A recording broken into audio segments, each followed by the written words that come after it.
Okay, so this is going to be an updated beginner's any percent tutorial. The last one I did was in 2018. It was kind of improv. I didn't have a script. And I also have more tools available to me now, so I can use PWE to show you some triggers and some collision when necessary. I have a proper input display, so no stupid controller cam anymore. And the video quality should be much better. And also the route is much better. So yeah, I'll cover all of the basic stuff as we get to it. But yeah, first thing you want to do is go into your options. The only thing you really want to change is you want to go to hint system and turn that off. You don't have to, but if you don't, you'll eventually get a HUD pop-up that'll say recover temple key for the entire run. Now for optional things you can turn off, I like to turn off helmet opacity. I don't like how it looks.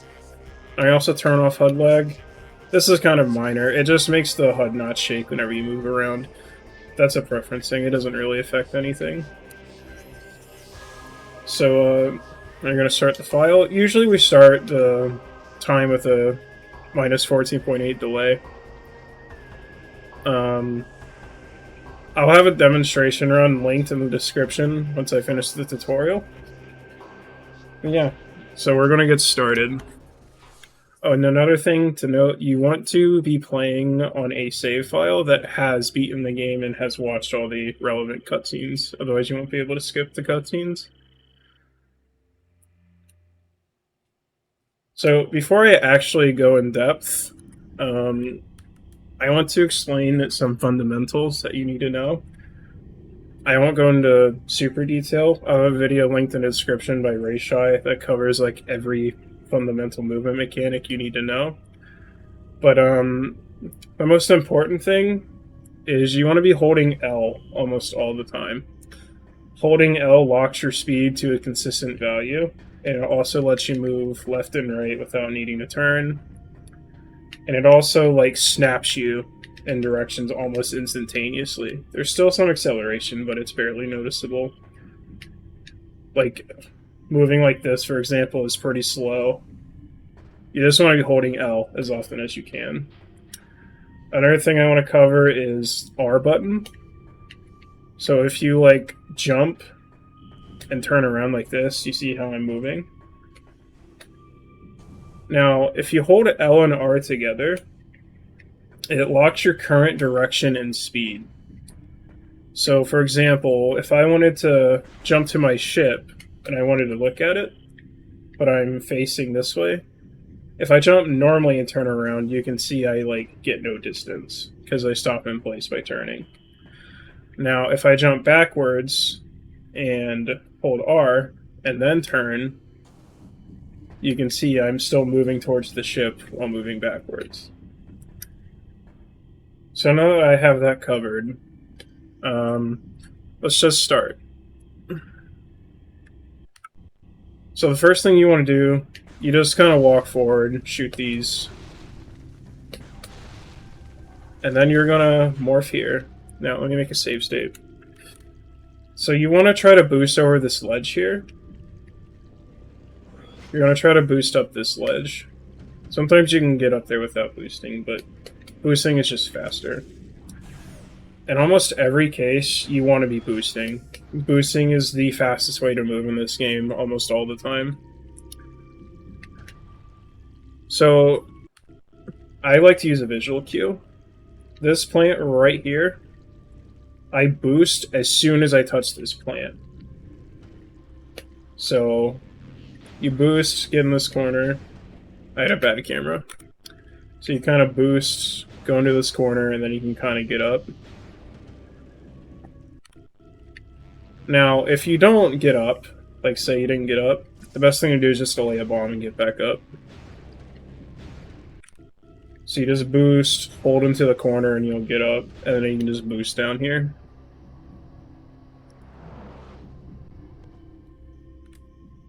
So just scan this, as you normally would, and break the targets. Now, I like to boost in a way where I'm like going over these splinter bodies.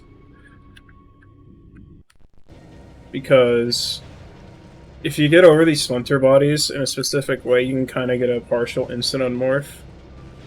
It saves a little bit of time. You don't always get it.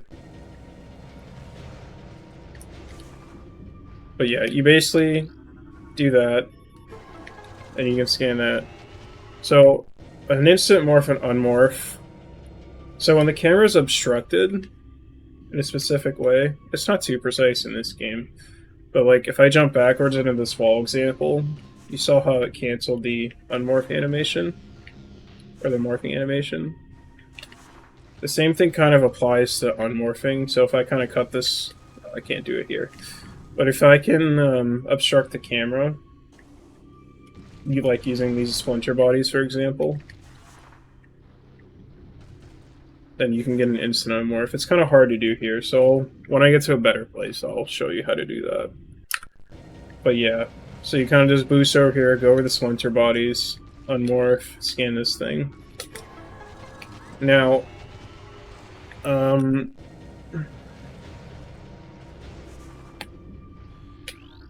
next thing we're going to do is we're going to immediately go out of bounds. So what I like to do, I get in this corner and line up here. It's not very precise. You don't even have to line up like this. But, there's actually just a hole, like, right here. Now, if I open up PWE real quick... So this is Hive Chamber A, right? This is the hole. Now, if I turn off the world view and enable collision, you can see how big this hole is. It's like, you want to be jumping, like, right in the middle here. Like, around this general area.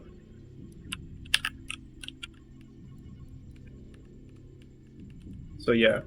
If you bonk your head, you're either too far to the left, or you're bonking on this part of the ceiling here. So what you're going to do, you're going to try to get a slope jump here. So what a slope jump is, if you rub against the slope and then jump, you get a height boost. So if I'm jumping normally, for example, that's how high you typically go.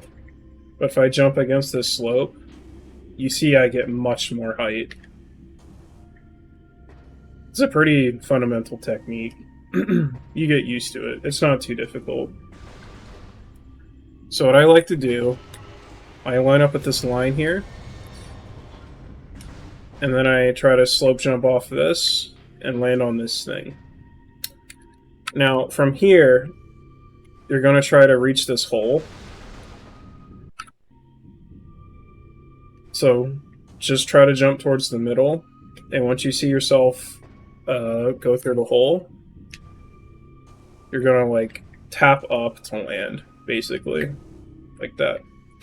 Now, once you're out of bounds, this is where it gets complicated. I'll try to simplify it as best as I can. So, going back to PWE for a moment. So we're like right here. I think you can see my mouse cursor. And we want to be jumping kind of towards here.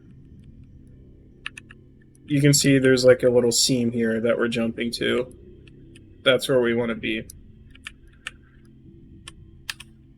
Now, another thing you may notice here in PWE, this big red box here. This is very important. So every room is inside of a box like this. Now, when you're inside of this box, the game behaves as expected. You can move around, you can jump, you can do all that good stuff. But outside of the box is when things get interesting. So going back to the game. So you want to jump towards the seam. It's like right here by this pole, basically. Right here by this pole. It's pretty big.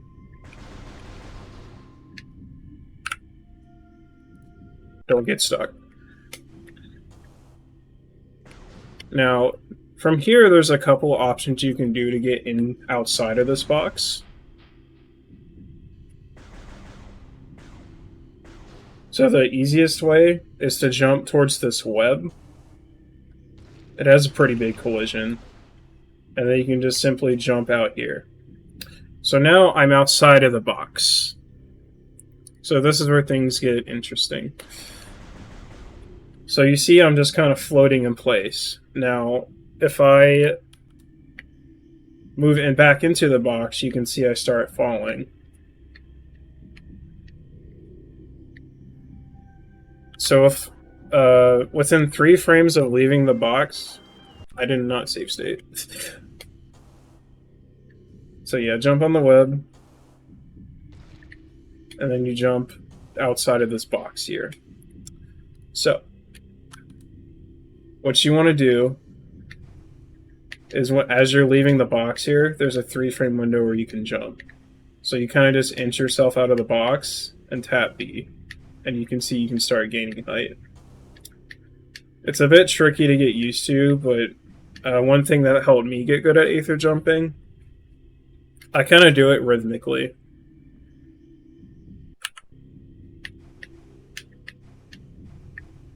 Kind of like this. You get faster the more you do it, but you'll never be 100% consistent because of how it changes based on position and all that good stuff. And also it helps to have something in the background as a reference so that you know you're gaining height.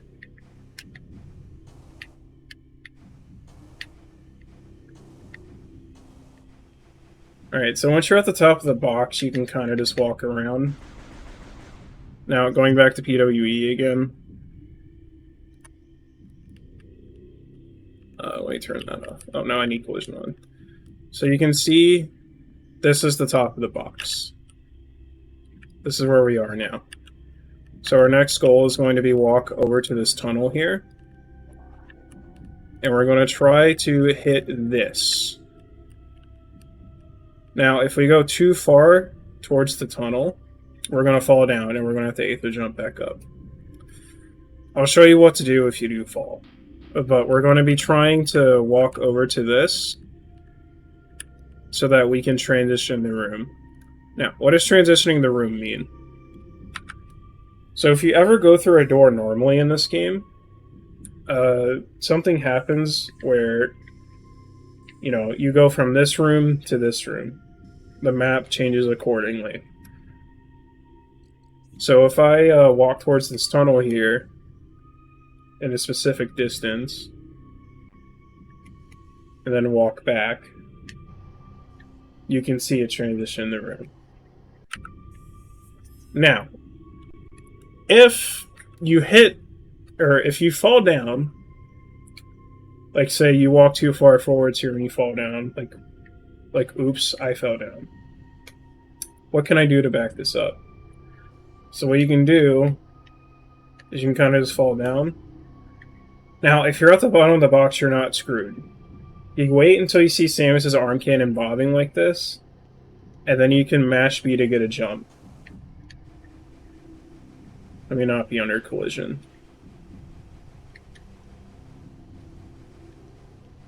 And once you jump, try to jump into or outside of the box again. And then you just Aether jump back up.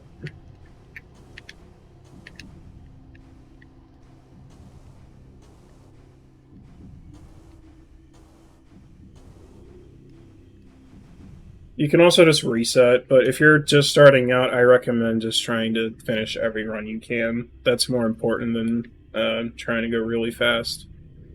So yeah. You transition the room, get close to it, not too close, and then back up. So now we're in this room. So this is Hive Access Tunnel. So, Hive Access Tunnel. So these boxes kind of overlap. So we are, like, here, basically. Sorry, we're here. So we just transitioned from here. So we're, like, here, in this area. So we're going to try to stay outside of here. and then go here. Now a good visual cue for when to start moving forward. You see this door here? We're going to be moving until we're beside the door around this general area.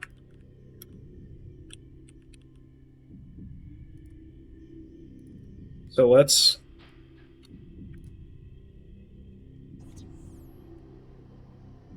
So yeah, we're going to be moving to the right here. Now I'm in this box. So now you want to do the same thing, just kind of inch yourself out and jump. Now, this is where you want to force load a room. So what a force load is, there's different types of loading in this game. I'll go over them as each of them become relevant. But this is a force load. So what you do is you shoot the door, right? And then once you jump beside it, it will start loading the room. Now, you can't do this on every single door. Some rooms will crash if you do this because it doesn't unload anything beforehand like it should. But this room is really small, so you can force load it and it won't crash. So once you shoot the door, you jump down and you jump back up. And you can kind of shoot into the room like this. Now you see how my shots are not disappearing here?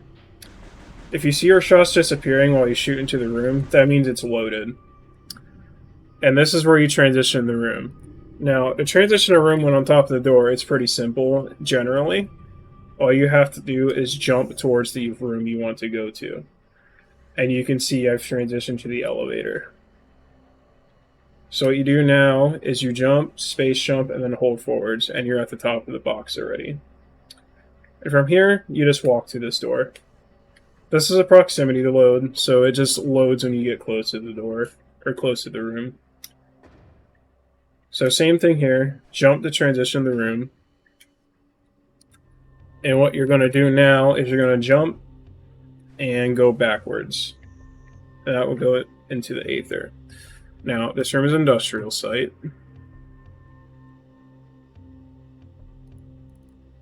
Let me show you this room's box real quick before I move on.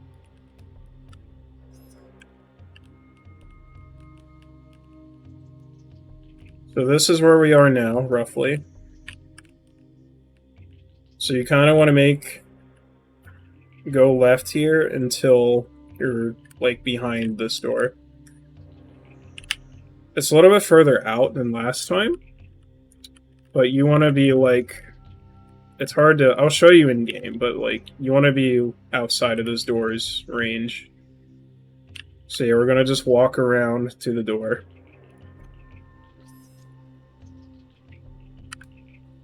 They just kind of walk around. About here is good. I went too far in. So yeah, just kind of walk out. You can go further out if you'd like to be safe, but you can always Aether jump to recover if you fall. So this is another force load. So you're gonna do the same thing, inch out to get an Aether jump. And then you're gonna shoot the door. See if you did it correctly and transition. Now from here, this is Collapse Tunnel. Collapse Tunnel kind of has a load triggers. What load triggers are, they're basically just triggers that tell the room to load. It's that simple. So for example, this one tells it to load industrial site. But since we came from industrial site, this one is inactive. So we don't need to worry about this one. What we want to hit is this one. You can see this one is kind of off-center a bit. And you can't hit it by walking underneath it. It's too high. So what we're going to do... Sorry. We're going to try to jump around this area while underneath the tunnel, and it should load the room.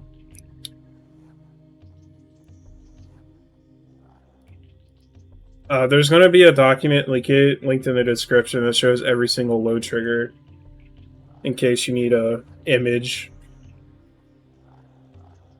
But yeah, so you're going to jump off the door. Just do a single jump and then just fall down here. This will give you, it'll be consistent to let you jump right away, basically. So yeah, just do a single jump and fall down here. You do not want that room to be, or the door to actually open. Because if this door opens, you cannot see what you're doing. And it makes it really hard to see if you've loaded the room. So jump off. Try to be away from the door. Whoops. Can't seem to... Yeah. So the load trigger is like about here. So what you want to do is you want to just kind of jump here.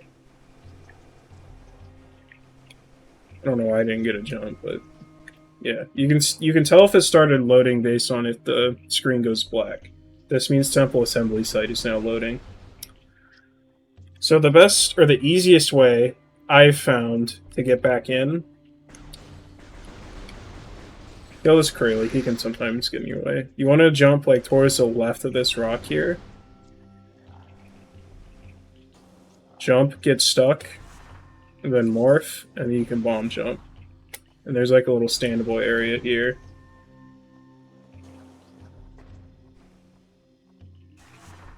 Okay, so that's another thing I need to explain. So when you're at the top of a box, or rather outside of the box, I should say, morphing lets you fall. So I'm at the top of the box. I want to get to this spot here, but I can't fall. So if you're in Morph Ball, you can fall when you're in Aether. Aether is the term we use to describe being outside of the boundaries of a box. So I'm too high here, so you can just morph to fall down. We'll be getting the energy tank after Violet. And when you're stuck like this, you can kind of wiggle around until you kind of find the spot. Alternatively, instead of wiggling, you can bomb jump on top of collision, like that. Though in this case, you can just wiggle and be fine.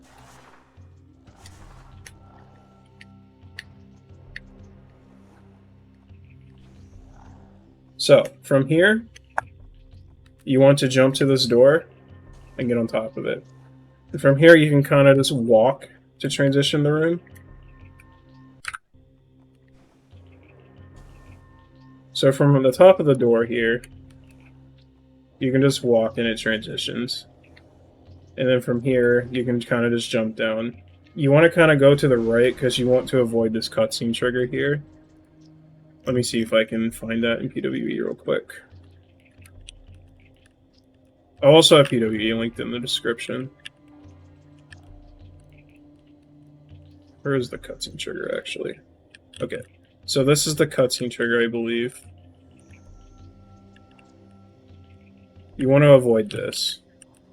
So just kind of avoid going here, basically. Oh no, I think this is the cutscene trigger.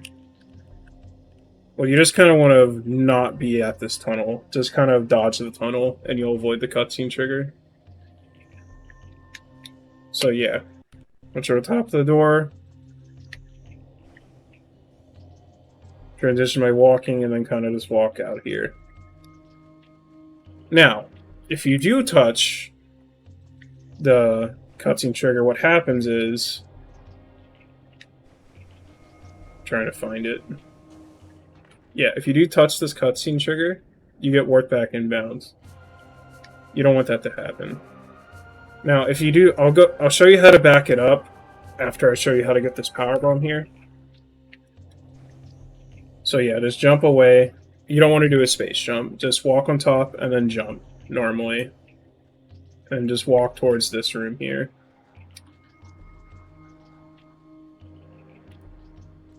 So now we're going to do some Aether jumping to this door. So you see Samus bobbing, that means we can jump. So mash B. And then land in this Aether here. Now, this room should be loaded. And then you can just transition like that. So what we're going to do is we're going to try to land on a spot here. It's like around this general area. It's pretty big. It's like this whole seam here. So yeah, we're gonna Aether Jump towards the store.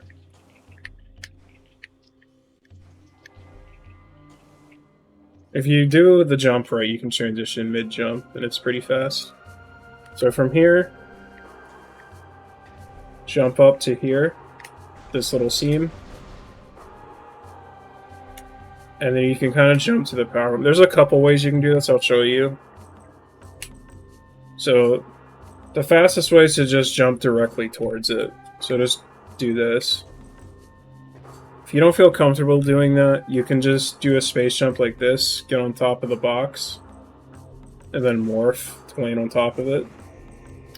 But I honestly just recommend jumping to it from here. It's not too difficult. Now if you fall, like say you fell down here, best way to back it up that I know is just to simply go back over here and Aether jump back to the door.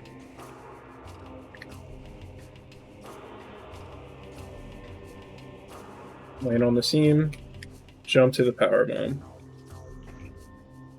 Now, if you land like this, that means you're in a good spot.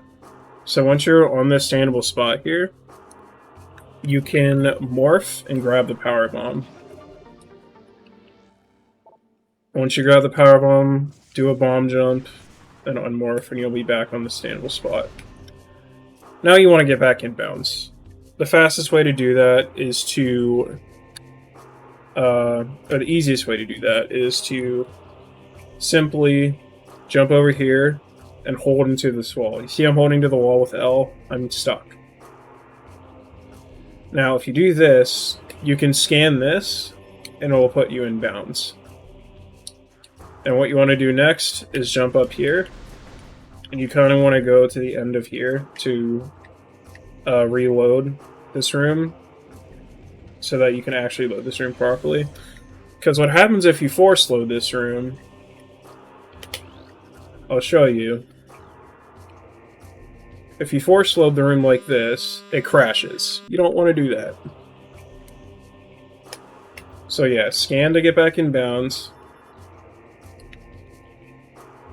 Go on top of the tunnel here, and just kind of go to the end, and then go back.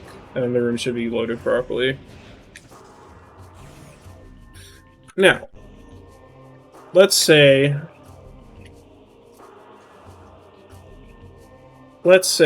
you hit the cutscene trigger.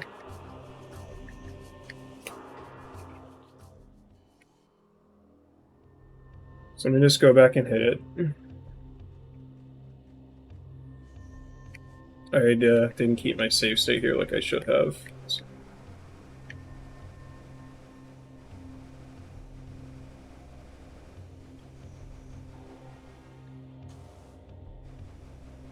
Where is this cutscene trigger? I think it's like close to the portal. Yeah. So say you hit the cutscene trigger. You can back this up. So you kind of just go over here and get on top of this. Now, this slope jump is kind of annoying. You don't want to have to do this. But I kind of have an angle like this. It's not, like, picky. This is just the angle I like to go at. And I kind of walk towards this middle pole here. And right before I touch the wall, I jump. So you kind of walk towards the wall and jump like that. Now, as soon as you jump, you kind of switch to up left, and then you go up right. This is a pretty hard slope jump to learn, but it's useful to know in a lot of situations. But you can avoid it if you don't touch the cutscene trigger like I just did. So, you jump. Now, if you see yourself hit the wall briefly before you jump, don't go for it. Just back up. So you just jump, go to up left, go up right. Now, I need to explain the visual cues. So you jump, switch to up left, and as soon as you start to see Samus slide down the branch, like behind the branch, that's when you do your space jump. So jump, up left, space jump. jump. So that was bad, I didn't get enough height. You learn to be able to judge this the more you do it.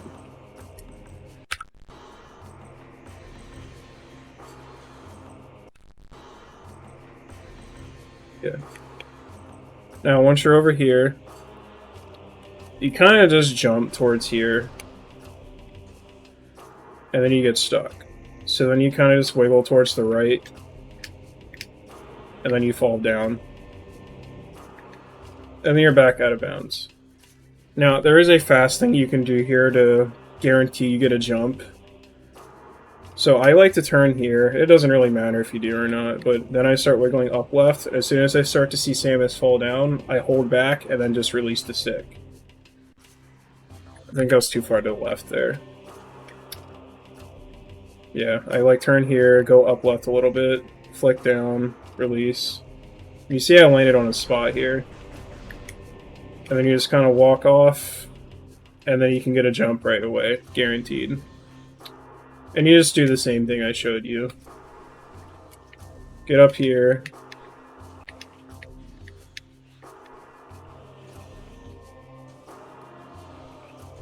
Land on the seam. Land on the powerbomb standable, and then grab it. So. Yeah. So, continuing on. Just grab this from out of bounds. And then boost over here, and then boost back. So the rest is pretty straightforward for a little bit. So just kind of move, nice splinter. Just boost, jump over this. Boost again, bomb the door. Just keep boosting. Go in this tunnel here. Now, if you're like really close here, you can get an instant morph and save like a second. If you don't get it, it's not a big deal, but it always saves time to get instant morphs when possible. So you're just going to scan this as normal, and then go through this gate. So you can do a little trick here. This is a pretty classic and old trick. This is called Missile Launcher Dupe. You don't really have to do this, but I recommend just having extra missiles as a beginner. So, yeah. Morph, get out of the tunnel, boost, and then go to the door.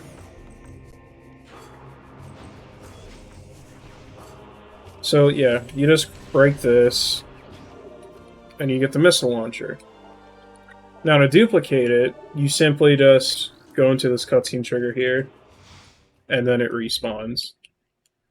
Pretty classic trick. You can get 101% with this trick. But yeah, we have 15 missiles now because of it. But yeah, just go up.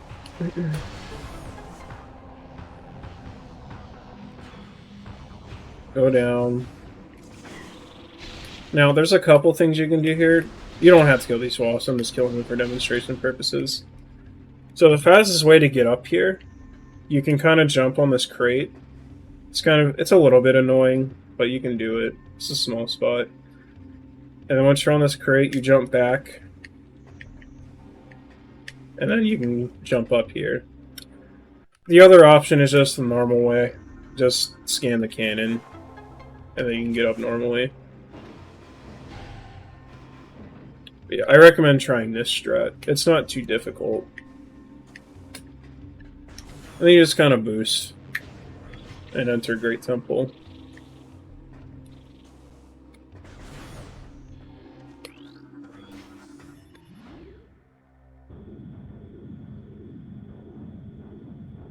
So our next objective is just getting Violet. So just do a jump, shoot the door, and then boost. We're going to be starting the Alpha Splinter fight. But you can entirely skip it. All you have to do is jump over the barrier, like this. And then you can go grab Violet.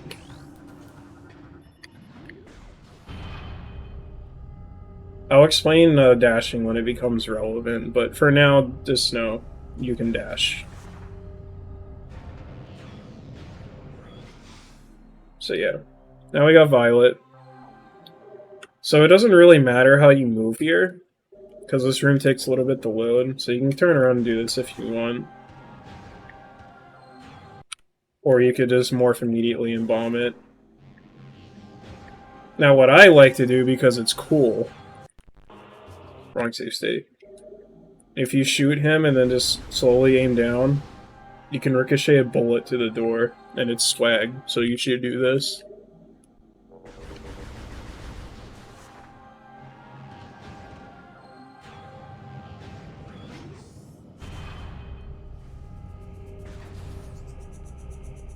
Alright, so now we're going to be going to Agon.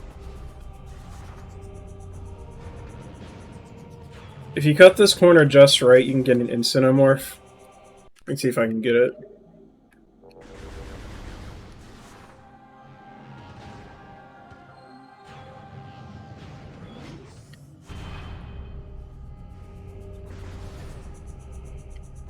I'm going to make a save state here.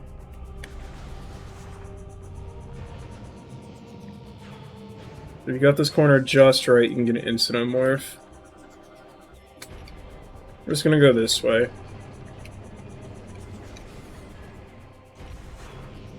That's an instant morph.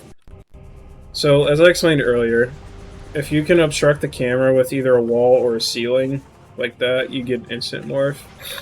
You can do it on, like, pretty much every door. It's not faster on every door, but if a door opens instantly, you can just kind of do that and get ready to boost.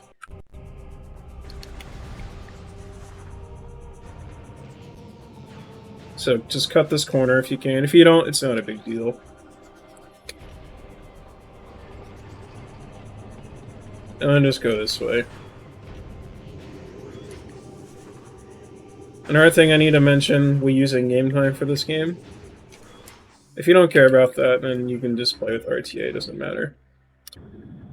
So an in-game time saver you can do here is you can watch this cutscene until Samus's foot moves forward. And that's when the room will be loaded. So now the door will open instantly. It doesn't save too much time. So if I skip the cutscene immediately and then try to open the door...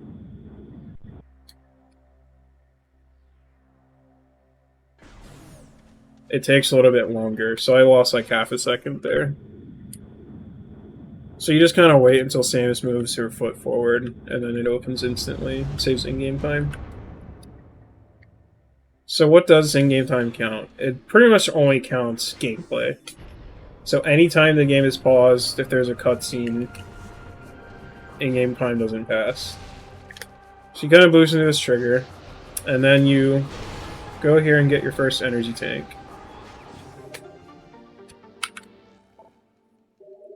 And now we're just going to go to Agon. So yeah, I hit the trigger there since this is from a save state where I avoided it.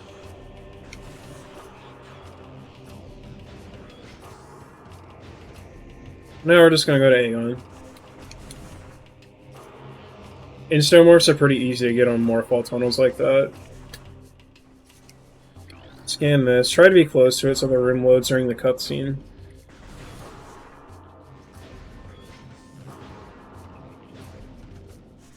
So this is another missile you can grab. You want to shoot it before you scan this elevator. And then grab it. You can get an instant morph here if you jump backwards. So like this. But sometimes it can fuck with the camera.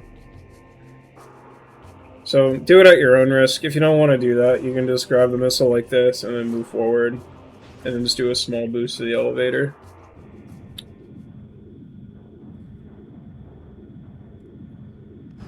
So Agon, I like to move a little bit before I morph, because if you morph immediately, you kind of hit this collision, and it's annoying.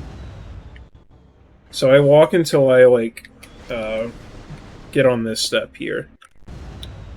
So I walk, and then morph, and then I clear the gap. You just boost here. This is a prox load. The room's loading right now, so it doesn't matter what you do. Alright, so Mining Plaza. There's a couple ways you can get up here. The easiest is to probably just jump like that. You can also go this way if you'd like. It doesn't really matter.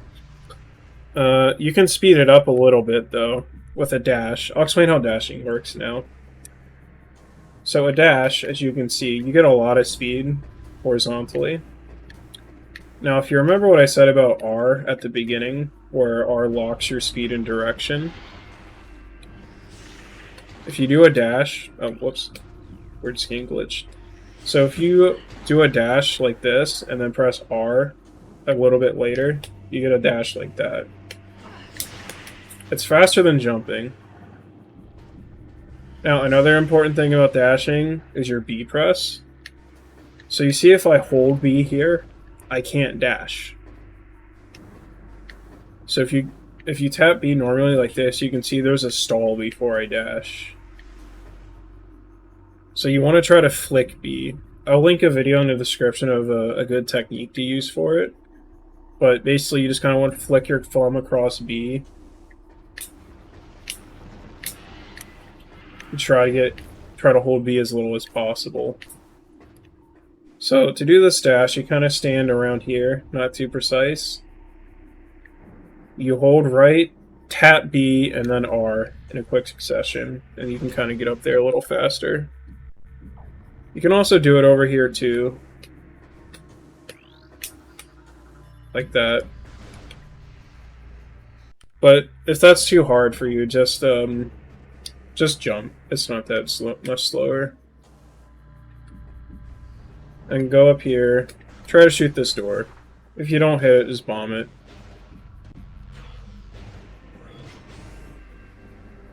And then we're going to get our second energy tank.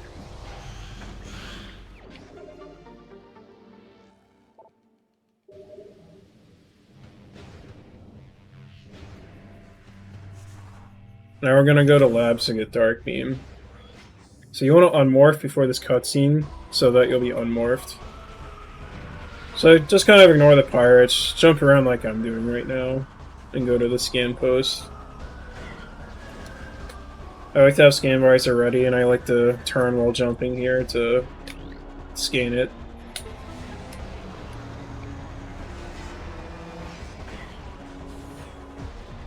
Alright, so just come over here. You can blow this Phazon crate up for fun if you want, because this room's loading.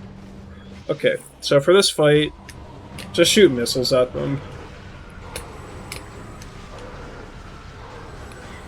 Alternate charge beam too to save missiles. Why didn't he die?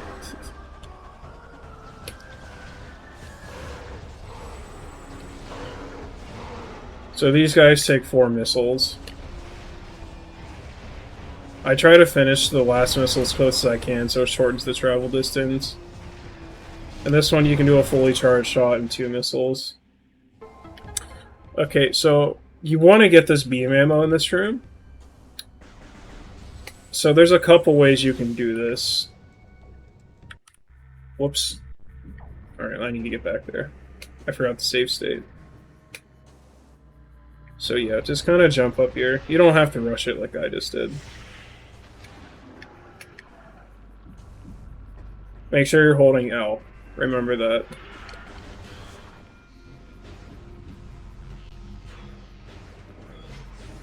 Then grab the seed tank.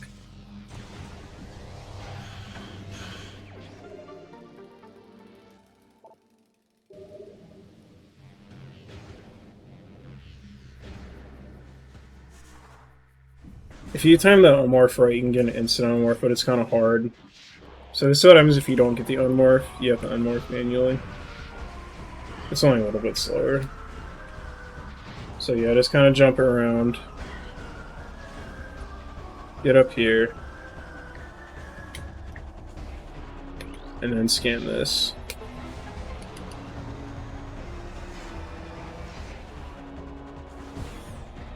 Jump, morph, do a small boost. Blow up the Phazon crate for fun. And then boost into this cutscene. Do the pirate fight.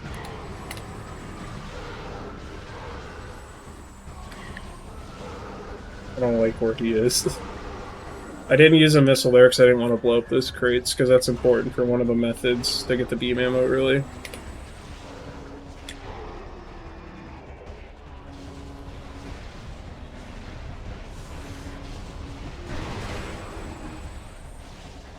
But yeah, just do the fight like that.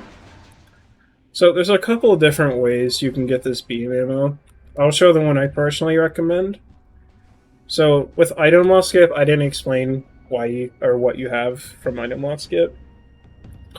So doing item loss skip, you keep space jump, bombs, boost ball, and missiles, right? That's obvious.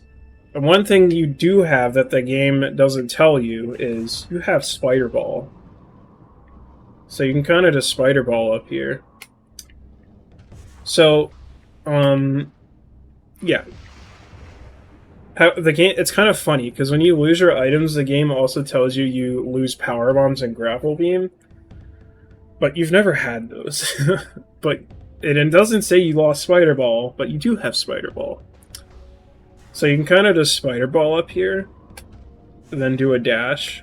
So I kind of position myself about here. It's not too precise. And you want to lock on to where it says object out of scanning range. So do the same thing, tap B, and then press R shortly after you press B. Like that. And you'll get over. You don't need a super good dash for this. Like, I'll try to get a bad one. Like, that was pretty bad, and it still worked. That one was too bad. But yeah, you get the idea. And then from here, you kind of just walk, and then get up here. Boost when you touch the slope. And then you can get this beam ammo. Now, there's a couple other ways you can do this. I personally don't really recommend these. These are kind of annoying. The other one you can do this before the fight starts. Oh, whoops.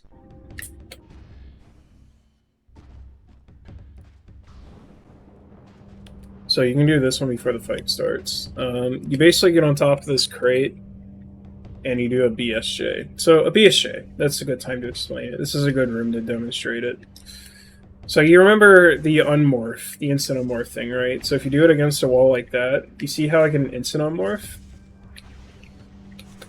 So within, I believe it's a 21 or 22 frame window. Within 22 frames of leaving the ground, there's a window where you can jump. So if you get an instant unmorph midair and then jump within that 22 frame range, you can jump. So it takes a bit getting used to. So if you look at the input display here, you'll see I press X and then I press B a little bit after X, like that. Now, another important thing you want to do with BSJs is incorporate holding L while also pressing B. So, like, that. You also have to learn how to anticipate when you need to change directions. Because there is one required BSJ in this route I'll show. So you have to get used to this. So this is a pretty good place to practice it. So yeah, just bomb, unmorph B. I didn't hit the window there. I was a little late. Like that.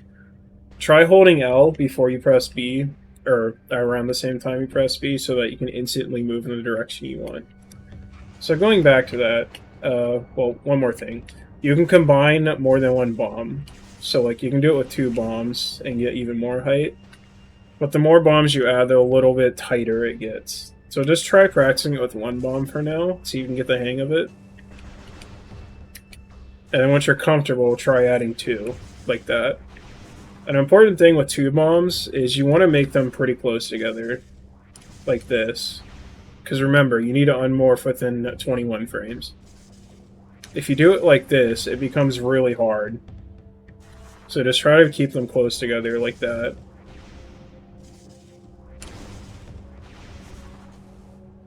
Now, going back to the trick. You can stand on this crate here. I don't recommend doing this trick, but you can if you want. You can do a BSJ like this, and then kind of hug the wall here to get up. You can do this before the fight starts, but it's really dumb. I don't recommend it. I'm just showing it for the sake of giving you options. It's also a nice way to practice 2 BSJ. But yeah, that's another way you can get up here. Any advice on the timing? Like unmorph timing or jump timing? Oh, one more thing I need to mention with BSJs. You kind of have to hold your controller in a weird way. So when I do my BSJs, I hold, or I press X with my right index finger, and I press B with my thumb. So I kind of do a claw. So the jump timing, it's kind of hard to explain, but the best thing I can do to help is just press it a little bit after X. Don't do it at the same time. Doing it at the same time can make it hard.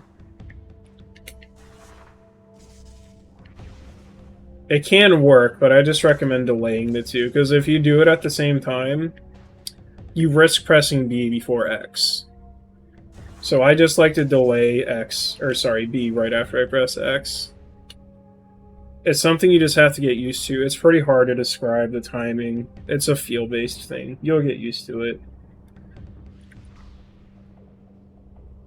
Yeah, just wait like a couple frames before you press B.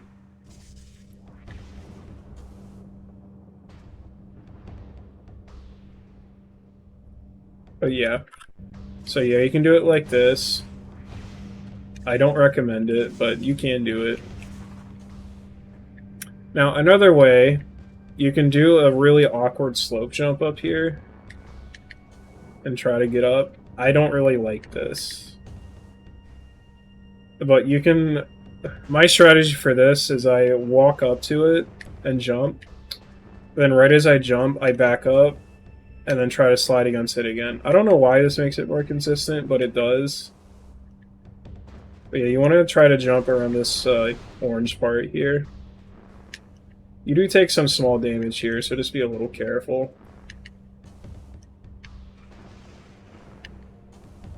But yeah, I don't really recommend this. This is kind of stupid and annoying.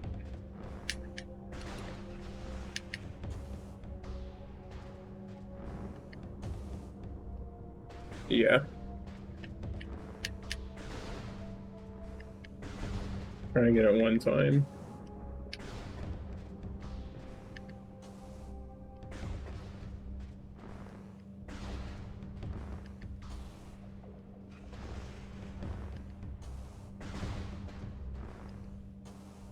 There we go. And you just move around again. Now, I believe you can also do a BSJ here instead. So, like, you can probably do a one bomb here. Yeah, that should work. But it's a little annoying, too. But yeah. I personally recommend just climbing the spider track and doing a dash across, because this dash is not precise. And then just grab the beam ammo. I like to morph here and boost when I hit the slopes. I can grab it.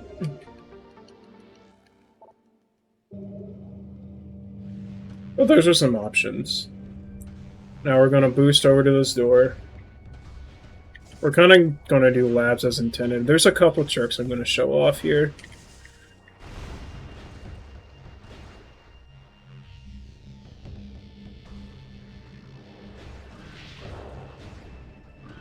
Don't get this missile expansion, it's not worth it. It takes way too much time.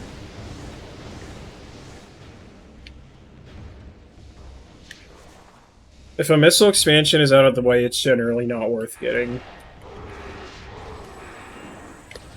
Okay, so here I kind of want to explain how drops work.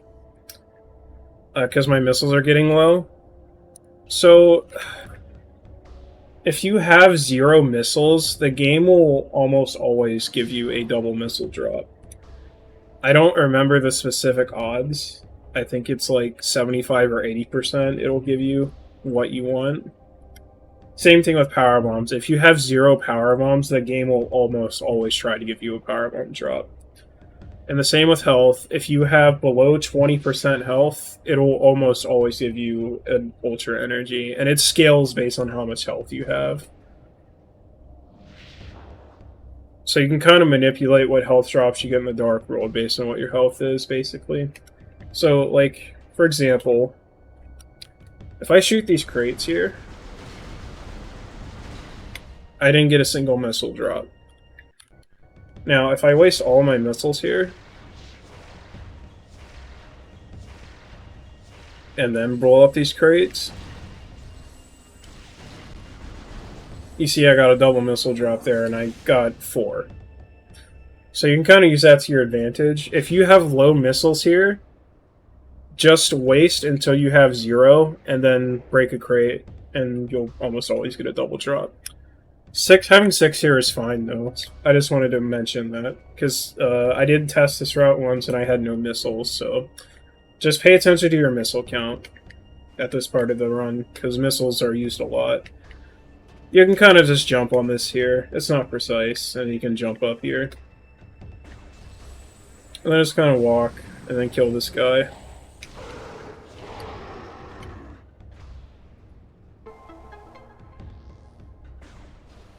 And then you can kind of just jump over here, activate this cutscene. And now you're just gonna shoot this. Now there's a small little trick you can do here. Now normally you scan this from inside here, right? But if you go in here, open the door, transition, and then come back out,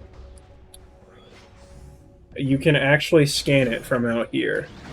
While moving to where you need to go. So it's a bit faster to do it like that. So yeah, just open the door, transition, back out. Scan this. Now, after you release scan, there's a 1-frame window where you can morph. It doesn't matter if you get it, it's just a small time saver. So if I release L and then press X right after, you probably just heard it. If you hear yourself morph before the cutscene starts, that's, you know you got it. So I didn't get it there, so I'm not morphed. But it's not a big deal if you don't get it, it's just a small time saver. There's 2 out of bounds I use in this route. So yeah, just kind of boost towards this. And then blow up this door. So my missiles are getting low. Okay. So there's a couple ways you can do this room. The fastest way, and I don't recommend this method, you can kind of slope jump off this and then make it up there, but it's like really precise and annoying. I don't know how it works consistently. But yeah, I don't recommend this strat. So, the strat I do recommend, you can kind of just go in the crates and then get up like that, pretty easy. So I have low missiles, I want more, so I'm going to waste missiles until I have 0. And I'm going to break one of these crates, and now I have 10. You can kind of ignore these guys. They're not going to kill you. So yeah, I'm going to get my missiles. If you want to optimize it a little bit, you can shoot your last missile at a crate. Now, after you jump up here, you can kind of just jump around. Keep holding L. Don't release. And then you can kind of open the door. So boosting this room is a bit weird. Let me go back there so I can make a save state.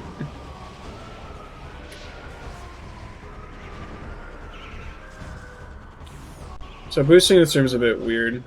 Like, you see how I'm boosting here and it's killing all my speed? It's because of these little bumps here on the ground. So what I like to do to avoid losing speed here, I like to boost against the wall, and it completely bypasses those little bumps.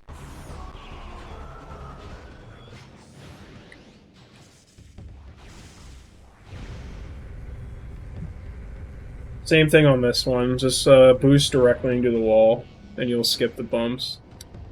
You can get a really easy instant on morph there. It's very, very lenient. I recommend going for it. So with Bomb Plus, the bomb doesn't have to be directly in the bomb slot, just within a specific radius. So yeah, boost into the wall, and you can get an instant on morph in that corner.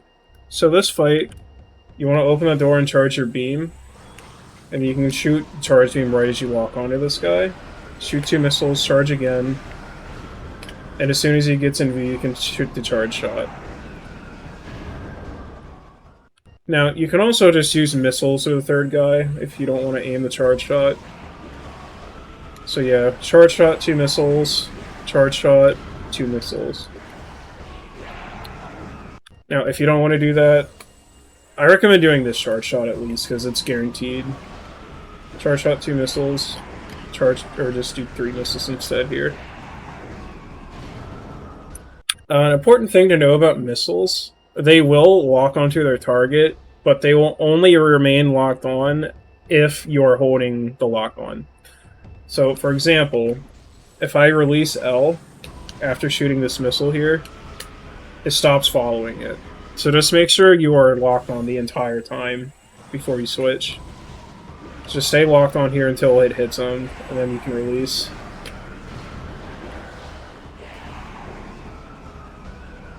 Yeah, Prime 1 doesn't have that. This is Echoes and Corruption, I think. So here, there's a really cool trick you can do. You don't have to do it, but I recommend it because it's very cool. Now, if you're playing on console or Dolphin, this works fine. However, if you're playing on Nintendo, I definitely recommend turning on native control in the Nintendo settings. So, one thing I need to mention. So, locking onto something and scanning it like this, it requires both the digital, or sorry, the both analog and the digital L press to function. So we can lock onto something without scanning it by doing a controller reset. So if I hold L like this, and then reset the controller, now you can see I'm pressing L and it's only doing the digital press. So if I lock onto this now, I'm not scanning it. Right? So before I demonstrate this, I'm going to show you this energy tank here. Another side effect of this is that you can't press L at all unless you're locked onto something like that. So I'm going to show you to get that energy tank.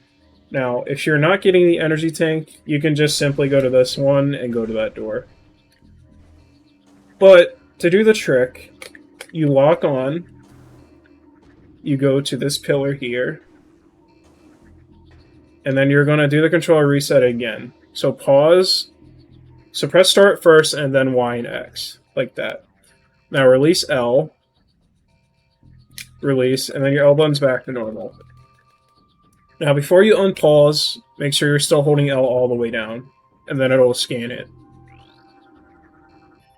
And then you can skip the cutscene, and you take a little ride up, and then you can jump to this energy tank.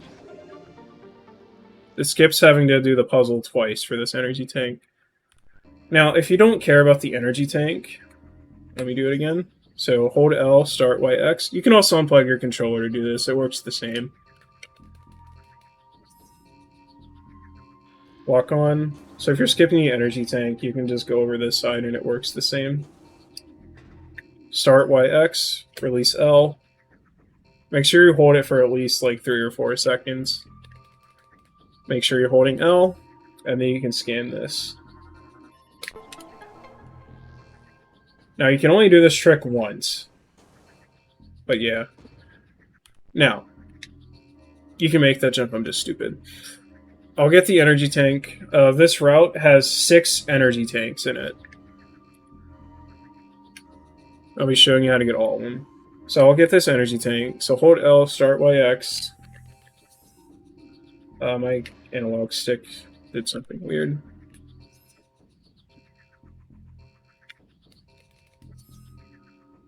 And then you just, whoops, go over here to this pillar.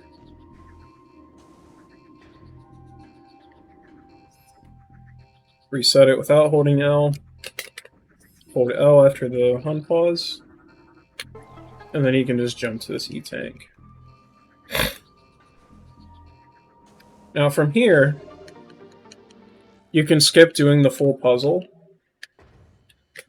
So you want to kind of just morph here and then boost. So you don't have to do this one at all. So the fast way to do this is to just scan this one once, and then this one twice.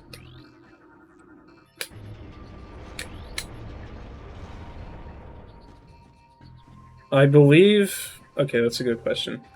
The controller reset combo, I believe, is hardware end. I don't think it is software end, so I think it's just a GameCube thing. I don't know if it works on third-party controllers. I assume it does.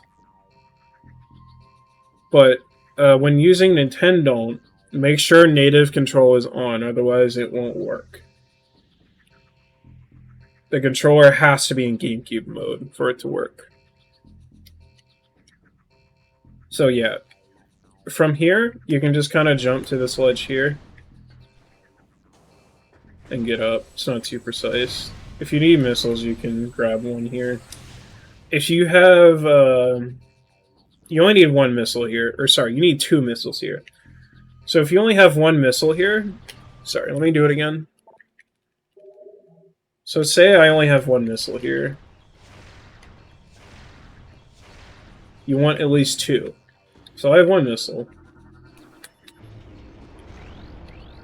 Nice.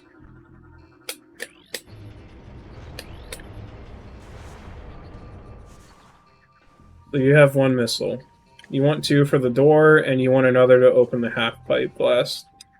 So I have 1 missile. Just blow up the crates with your last missile to get a drop. Oh, that's another little thing. If 2 things blow up on the same frame, after shooting a charge shot or a missile,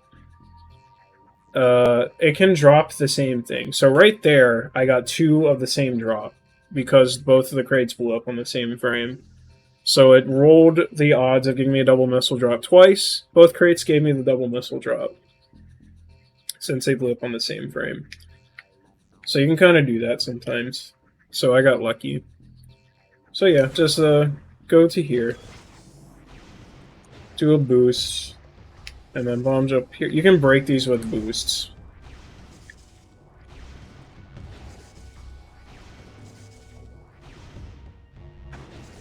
So here, you can do a little time saver. So if you get up here and boost around here, you can just kind of boost over the ledges and skip bomb jumping. So yeah, just boost here again and it blows it up. And blow this up. You can do an instant morph here. I like to use the save station because the room loads during the cutscene.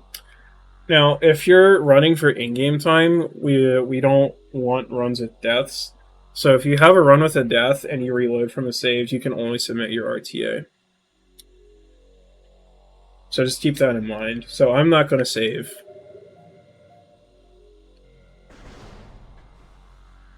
So yeah, just kind of go around and shoot this door. I think it's faster to just boost over there. It's really easy to get instant morph here. Just fall down and you'll get it. And then we're going to fight Dark Samus. Now, if you've watched a normal any percent runs, you might be familiar with this crashing sometimes. But since we're fighting, or sorry, since we're starting the fight normally, there is no chance of this crashing, so you have nothing to worry about.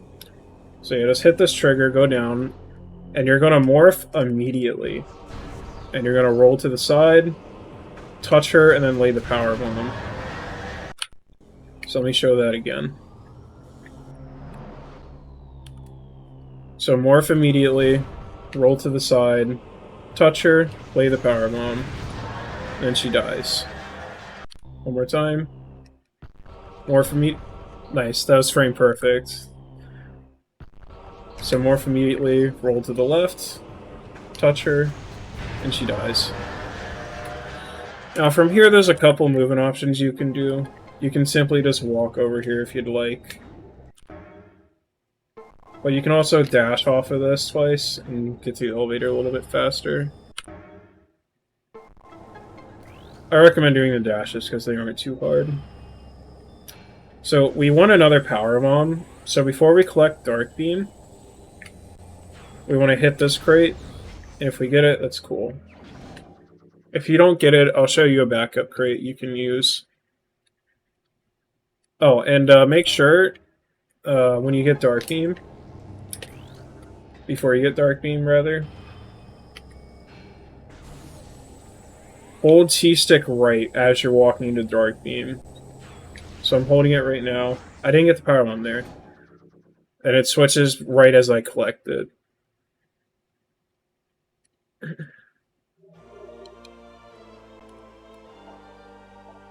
So now I have Dark Beam equipped after holding that.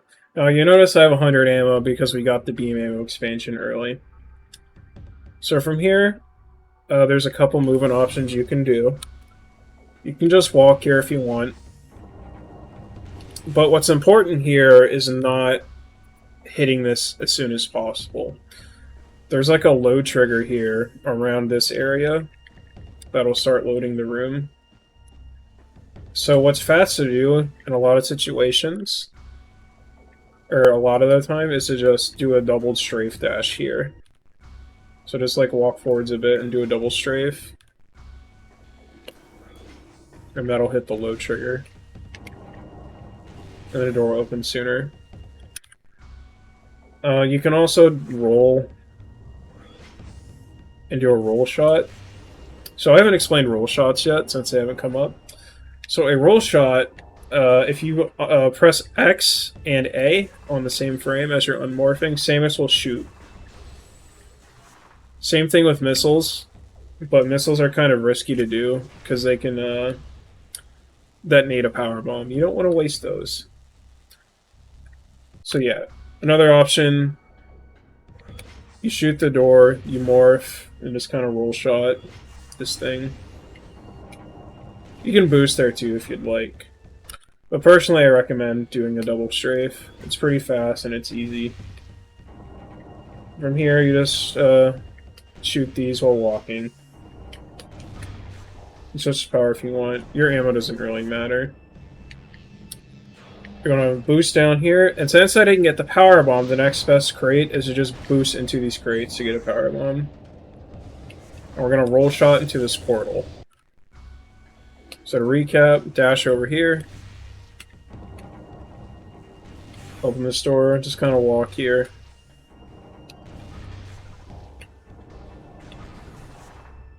You're going to boost off the sledge.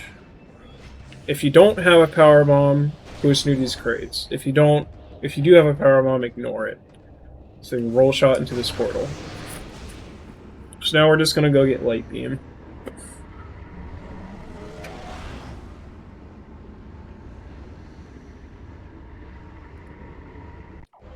Alright, so Doomed Entry has quite a few ways to climb it. I'll show the one I recommend. You can kind of do a slope jump off this pirate here and get up. It's not too precise. It's pretty easy to do. You can also just do this normally. So like you can just kind of come over here and shoot this. If you do it like that though, I recommend just boosting like that and then shooting it. The fastest, wrong save state. The fastest way is to get on top of this blade pod and do a trick called a reposition. I don't recommend this. So you kind of jump, get max height, get into this corner here, and once you're stuck, you kind of tap away from the ledge, and you repo up here. I don't recommend this. You can try it if you want. I only recommend that at high level. So yeah, just slope jump off this pirate or knock that down and just kind of walk. If you want to speed this up a little bit, you can do dashes. So you can get up here and do a couple dashes. Yeah, if you don't, just kind of walk around, it's not a big deal.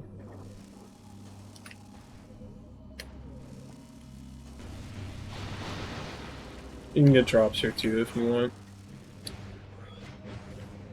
So the reason why we want a power bomb is because we want to blow this up now. It's not required, but it saves time. So you can kind of blow it up around this general area. So I like to lay it at the edge of this safe zone.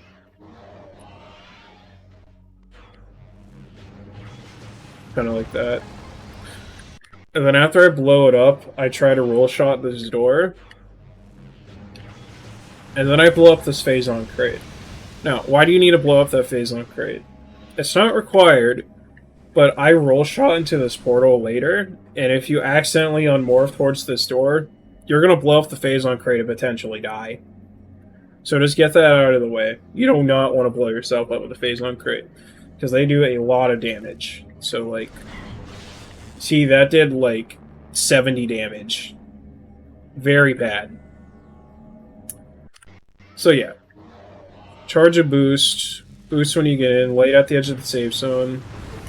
Shoot the door, blow up the Phazon crate. And you're going to boost as soon as you enter the room to get a fast boost.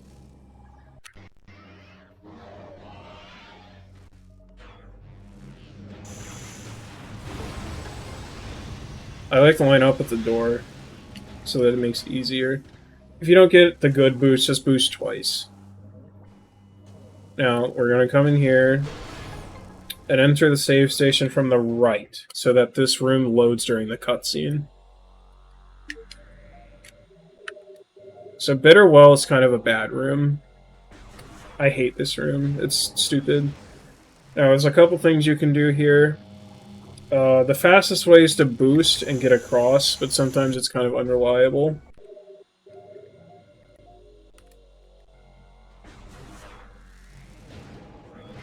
So I kind of have a visual cue for it. Like, as soon as this camera pans here, I hold right, and then as soon as I boost, I let go of the stick. Like that. Sometimes it doesn't work, though.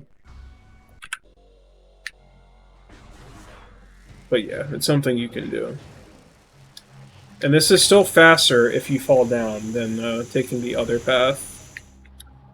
So the other way is to just do it the casual way. And that's just a bomb jump up here. You can boost across.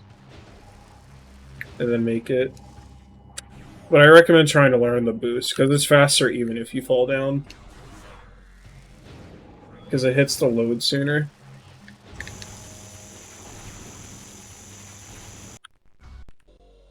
I'll try to get the boost once.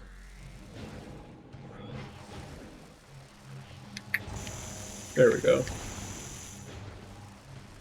So Phazon site is kind of a hard room. I'll show the easy way to do it. So just kind of enter, boost, unmorph.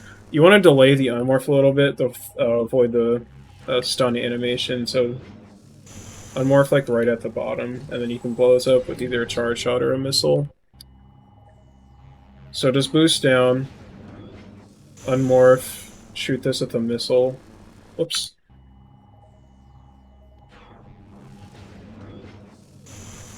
Now, something else you can do, if you line up at the safe zone here, you can do a roll shot out of your unmorph, like that. Although, since you have 3 energy tanks, you don't have anything to worry about. So yeah. You can kind of do this as well. So we're going to scan this, and then I like to turn while jumping here. And then you just kind of get on this platform after. I did that a little early, but... So yeah, you can kind of do that. I like to move while turning. Now you can stand on this blade pod too to get on top of here. Whatever floats your boat, really. You can also do a missile roll shot here if you want. Since we have 0 power bombs, there's no risk going for it. So you can do that.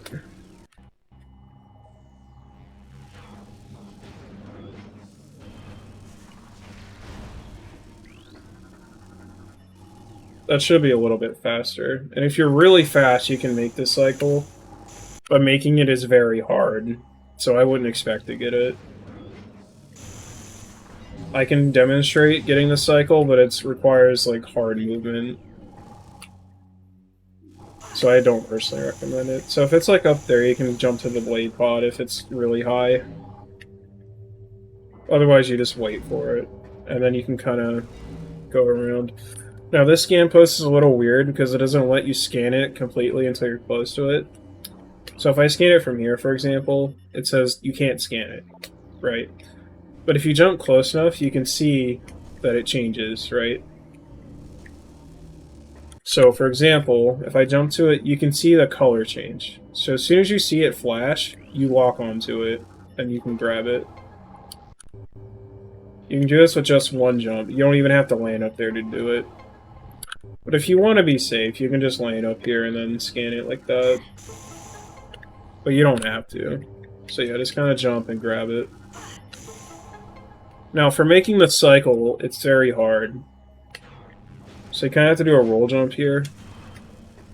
Roll jumps are similar to BSJs, but they're harder. I'll explain these once we later, but you can kind of grab that scan post there with a roll jump. It's kind of hard though.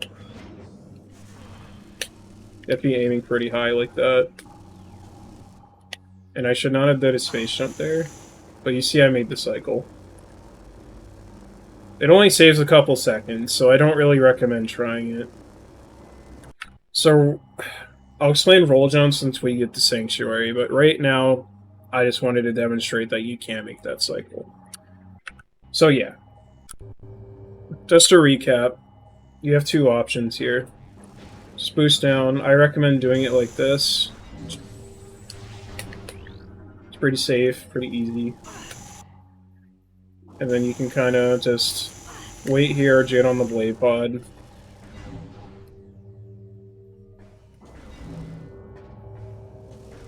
Grab this with a jump.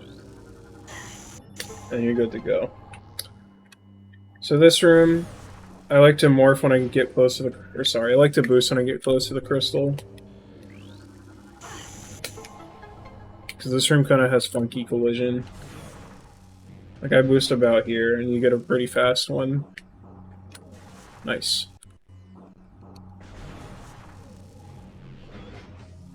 So this room, there's a couple of ways you can get across. The fastest, or actually it doesn't really matter, the speed is like all the same because the room's loading about here. But you can do a roll jump here. I don't really recommend that. Or you can do a scan dash like this. This one's kind of annoying. You have to kind of be like here. It's not too bad with practice, but it's another option. Now, you can also just do it normally like this if you want. So let's say you tried the dash and you fell. Oh no, what do I do? So I didn't mention this at the start, but I'm using something called menu mod. You're not allowed to use this in a speedrun. This is just for practice and demonstration purposes. So let me turn on invincibility just for a minute so I can show you something. So you kind of jump towards this branch here, right?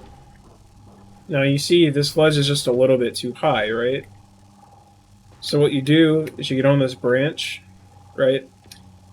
And you just kind of slope jump up. It's pretty easy. I'll explain, I may as well go over what menu mod does now. So with menu mod, that'll be linked in the description. I won't go over how to install it, but you can patch an ISO with this, and it gives you this. So it lets you edit your inventory, it lets you change the amount of energy tanks, missiles, whatnot. Give yourself temple keys, and it has all these miscellaneous things. You can also use it to warp around, and you can use it to edit layers. I won't really go over this because it's kind of complicated. And you can also use it to die and save. Now, important thing about using the save option, if you save and say no, it sets a checkpoint. So now if I die, it'll spawn me back in this room. But it won't save the game. saying yes does the same exact thing, but it also creates a save. Now, loading that save on disk can cause problems, so I don't recommend doing that. Unless you're making specific mini-mod practice saves. So yeah. I personally recommend just doing this jump. And then getting across like that. If you're feeling spicy, I would recommend doing the dash. Get across. And remember, if you fall, it's not a big deal. Just go over here, slope jump off this branch, and you make it back up. No problem. I did explain the roll jump, not in super detail, but I'm going to explain roll jumps when I get to Sanctuary. So yeah, just kind of go over here. You're going to morph, and you're going to boost as soon as you touch the save zone and get over this. Whoops.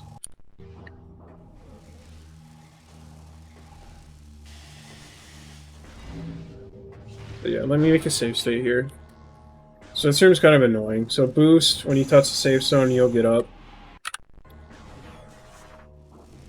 You can unmorph right before you cross this ledge too, and it'll make sure you always get up, like that. I would recommend doing that. So you boost, unmorph, and you fall down. Now, just jump across here to the save zone. And from here, there's two things you can do to get up to the light beam ledge. The fastest way is to slope jump off this directly to the door. It can be kind of annoying because of these night barbs. I like to shoot the save zone because it gives me a nice visual cue. I do it about here. So you kind of slope jump and try to make it up there. Now, if the night barbs hit you on your space jump, you just kind of get screwed. If they hit you on your first jump, it's not a big deal. So like here they hit me on my first jump and they didn't eat my height, but since I space jumped late, I didn't get it. So you kind of want to try to intentionally run into these guys on your first jump to make it. Sometimes they don't hit you at all. If they don't hit you, then you just kind of have to space jump at the apex of your jump like this. Now, another option, which is what I recommend, you can just shoot this down like that. How did I miss? And do a slope jump onto it. It's much easier since you can actually like see what you're doing more clearly. So you can kind of just go over here. I don't recommend locking onto it because of these guys. So just like free aim it while jumping and you'll hit it. So you can kind of just shoot this down and do a slope jump to get up. It doesn't matter if the night barbs eat your height using this, since you're very close to this. It's also very hard for the night barbs to hit you since they don't cover this part of the thing. But yeah, I recommend doing that. Something you can do is go for this once, and if you fail it, just back it up by shooting this. Now, optimally, shooting this down only costs about 2 seconds. So, it's really up to you. I recommend just shooting it down. It's just much easier. Yeah, you can do an instant morph here to grab light beam.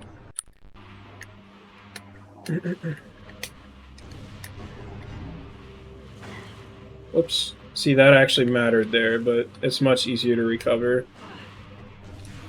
Or you can just morph normally. I recommend trying to go for an instant morph, because they're swag. And unmorph before you touch light beam.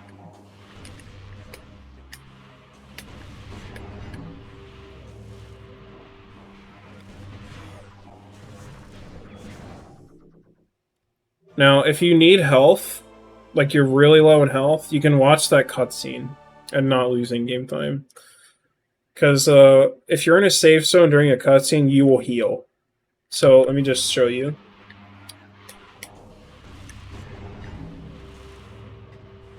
So let's say I had low health here and I wanted health. So I'm going to start this with about 82 HP, right?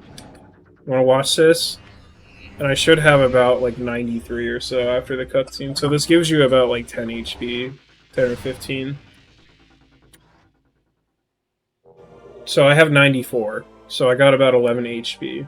So if you're really, really low in health, you can do that. But since I have a lot of health, I can just skip it.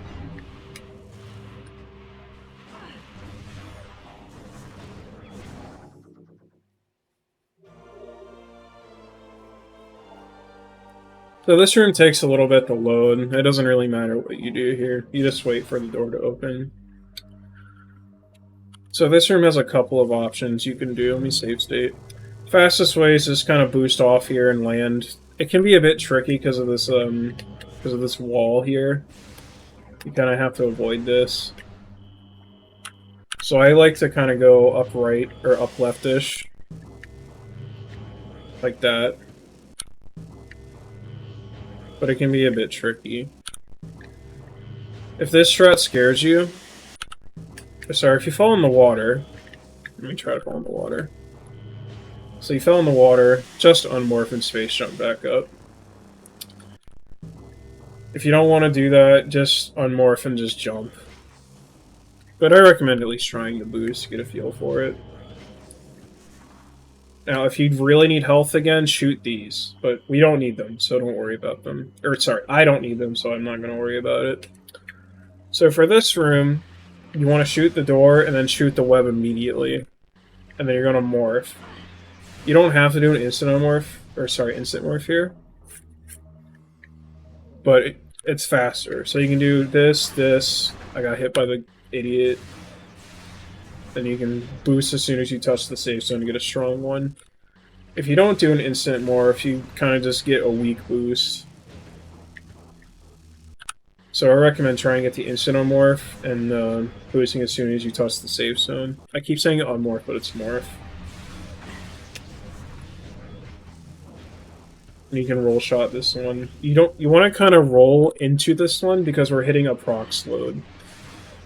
So if I unmorphed earlier, like if I kind of walked through the room like this would be slower, even though it looks like I shot them both faster.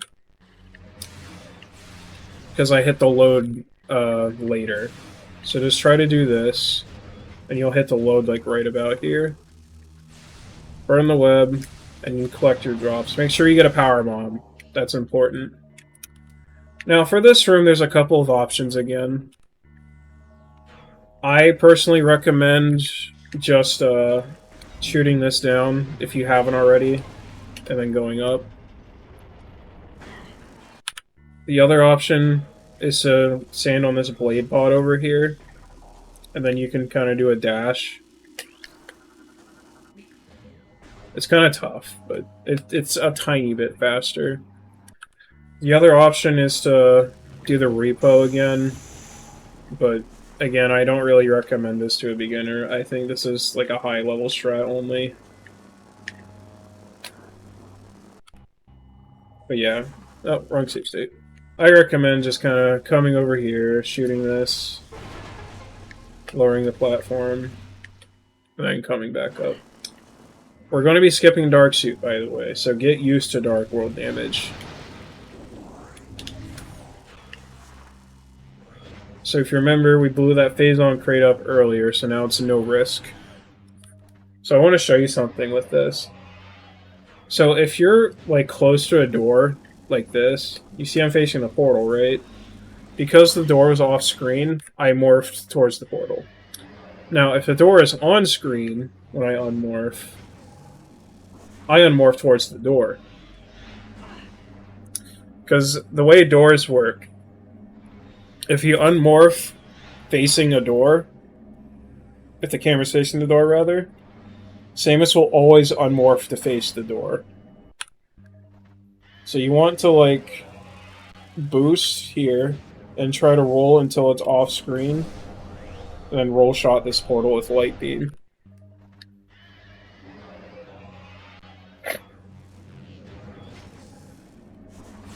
Like so. Now, I'm going to show you a fourth energy tank you can get before going to Sanctuary. This one kind of costs a lot of time to get, but it gives you a sixth tank. So, for demonstration purposes, I will be getting it. But just know this is very skippable. For your first few runs, you should probably get it, but as you get better, remove energy tanks as you see fit. In this run specifically, I recommend only skipping about 2 of them. So I would skip, personally, Bioenergy and, sorry, not Bioenergy. I would skip Reactor Core and Mineshaft. So we're going to be getting the Mineshaft energy tank. And since we're getting Mineshaft, we're just going to get Amber now.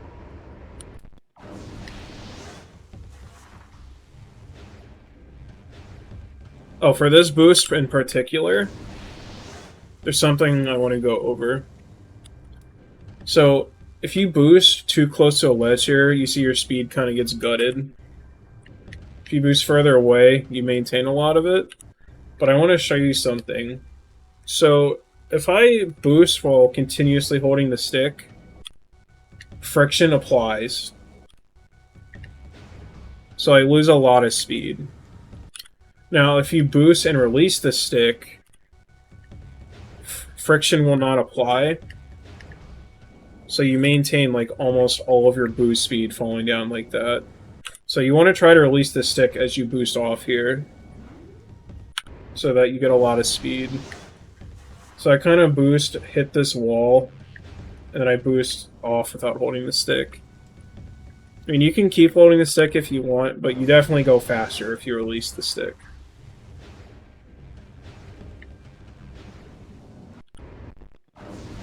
It can be kind of tricky to do. Yeah, we're going to use the spider track go up. Another thing about spider tracks, it is slightly faster to mash R going up spider tracks. Not on all of them, but on most of them. So for this one, you want to mash the R button.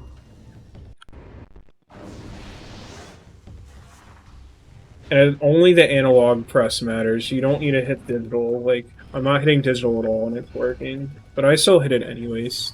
But, yeah, so we're going to be getting Mineshaft. So I'm going to go this way. Make sure you have light beam equipped.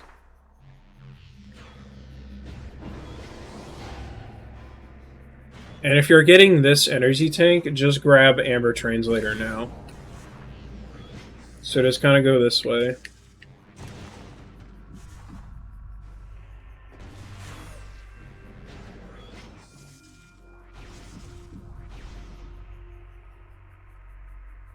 Now, a thing to note with these holograms, depending on your game state, you may have to scan this multiple times. So in this case, we're going to have to scan this twice, because we have Dark Beam and Light Beam. So it's going to show us the message post Light Beam where the guy's telling us, oh, you need to go get the keys and go fight a Morvis.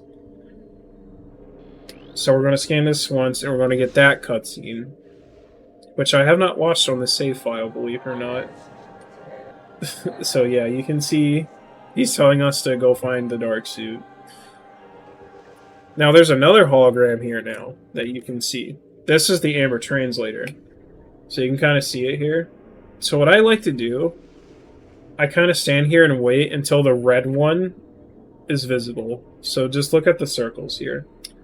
As soon as the red one is on screen, you start scanning it, like that. So to rephrase, or recap, wait, scan.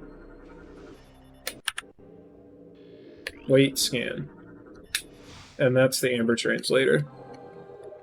You'll have to do this again at Emerald as well, so be prepared. And here you can kind of do a little optimization. If you hold L, walk down right, and morph as you fall, you can get an instant morph. It's not required, but it's fast. So you can walk down right, morph, and just boost back to the door.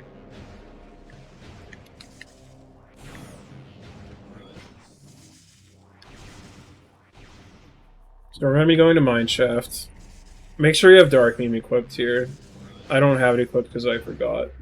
So I'm going to unmorph earlier to equip it. So, nothing really to say here, just grab Mineshaft. I like to bomb this guy, so he's not in the way. You can just kind of grab the energy tank as normal.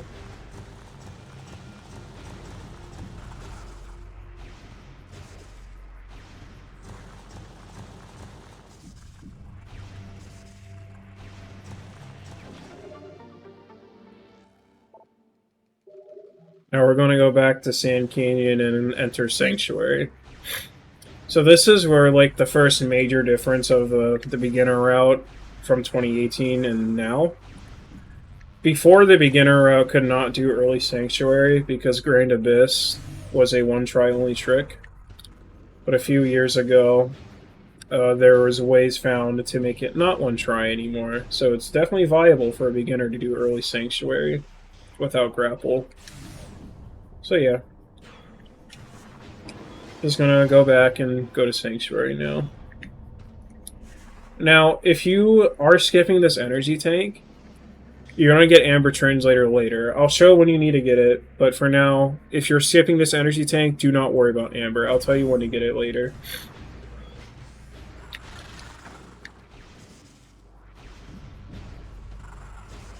Oh, I got the wall boost. That's kind of random. If you boost as you touch a wall, you can sometimes get up with a boost, but I just always lay a bomb, just in case. Gonna power bomb this door and shoot it. And we're gonna be in Sanctuary. That's why we need the power bomb, so we can enter Sanctuary. That's it. Alright, so for this, just kind of walk forward and boost. Now you want to bomb these crates here to the left to get a power bomb. You're going to boost forward to load this room. This room takes forever to load, so it's better to do this. Pick up the drops and walk towards the room. So yeah.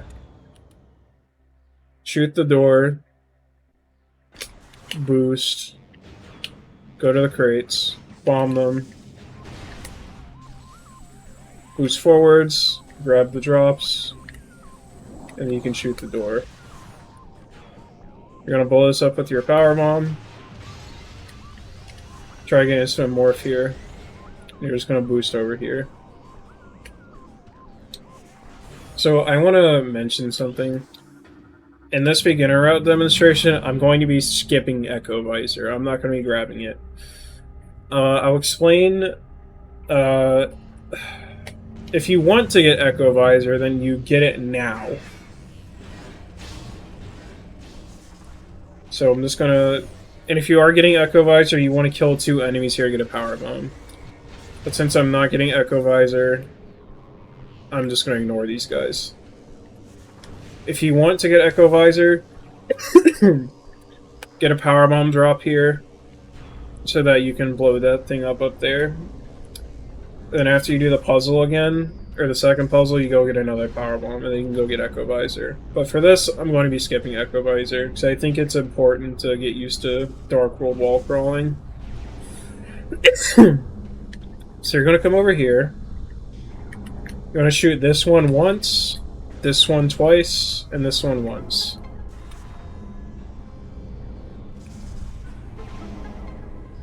And you can get it in the bomb slot before it rises up. Now, you can save the game here if you'd like. If you're only going for RTA, just save. But I'm not going to be doing that since I'm using Dolphin and I have save states. So I'm going to be... Just come over here. You can just morph. Don't boost, it's dangerous. So just morph and roll a little bit. We're going to come over here. Now, we're not going to use the boost slot right now, we're going to be getting that later. And now we come to Wash Station Access. This room is pretty notorious. It's a pretty hard room to cross for a beginner, or it used to be.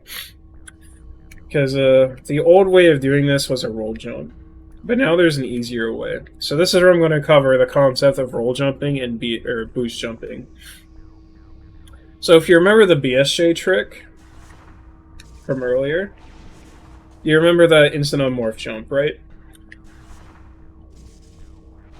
Now, if you apply that with holding R midair out of Morph Ball, so like if I roll jump here, for example, while holding R, you can see I maintain my Morph Ball speed, right? So to do a roll jump, you're going to do the same inputs as a BSJ, but you're also going to be holding R. So the way I do this, I hold R with my right middle finger. I hold X with my right index, and I hold B with my thumb. So the same thing as a BSJ, but you're also holding R. So you're going to be rolling off the ledge here, and then as soon as like the morph wall's like half covered, you unmorph and do the inputs for a BSJ while holding R. Now this method is pretty hard. I don't recommend this method anymore. So I'm going to be showing you something easier. So this is the same concept, but you're going to be boosting. And this is not precise at all. So you kind of just morph here, like in front of the square here. And then you're going to like quickly tap right. This will make it so that the morph ball is going to move right as you boost. So I'm going to hold boost while holding R. And then as soon as I pass the ledge, I'm going to do the BSJ input. So XBL, or XLB. So to recap, tap right, hold boost, hold R, and keep holding R the entire time, never release R. Once you pass the ledge, XLB, like that. I don't even think you need to hold L for this, by the way. I think you can just hold RL for this. I think you can just boost and jump like that, and it works. Like, it's not precise at all. Like, you just need to go far enough to hit this respawn trigger to make it across. You can even do it without jumping, but it's pretty dumb. You can do it without jumping, but it's very precise. But yeah, the fastest way is to hold R, boost, XLB, and you make it across. But remember, you do not need to hold R or L at all. You can just do a regular jump and make it across. It's very forgiving. It's much easier than it used to be. You can even do it with a single jump, like this, and it works. So it's possible to cross your NSJ now. NSJ needs no space jump. So yeah, tap right, boost, hold R, boost, XLB. Now, to save some in-game time after you get over here, you can scan this post, and this will lower the grapple points, and the room will load during this black fade. Now we're going to get this energy tank. This is energy tank number 5 of 6. Alright, so watch station. There's a couple ways to do this room.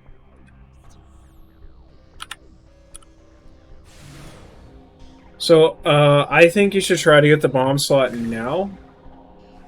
So what I recommend doing is you open the door, switch to Dark Beam, and kill these res bits.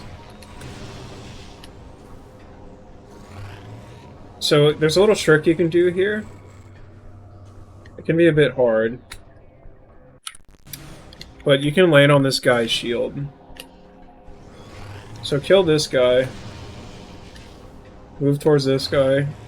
Shoot him once he's about to pull up his shield, and you can jump on his shield.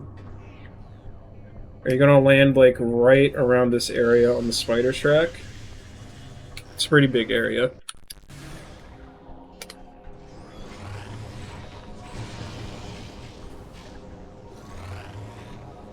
So jump. You gotta be quick with this too, because if you take too long on a shield, it goes down. Like, let me see if I can show you.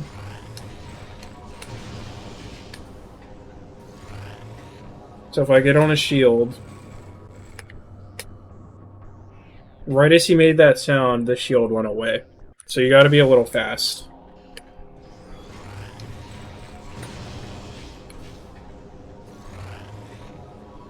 So yeah, just get on a shield, and then you can do that. Now, if you fail that, there's a couple ways you can get up there. You can do a BSJ here.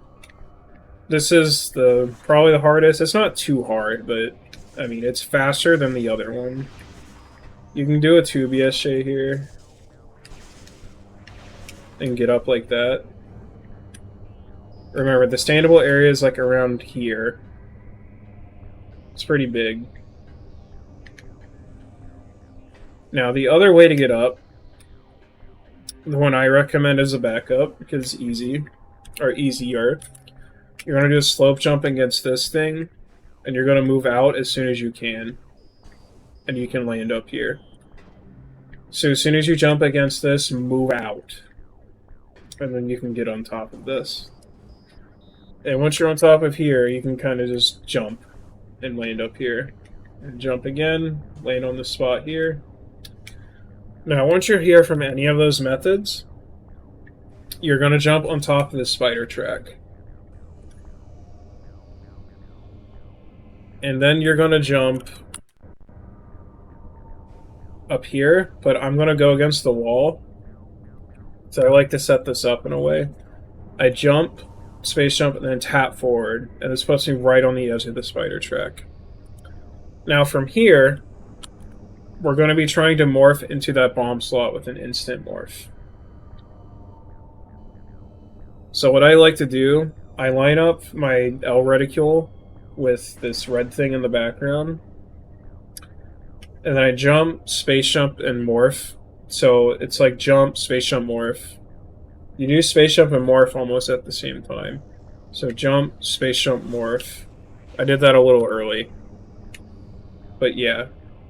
So jump, space jump, morph, and you should get in if you aren't stupid like me. Like that. Just don't go early. Like, as soon as you see Samus start the dip, that's when you space jump.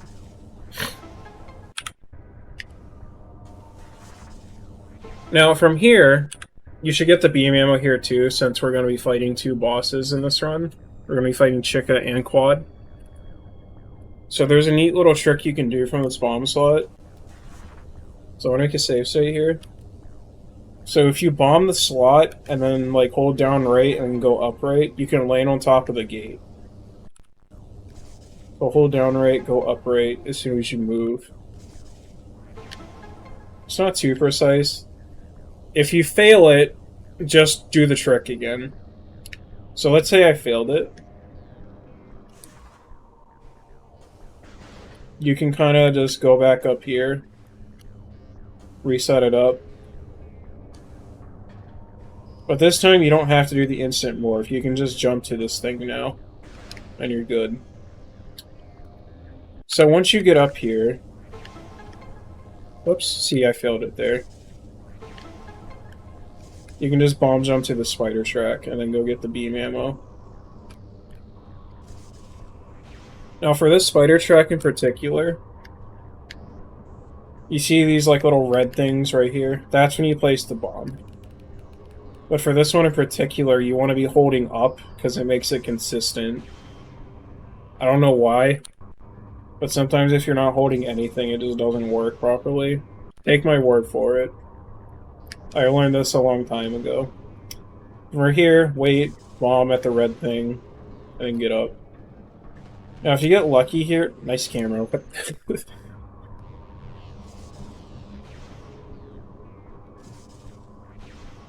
Now, if you get lucky here in this tunnel, you can hold upright and boost, and you can sometimes land into that beam ammo expansion.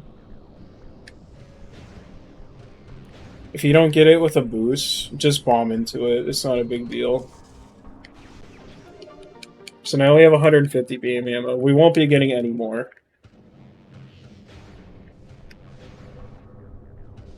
Now, we're going to be going to Grand Abyss.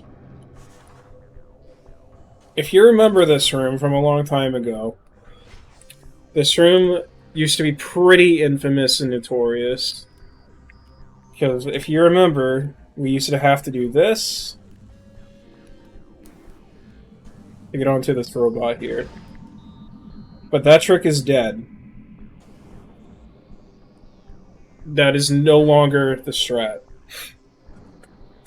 So there's a couple of ways of doing this. I'm not going to show the extended dash because it's slower and harder for no reason. But I'll be showing you the new way of crossing Grand Abyss. So if you remember the boost jump from Watch Station Access earlier, it's the same exact trick. So we're going to morph, So first, I need to explain how to manipulate the camera. So if I like morph right now, the camera is not where I want it to be. So what we're going to do is we're going to hold forward and then morph. So tap forward and then morph. Don't do it at the same time. That can cause problems. See? Forward and then morph, and then release the stick. Now from here, we're going to do the same thing. Tap right, hold R, boost, XLB. You don't have to land to make it. You just have to hit the fall respawn trigger, which is pretty forgiving. So I'm going to try to do it without hitting the fall respawn trigger. Now if you do it too late, you won't get the instant on morph. So try to be fast. I think my angle's not straight enough to do it without falling, so let me line it up again.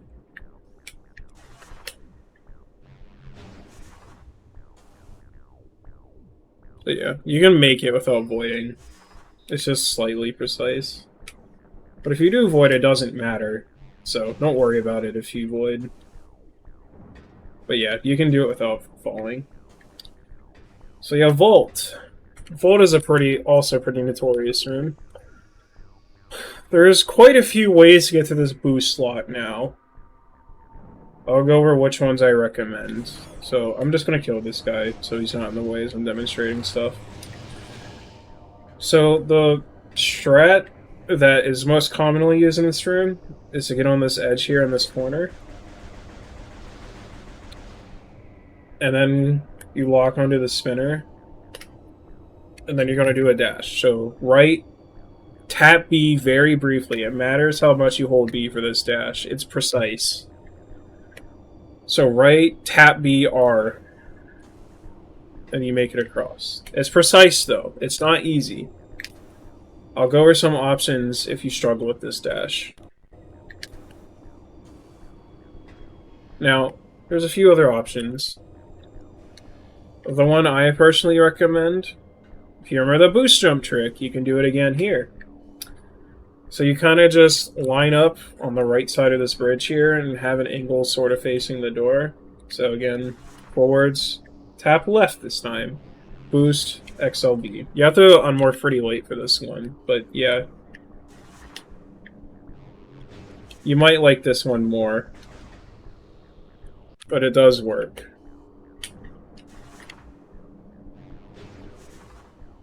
I would probably try both and see what you like. Personally, I'm a fan of the dash. The boost jump isn't bad though, but it is a little tricky. So you kind of just unmorph and jump as soon as Samus leaves the bridge. Like that. Now, another thing you can do, if you don't like that dash, you can do a similar one. So you can kind of dash here. And then you can turn around while holding R. So like, as soon as you dash, press A to get rid of the scan visor. And then turn around like that. And then morph. And if you do it right, you'll get the camera stuck on this and it'll respawn you over there. It's kind of precise though. So this is... Honestly, I would not recommend this. I would just go for the regular dash strat if you're doing this. Because at that point, like, you may as well just do that. See how I got the camera stuck and I landed here? The other option, I also don't really recommend. It's the same concept as the other one, but you do a roll jump instead. But again, it's kind of stupid. I don't recommend it.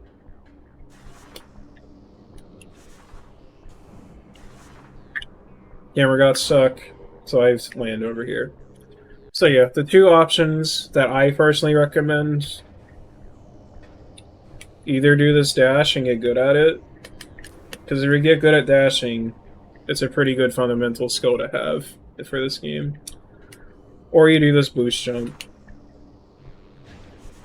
That was too far forward, so I didn't get it. You want to be positioned, like, somewhere around here, probably. So, like, around there. Tap left. I think I was too far back. So, yeah, just go, like, in the middle of this thing, basically. Left.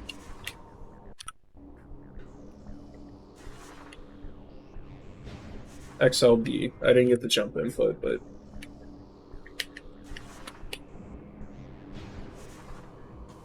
I probably would recommend that one if you want something easier.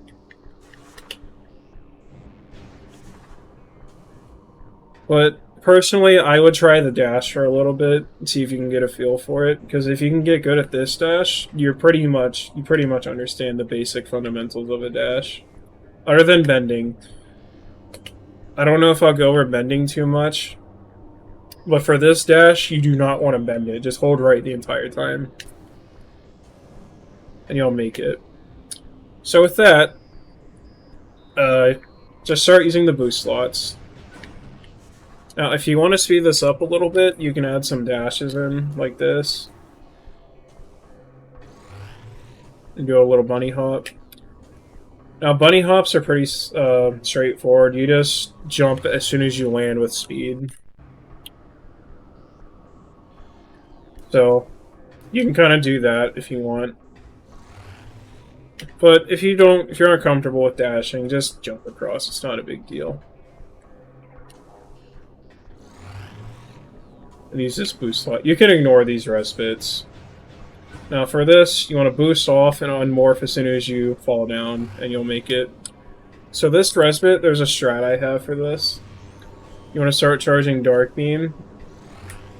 Kind of manually aim and hit the ground. Or you can just hit him like that. Use the slot, and then you can hit the missile on the ground to blow him up. It's a little bit tricky, but it can be useful to know if you want to conserve health. Now, if you don't want to do that, you can just kind of do this normally, and then shoot him later. But shooting him then has an advantage of him not doing an attack now. So I recommend trying it. It's not too bad. Just make sure you're holding L and R the whole time so you don't stop moving. So yeah, just kill him. And then you can just get a little close to him, and then you can kill him normally. Now, for this is another dash. I don't believe there's a boost jump alternative. So for this, kind of just get on the ledge here, and then dash. It doesn't even matter if you make it across. So just dash. Like, if you hit here, it's fine. Because you spawn over here. So you're just trying to hit a respawn trigger. So just dash, delay space jump, and you'll make it. I don't know how precise this is. Like, I'm going to try to do a bad dash intentionally. Like, that was pretty awful. I still got it. So just make sure you're taking your time with it. So that's pretty bad dash, and I still get it. So rule of thumb, if you're underneath the bridge as you hit terminal fall, you will respawn under here. So from here, just kind of walk backwards, and then you can jump instant morph into this bomb slot. If you don't get instant morph, just bomb into the slot. And now we have screw attack.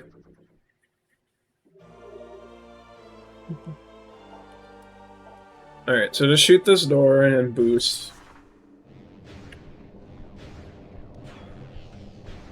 Just gonna screw attack across here.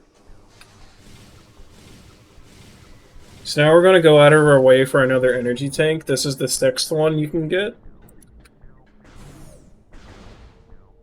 So I'm gonna go over here to Cat West. If you're skipping this energy tank, just go back to Watch Station Access, and then go to Hall Combat Mastery from there.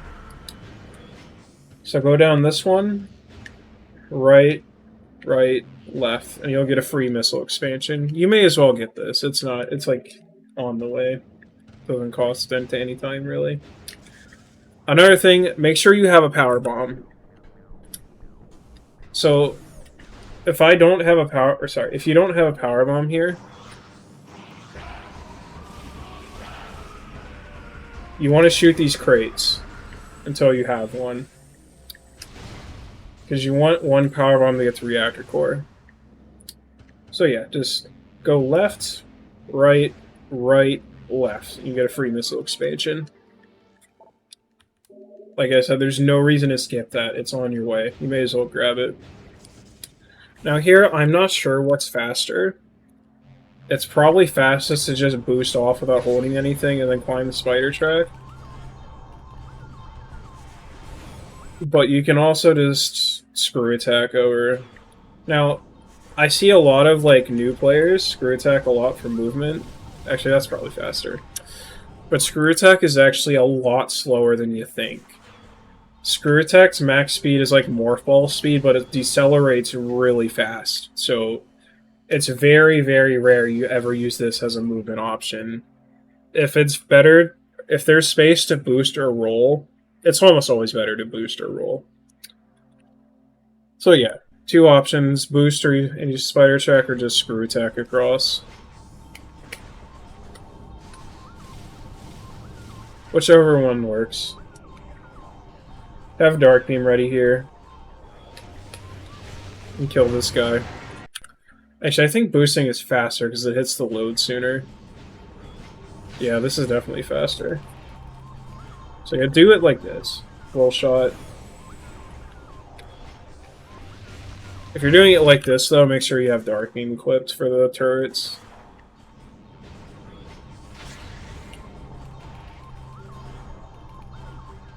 So yeah. You can just kind of shoot these guys. You don't have to kill them, but they do a ton of damage, so I recommend it. And these guys can also drop power bombs if you forget the crates. But I recommend just going for the crates. So the next energy tank we can get is here. There's a couple of ways of doing this. I'll show both. They're both like probably the same difficulty. You can always just do it the normal way if you want with that cannon, but we want to try to be faster. So this is one of the methods. You can kind of just do a BSJ here and land up here. And there's two options from here. You can either jump up here and then jump in this corner. And once you're in this corner, you just morph and hold up left and you'll grab it. Now, the slightly faster way is to BSJ up here again, and then you can screw attack directly into this energy tank like this. So the other way of getting up here, you can actually do a triple bomb jump up to the spider track. So if I hold R, do a 3BJ, I can get up here. Then you can unmorph at the top and do the same thing. Either jump up here, go to that lip, or you can just screw attack from here. I don't know which one's faster. I think it's preference. Personally, I like this one. Whoops. I like this one.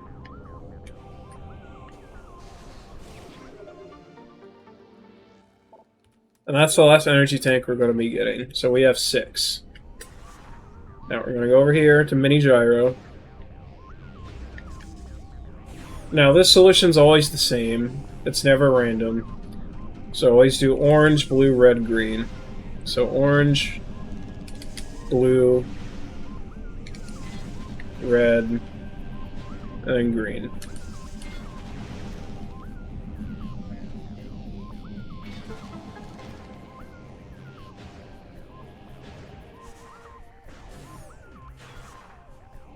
We're gonna go over here, try to get instant morph here, and you can scan this portal. Now, it is slightly faster to stay further back and morph, so you can boost into this portal. And unmorph right before you touch it, just to make sure you enter it. Now, we're going to be going to Quadraxis now. So this is where I'm going to have to get into detail again. You won't really have to know anything about loads, because everything here is a proximity load. So there's no load triggers or force loads you have to do. So just come up here.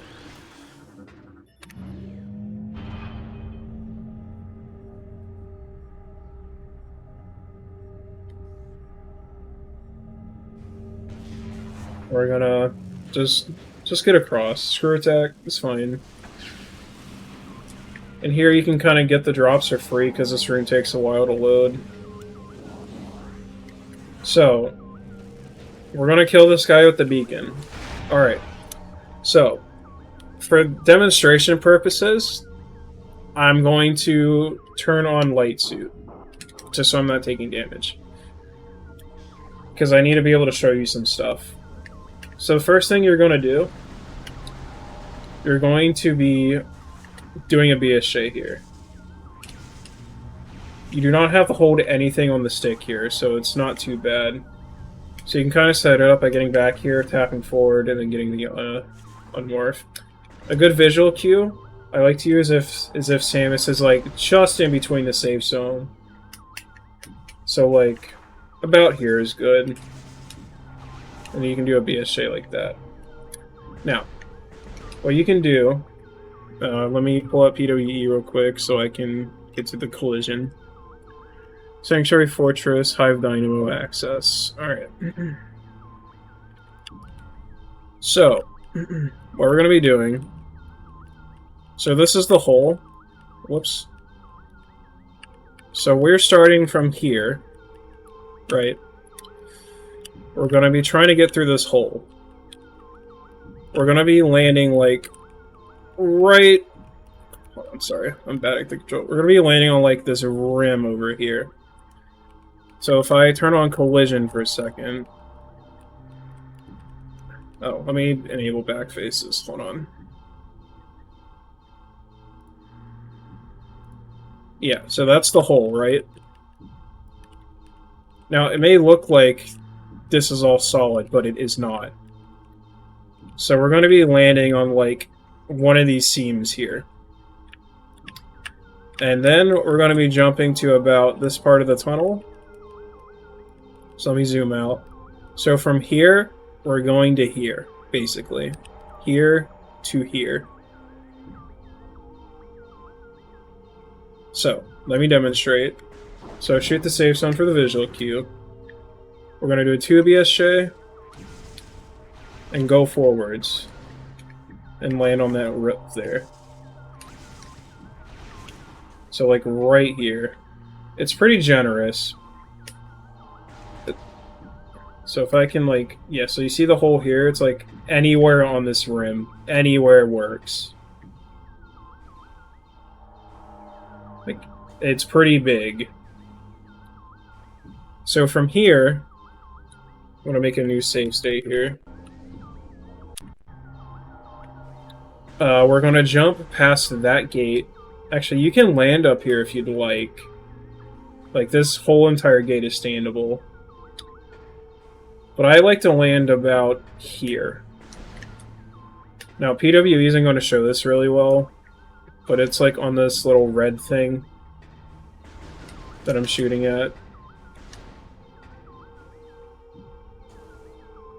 But you can also jump to the gate. So I'll show the gate. So from here, just jump towards this gate. You can look at the gate if you'd like. I actually recommend doing that. So look at the gate and just jump to it. Like, right there. Now, from here, you're going to jump to the door. Now, this transition's a bit weird. If you try to transition it normally, it doesn't work, because there's a wall here, right? So the strategy for this is to jump here, right? You're going to hold left until you see Samus touch the wall. So, you see how I'm touching the wall now? As soon as you touch the wall, stop holding left. And then you just jump in place, and it works. So to recap, get on top of the door, jump until she hits the wall, release the stick, and then jump in place, and it works. So let's do it again. Go to the door. Now if you're fast, you can actually hit the wall during this jump. So I'm going to hit the wall here. Oh, I actually landed on top of the wall. Whoops. Hit the wall here, and then I can just do it. But if you want to be safe, just get on this side of the door, jump, hold left, release, jump in place. So from here, so this is Hive Gyro. Let's go to Hive Gyro. So this is Hive Gyro. So we are right here. Oh, sorry, I didn't explain what I did there. So after you transition this room, you kind of just tap left here to get on top of the seam. Oh, PWE was in the way. Hold on. So, yeah, get on the door, transition, and then tap left at the peak of your space jump, and you'll land on the seam. Now, from here, so let me scroll up. So we're like right here right now. We're going to be jumping to this part right here, this little lip. It's pretty forgiving, but just be careful. Does this have collision? Okay, so like this little lip right here. So we turn on the world view again. So yeah, we're like right there. So if I look at it in game, like right there. So just jump from here to this spot, and you'll land. This spot is pretty big. So like literally anywhere on this like object is fine, except here. So yeah.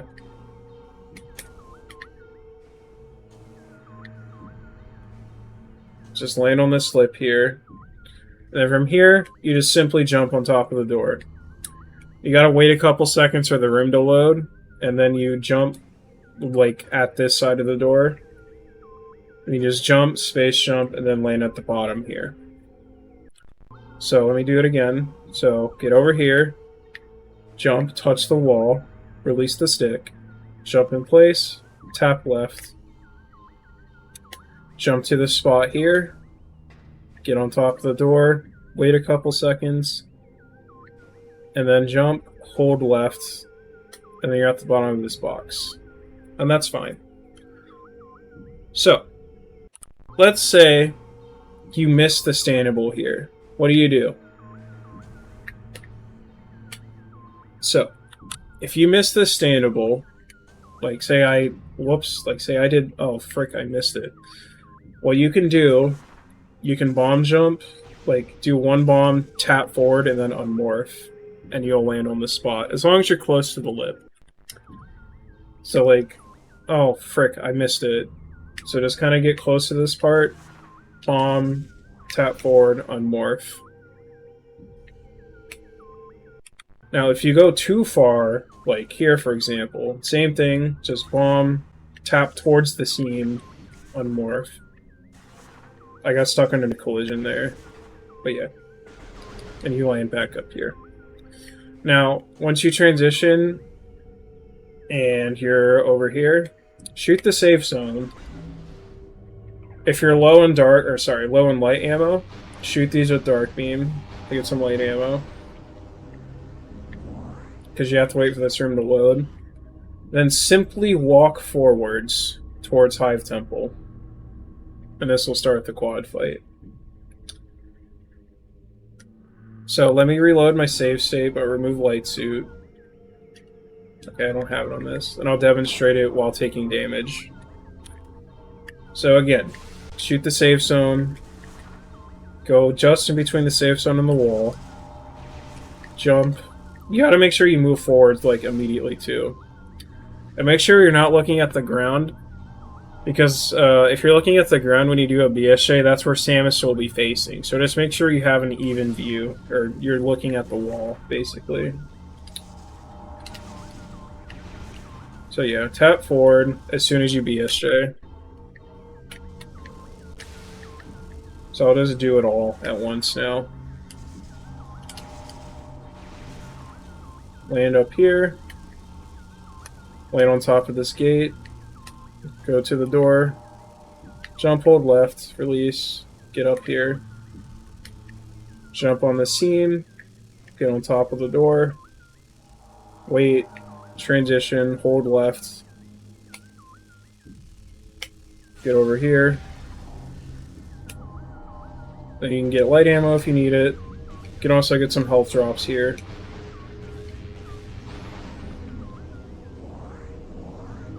Now, for a beginner, I recommend starting this fight with at least 2.5 energy tanks.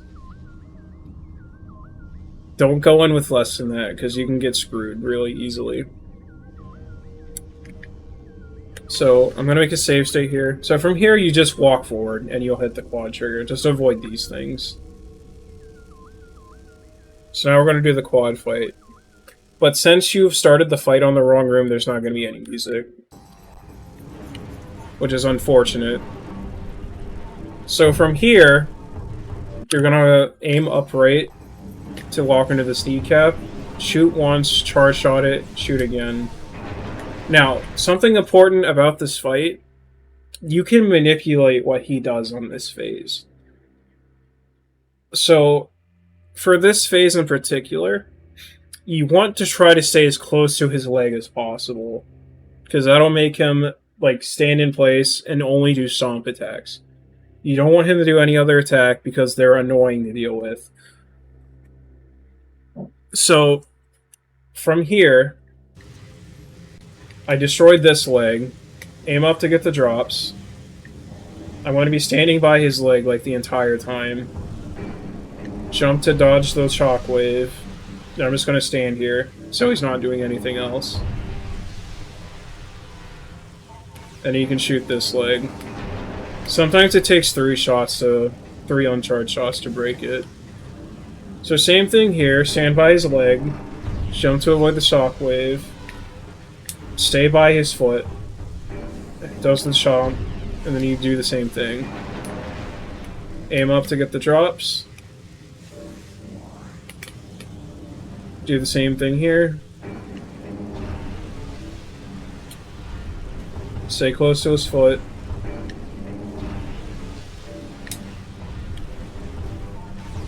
And that would be phase 1.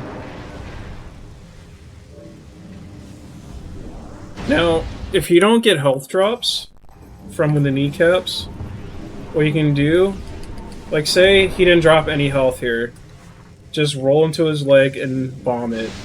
This will almost always give you an ultra. You can do that for every leg if you want, because there's downtime. And then you don't have to dodge his attack. So just wait. So as soon as you see it break, you can just do that. Get more health. So again, stand by his leg at all times. So that time I had to do 3. Because Light Beam is really dumb and it does random damage on its charge shot. It's not consistent.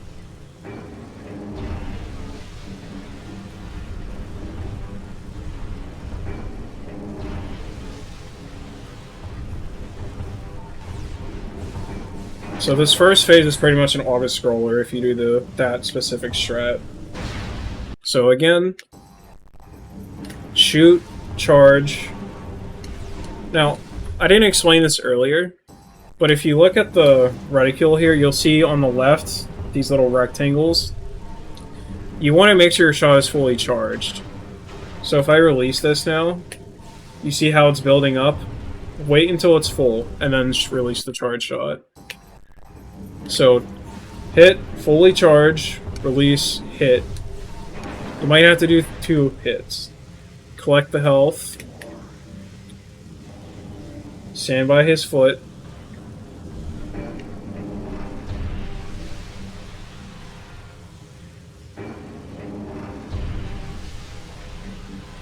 Wait till it appears, and then shoot it. Collect the health. Bomb his foot if you need to. Just remember to stay close. After the first one, he always starts to move. Or sorry, after the second one, he starts moving. So just make sure you're staying with him at all times.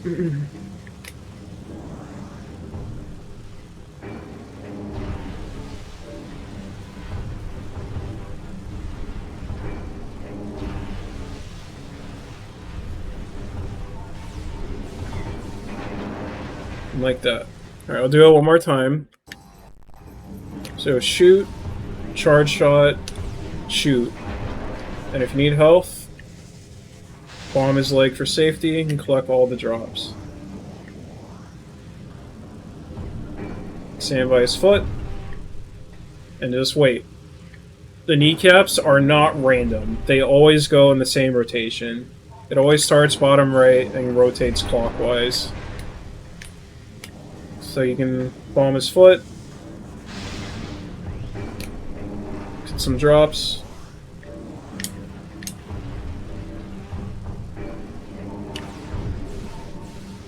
I had to do 3 shots there because I got unlucky with my light beam damage.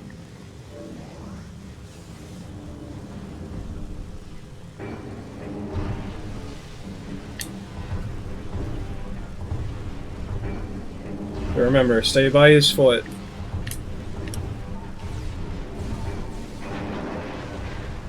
And collect the drops. Now, phase 2. At the start, you can kind of just go over here towards the right of the antenna and screw attack it. Just delay it a little bit. Like that. And you'll always hit it. Now, if you don't destroy it in one screw attack, let me see if I can intentionally do that. It's not precise at all. If you don't destroy it in one screw attack, just turn around and shoot it with light beam. Don't do another screw attack. Also, another thing to note about screw attack, if you're screw attacking in the Dark World with Varia Suit, you actually take less damage. So, like, I believe it's around 2 DPS, so if I screw attack here, I'm, like, taking almost no damage. See how I still had, like, 70? So yeah, just screw attack this antenna from the right. And then you're going to aim at the antennas manually because you don't have echo. So just try to get close to it with the jump and release a charge shot and finish it with uncharged. Collect the drops. And what I like to do here, I get on his leg here. And then as soon as the antenna appears, I jump over here and then screw attack it at its side.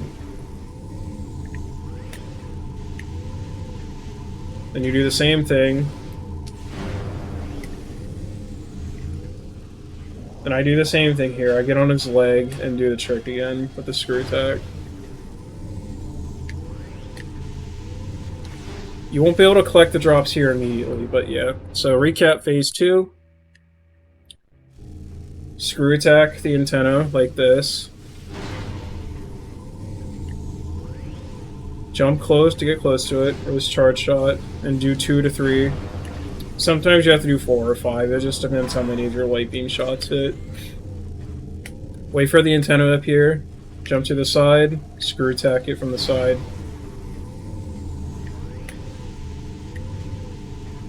Get close, release.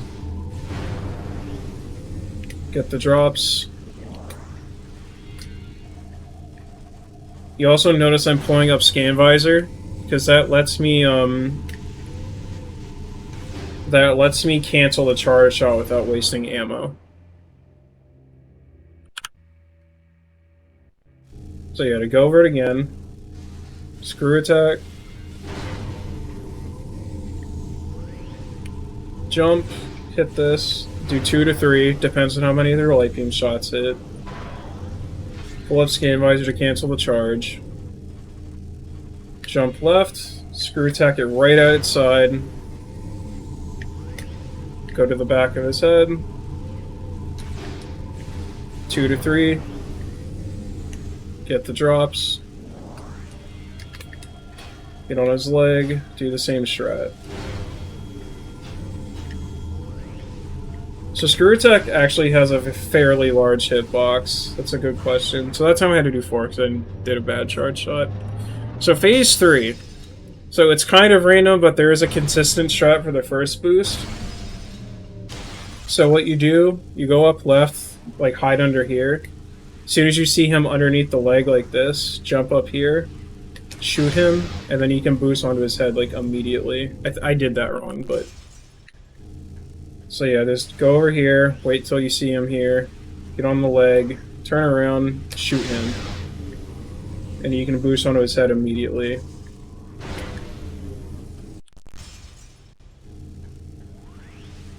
So yeah, wait till you see his face, jump up, shoot him when he's right behind you, and then you can boost immediately.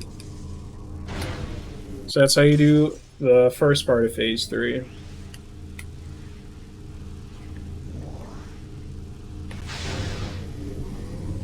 Oh, I did that early, so that didn't work. Just make sure you wait a little bit. Wait. There he comes.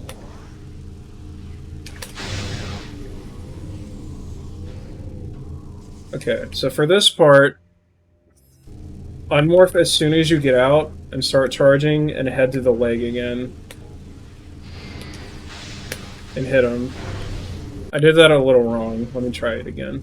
So he's always going to come to this part. So after you unmorph here, he's always going to go towards this part of the room. So you see how he stopped there? So what you do now, you start charging, you hit him as soon as you see him, get on his leg again, and see where he goes. So he's coming this way, so you can just sit here and do it.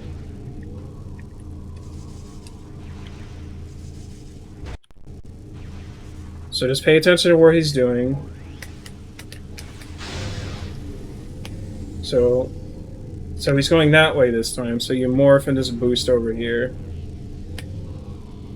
I did that really slow, so I'm probably not going to make this. Oh, I still made it. So yeah, unmorph, start charging. Try to get far away from him so he stops. So he's coming this way.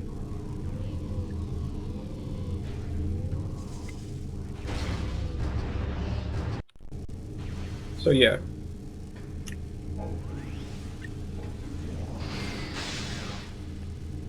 That did not stun him? What the hell? So he's going that way. You should probably jump off before you, like, boost there. But yeah.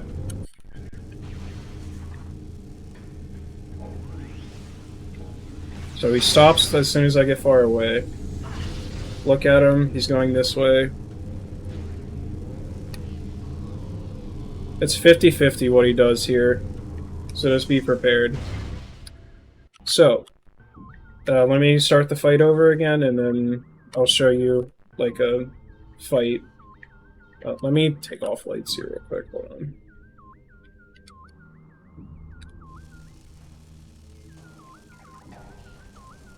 Let me show you the full proper fight.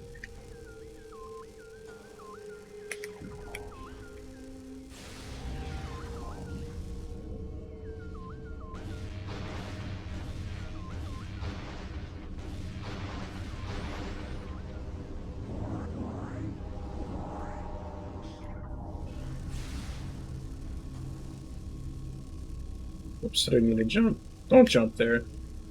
Just walk. Alright, so here's a quad fight from start to finish.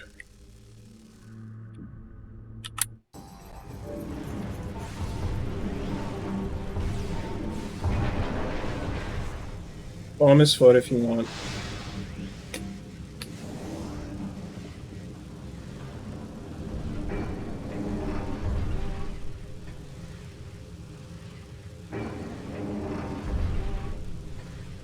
Wait, there it is. Start attacking it. Bomb his foot if you want.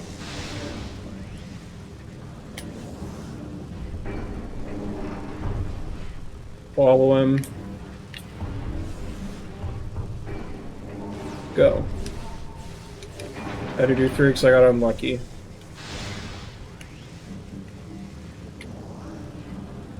And make sure you're collecting drops all the time. Follow his foot. Stay close. And then go. I only got missiles that time, it's crazy. So yep, screw attack.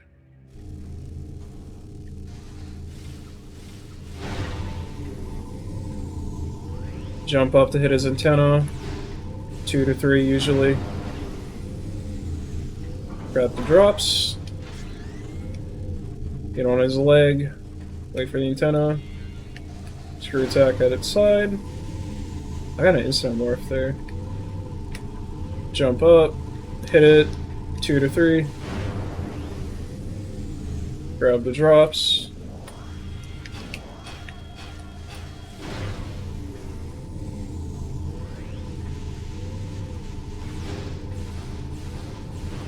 Alright, phase 3. Go upright and hide behind his leg. You want to hide behind his leg so he doesn't see you. Wait till you see him, get on top. Wait till he's like right behind you, and you can boost onto him immediately. Unmorph, start going back. Wait until he stops, get on top of the spider track, see where he's going that way. Just always be prepared. And there you go, that's a quad fight. Then you can just kind of walk in Annihilator. Hold down on the C stick to switch as soon as you walk into it.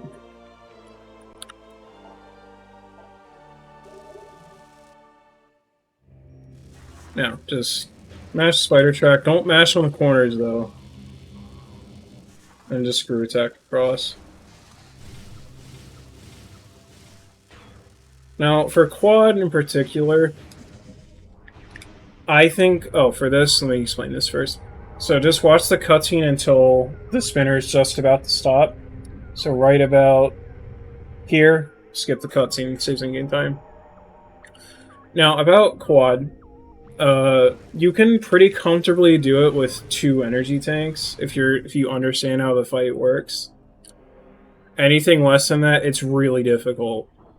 But I recommend just grabbing all 6 until you're used to fighting Quad without Dark Suit. Or until you're like, I want to do Quad Skip. I'll go over Quad Skip like at the end. But for now, I recommend just fighting Quad. But, yeah. The more you get used to Quad, cut out the energy tanks. I recommend first cutting out Mineshaft. That one takes over a minute to get. So, yeah. So now we're just going to go return the energy.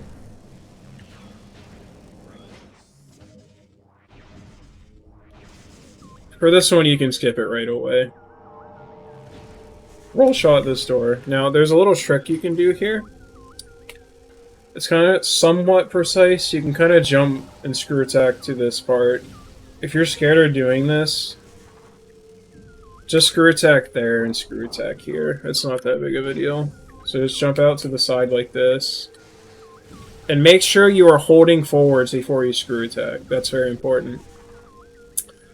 Another thing about screw attack, if you find that your screw attack isn't coming out sometimes, you probably double tapped B before you space jump. So like if I double tap B here and then space jump, my screw attack is never going to come out. Because I pressed B twice before I space jump. So if that happens, think about how you pressed B, because that could be the problem.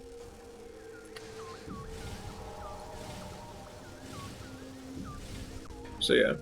If you're low health here, which you probably shouldn't be, you can screw attack through this Ingstorm and you won't take any damage from it. Otherwise, just boost. But if you are low health, screw attack through it. But yeah, just boost.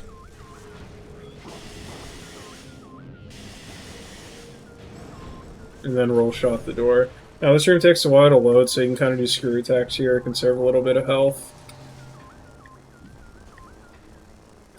Okay, so if you didn't do the bomb slot trick, what you can do, you can go over there and use the portal and judgment drop instead. But since we did the bomb slot trick, we're going to use this portal.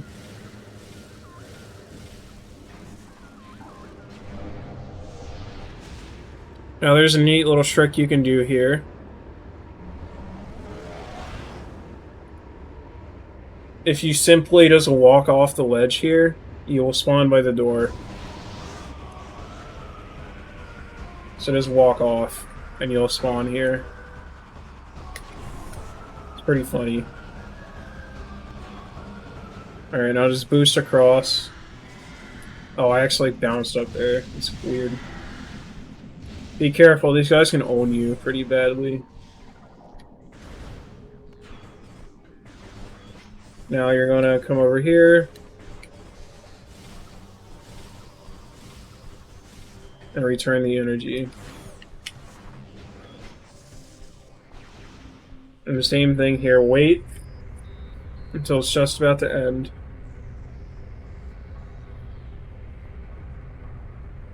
And then skip it.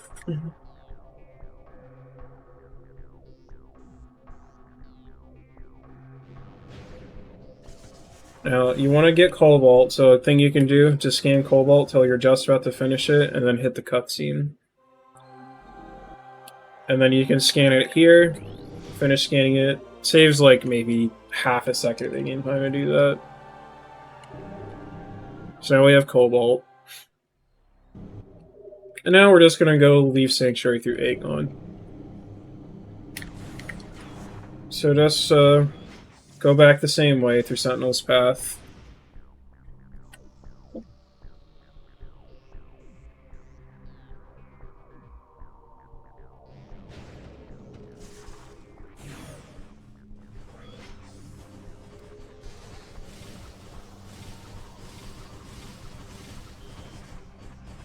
We're going this way to avoid a Quaud fight. Bomb on this left side here, because it touches the proximity load sooner. My sound glitch.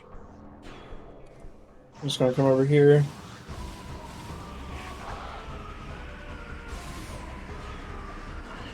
Go attack across.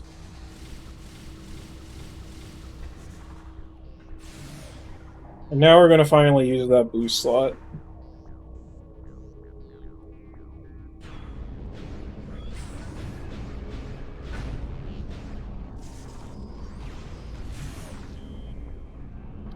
So just keep going. Nothing really to say here. Okay, so this room is a bit interesting. Now, you might be thinking, well, can't we just use the spider track to get up here? No.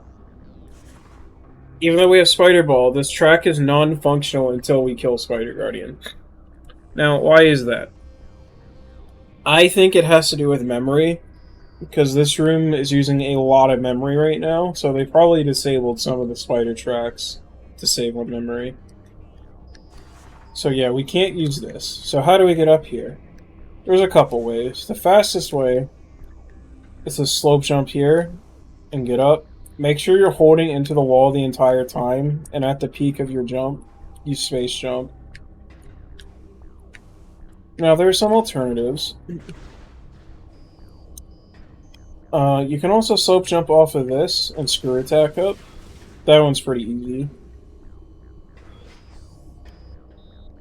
So, you can just slope jump and screw attack up. I did it too bad there. Like I hit the wall or ceiling. You don't need a very good one. Just don't hit your head on the ceiling and you'll be fine.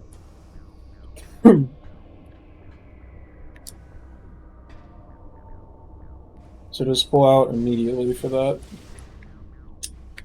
Now, the other thing you can do is you can just do a BSJ here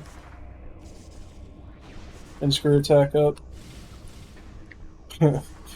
Sometimes that happens if you screw attack out of a BSJ. You can also do it on this wall too if you want. It doesn't matter. Yeah, what I recommend, either do this slope jump into screw attack, or just do this slope jump. I don't really recommend the BSJ, but you can do it if you want. And then, as soon as you open this door, you can unmorph or instant morph and boost into this hologram.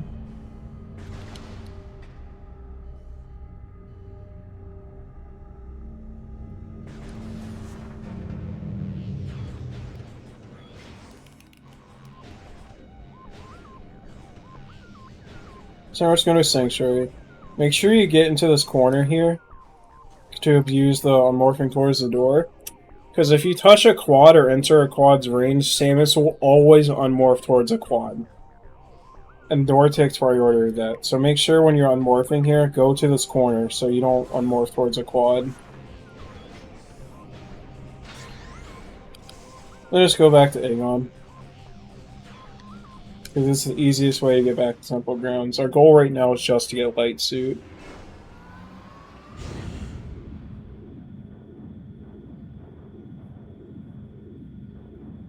Yes, that's why you turn around sometimes. I've never watched these cutscenes on this file.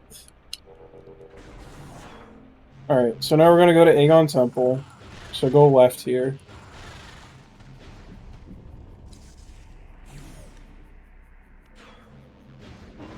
Now, if you're skipping Mineshaft Energy Tank, this is when you would get Amber. But since I have Mineshaft Energy Tank, I got Amber way earlier. But if you're skipping Mineshaft, get Amber now. But since I already have it, I'm just going to go this way.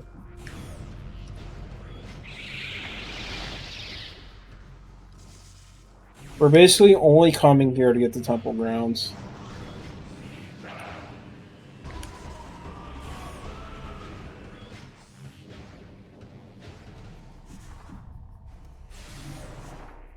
And remember what I said about boosting here.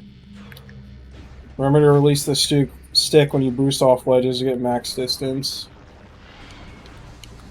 Whoops, didn't mean to screw attack there. And make sure you boost before you enter this room, otherwise it gets killed early. So we're just going to go to Great Temple.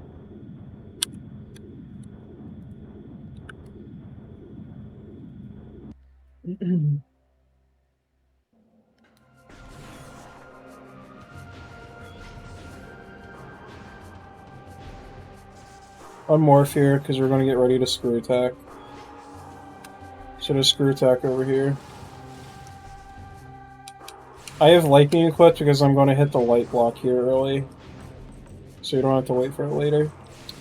So here, hit the light block, and then just go here. You can kind of roll up this little rock here. That's not too hard. And then we're just going to go back into Great Temple and get Light Suit.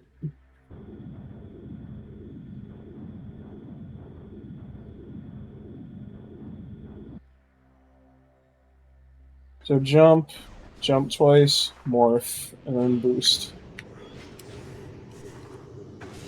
Now we're going to head left here to get the Light Suit.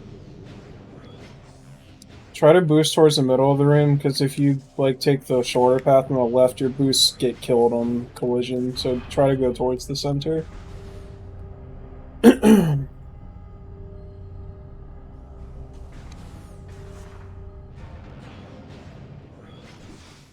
Alright, so now we're getting Light Suit. Fastest way, just do a little strafe dash there to get the Light Suit. You don't have to, but it's a little time saver. So now we're actually not going to use the warp, because now we're going to go to Torvus on the front. And the reason we're going to Torvus on the front is because we don't have Torvus on the map. You can only warp to Torvus if it's on the map. Now, we could have gotten Torvus on the map in Reactor Core by entering the lower Torvus elevator and then leaving. But the reason I didn't do that is because I'm getting Seekers. So, yeah. This path is just to get Seekers. Switch to Light Beam. Try to do the corner cut to get the instant unmorph. I want to go this way. You want Light Beam so you can hit this light block. Go around on the left.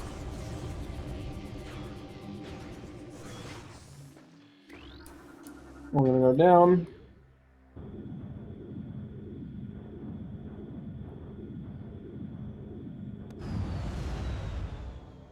And then we're going to scan this gate. This is actually not an amber gate. This is a violet gate. It's lying. Alright, so now we're going to go up here, take the right side first, and go up here. So, it's very, very important that you do not fall down here. There is a backup if you fall down, but it's really difficult. So just take your time with this. Just try not to fall down. I'll show you what the backup is after I get Seekers. It's very hard, you may not want to do it. So just be careful. So yeah, go to left first, do 1, 1, do this one 3 times.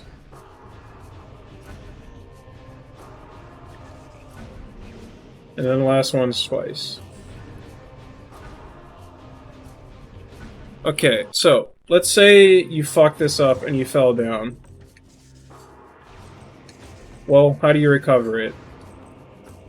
Well, there's 2 ways. One, just go back there and enter Great Temple from Temple Assembly Site again. The faster way, which is really hard, is to learn how to open the Secretless lock. But personally, if you're learning how to do this one, you may as well learn how to do the rest. But I can show you how to do this one. I'm not very good at this one, but I can show you. So you hit this. So you want to, like, hit it with your missile, and then you want to press B a little bit after. Now, you want to start with a slight forward input, like that, so your screw attack doesn't go anywhere. And as soon as you initiate the screw attack, you hold straight forwards, and that will hit all of them except this one. So yeah, like, aim here, and then you can do that. But just try not to do that. Like, if you're learning how to do this one, you may as well learn all the other ones and skip Seekers. So yeah, just be careful here.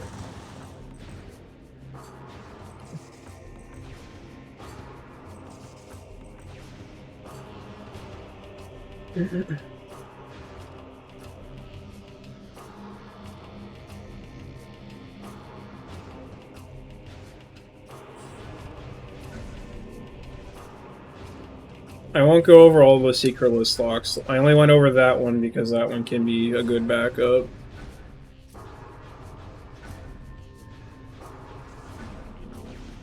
So 1, 1, 3, 2, going clockwise. So morph, boost into this, and unmorph.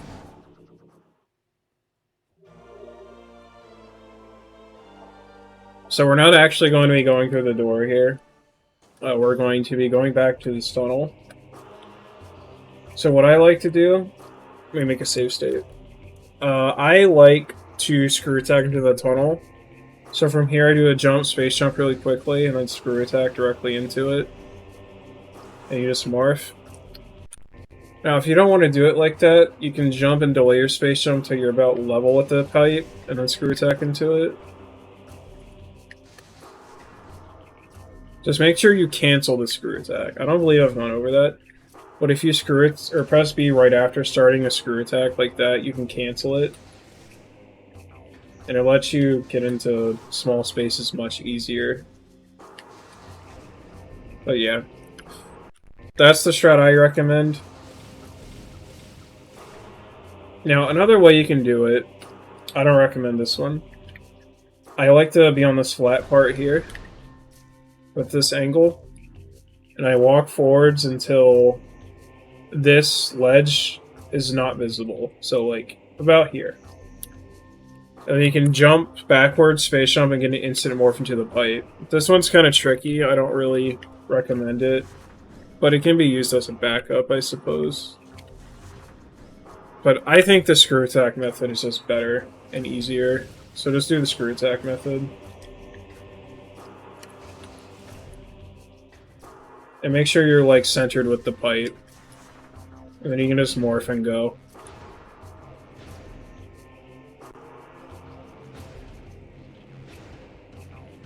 Now, careful on the way back, too. Although it's not as bad on the way back, you can go back to Hall of Honor Dead and open the lock normally. Alright, so now we're going to Torvus. So go this way.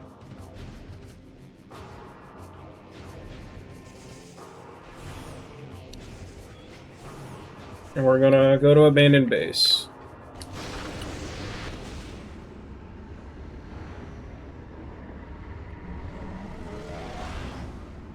Now we're going to be doing a trick called Ride Skip. I don't care what the actual name for this thing is, it's called the Ride. So there's a couple ways of doing this. you'll notice that the Inkclaw sound is playing, but I'm not taking damage. That's because I don't have Dark Suit. So at this point, Dark Suit only removes the Inkclaw sound. But yeah, anyways. So there's a couple ways you can get up here. The standard strat is the slope jump off this rock to get up here. Since we have Screw Attack, we can't kind of combine it in case we don't get height.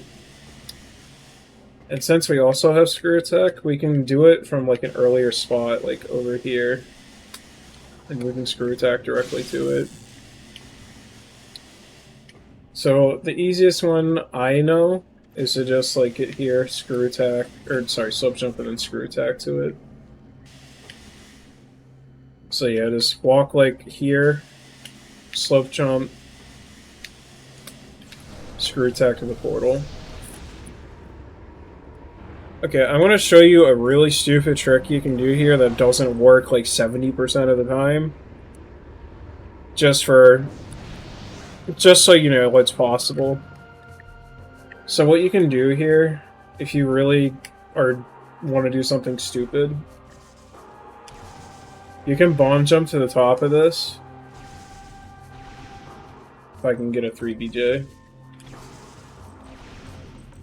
And you can boost through this, but this is really, really inconsistent. It doesn't work like half the time. I don't recommend doing that. It's really bad.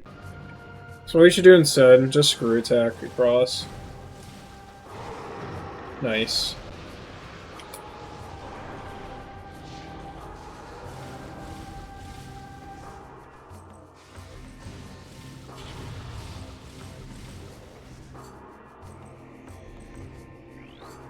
And then scan this.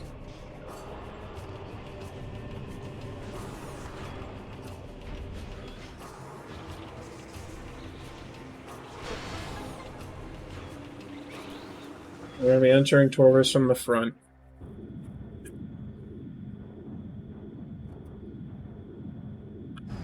So, for this turn, just boost. Doesn't really matter. Now, Lagoon, there's a couple of options. Just boost into the cutscene. Make a save state. So one thing you can do, you can jump up here, and jump up here to land on this branch. I missed it, but you can land up here.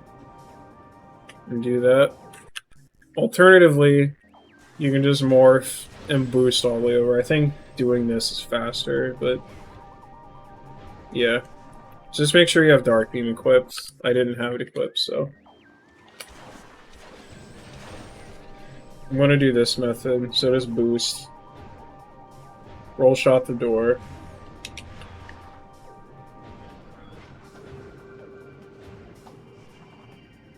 And then just climb the room. Okay, so this is a great bridge. This room has quite a few options to climb it. So the one I recommend is to get up here, and then you see this is a slope. So we can kind of slope jump off this and Screw Attack directly to the bridge. That's the one I recommend. If you don't want to do a slope jump, you can also just Screw Attack to this ledge directly from here. And then Screw Attack to the bridge. Personally, I recommend just trying to do the slope jump. So you can kind of just get up here, do a slope jump and Screw Attack up here. Now the other method that you can do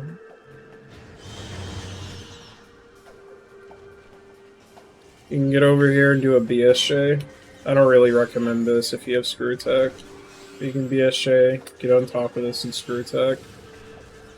So yeah, I just recommend doing slope jump into Screw Attack. To show it again,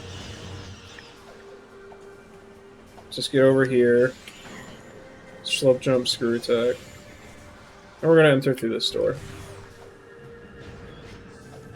Okay, so the Pirate Fight, have Light Beam ready for the start. Let me make a save state.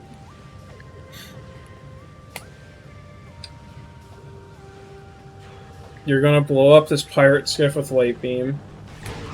Switch to Annihilator. Wait for these guys to show up. Then just start spamming.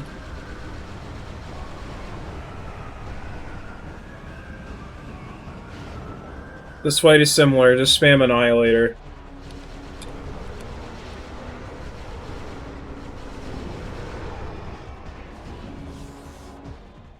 We're gonna get screw attack. Or sorry, super missiles.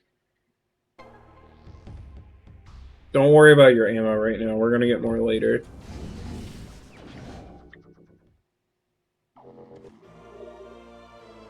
Now we're gonna get Emerald. And since we have Seekers, we have to scan Emerald, we have to scan the Emerald hologram twice. So get your super missile ready. So here's a little trick. If you fire a super missile, pull up scan visor, you can shoot your beam much faster. So every time you use a super missile, just bring up scan visor and you can shoot much sooner.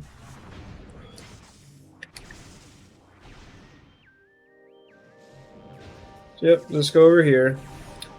So you can do a little trick here called a pre-bomb. What that means is when you enter the room, if you bomb near the door and boost away, sometimes the bomb will hit it. So I didn't get it there. Didn't get it there either. See, I got it there. You want to do that, try to do it. It doesn't waste time to go for. So, like, I didn't get it there. You can tell based on what it sounds like. So same thing here. I didn't watch this cutscene on this file, apparently.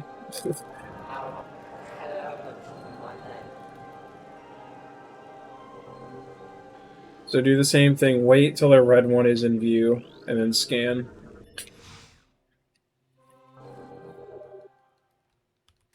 So now we're going to be going to Lower Torvus. That's why you want to pre-bomb it, so it's already ready to be opened.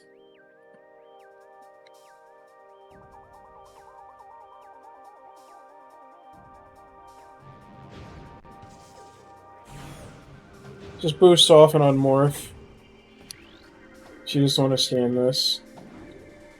Scan this on the way down, so that it moves while you're unable to do anything. Then we're just going to go to Lower Torvus.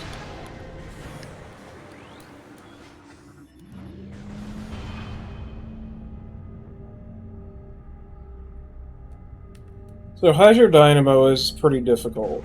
There's two methods that you can use to skip all of Lower Torvus.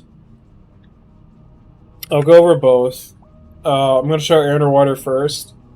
But the one I'm going to recommend is underwater dashing, but you can kind of feel out what you want to do. So first, air underwater. So you see how I'm transitioning from air to water state? If you morph on the same frame you enter the water state, you get air underwater. And with air underwater, it may not seem like a big deal, but with air underwater, you can screw attack underwater, and that lets you hit these things. So if you get air underwater, you can do this.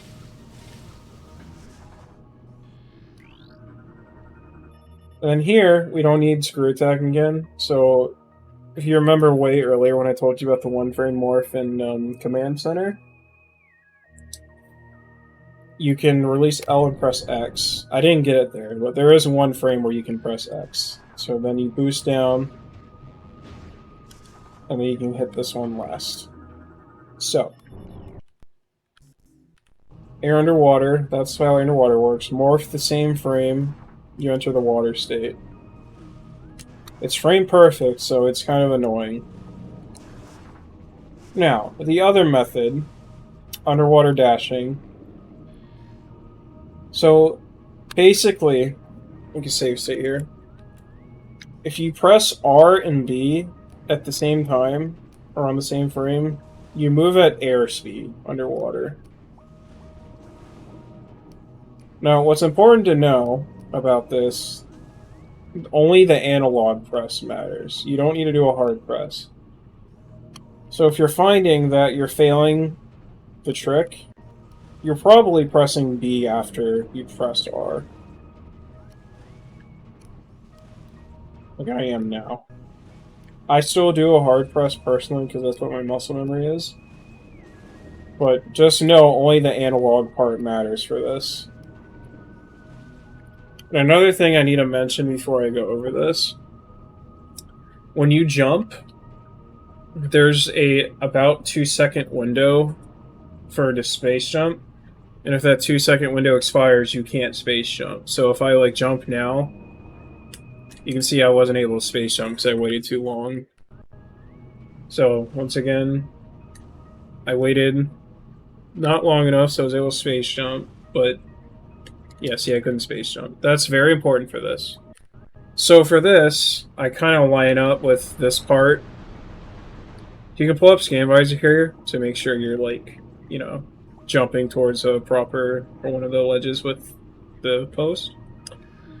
I like to line up with this thing right here. And make sure you're not facing that wall, obviously. And what I do is I start an underwater dash. And then right as this thing above me disappears... Hold on, let me frame advance it instead. It's not frame perfect, but... So, like, right as this thing above me disappears, I space jump. So I'm going to hold B and unpause the game. I did it too early. So wait until this thing is fully gone, like there, and then you can space jump. It's not frame perfect, but it is a little precise. It's very, very easy to go late on that. So just RB, wait, space jump, and you can scan it. And now you have to do this again, because you can't screw attack. So just go down here, go to the hole on the left, and roll upright, because this puts you in the right spot to get to the other one. Actually, no, I lied. I thought it was that one. No, it is that one. Yeah, it is that one. Let me do it again. So jump, wait until it's gone, space jump. You can do a 1-frame morph here as well. So enter this one. And then go like right, upright. And then it's like here. And you do the same thing. You line up with this, use the same exact visual cues, and you're good to go. So to recap, go like upright-ish. And then it's right there. Wait until this thing's gone, space jump.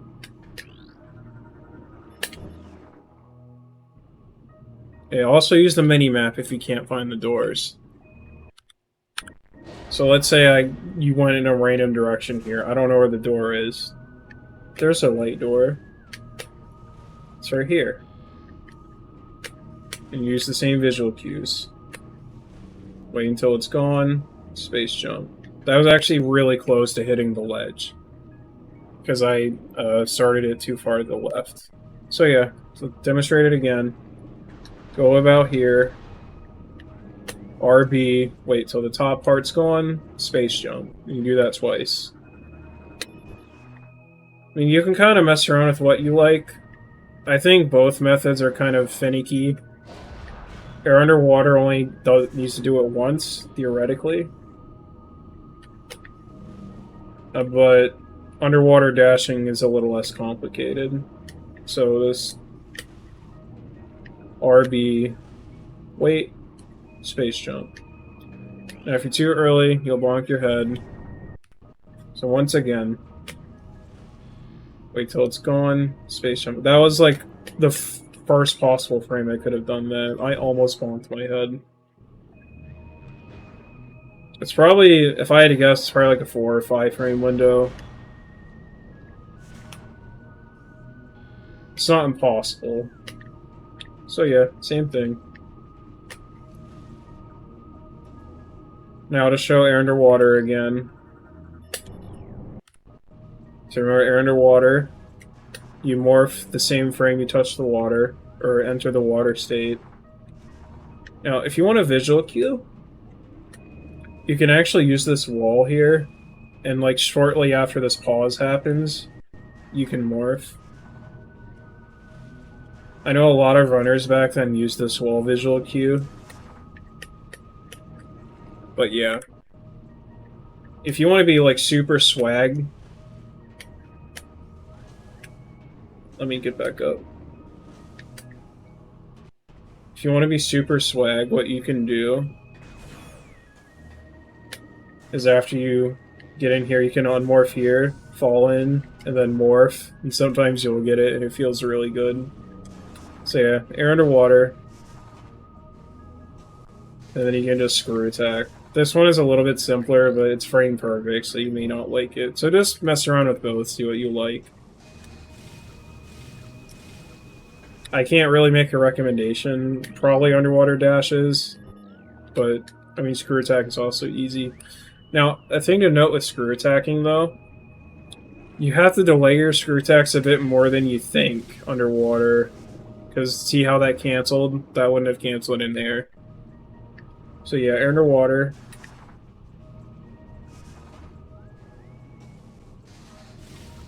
This one has a pretty reliable visual cue though, so this might be better if you want to do that. So just mess with both.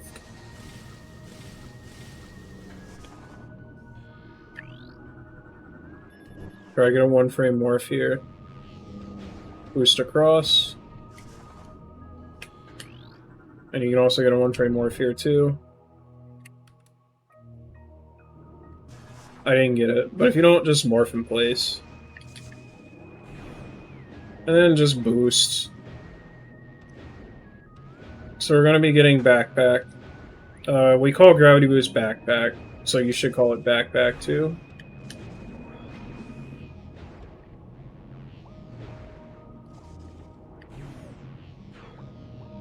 Try to pre-bomb this door.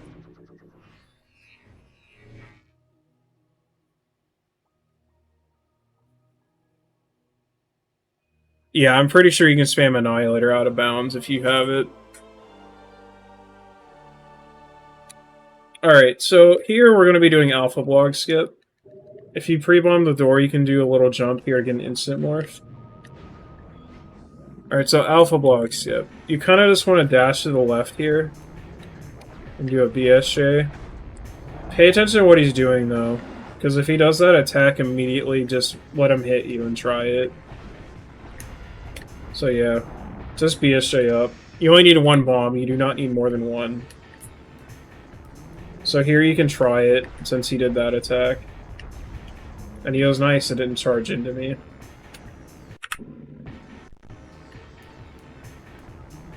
So yeah. And remember what I said, tap forward before you morph. Like this. And then you get up. Then you just leave normally. Now, make sure you have a power bomb here. If you do not have a power bomb, kill these seahorses. You need one. I switched to Annihilator here because I'm opening both the Dark and Light portal.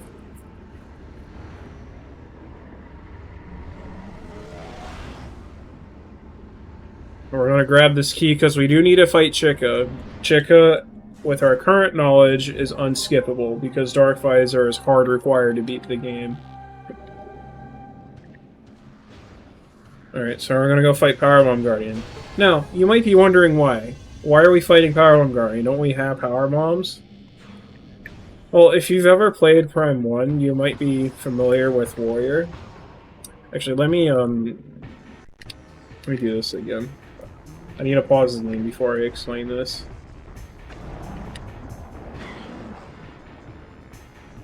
So yeah, just do that. Switch to Annihilator, move like this, and then go in the portal.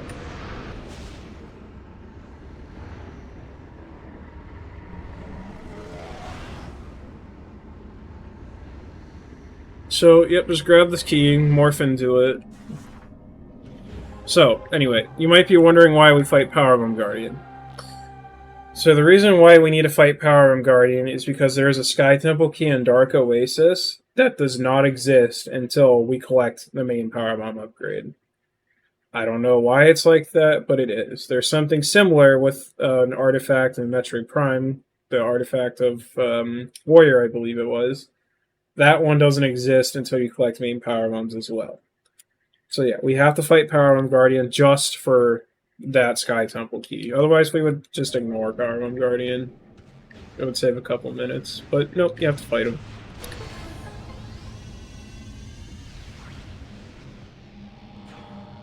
So Power Bomb Guardian, just start the fight, hold forward and morph. Now, it doesn't really matter how you do this. I personally start with the far left, then I go to the far right, then I go to the close left, and then the close right. And you can do a little trick here called Sticky Boost. So what I like to do, I roll to the ledge, and then boost up. Now sometimes it doesn't work correctly. Like, see how that didn't work? So what I like to do to make that work consistently, like as soon as you get up this ledge, roll back and then roll back forwards. So like, go all the way up, move back, move forwards. You can kind of see if you're going to get it. Like if you're like really high up like this, you won't get it. But if you're low like this, it works. But I always just preemptively back out first before I do it. But yeah, make sure you're mashing R2. So, roll back, get up here. So here you do the same thing, although you don't need to do the back thing here. Here you probably should. For this one, you need to release R after you boost, so that you don't latch onto this spider track here. I mean, you can if you want, but if you release R and then press it again, you'll land over here instead. So try to do that. So yeah, boost on this one, release R, and go for this. Make sure you release R after you release B. Don't release R before B, because this will happen. Don't do that. So yeah. I like to do it in this order because it gets the hard ones out of the way first, so that he can't really mess with you with his power bombs. Same thing here. Release R for this. Sticky boost again. Release R for that. This one, just hold up.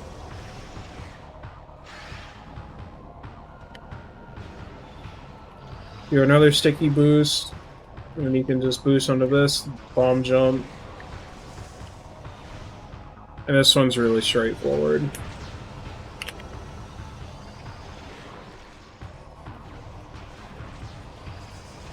There you go. That's Power Bomb Guardian. So, yep.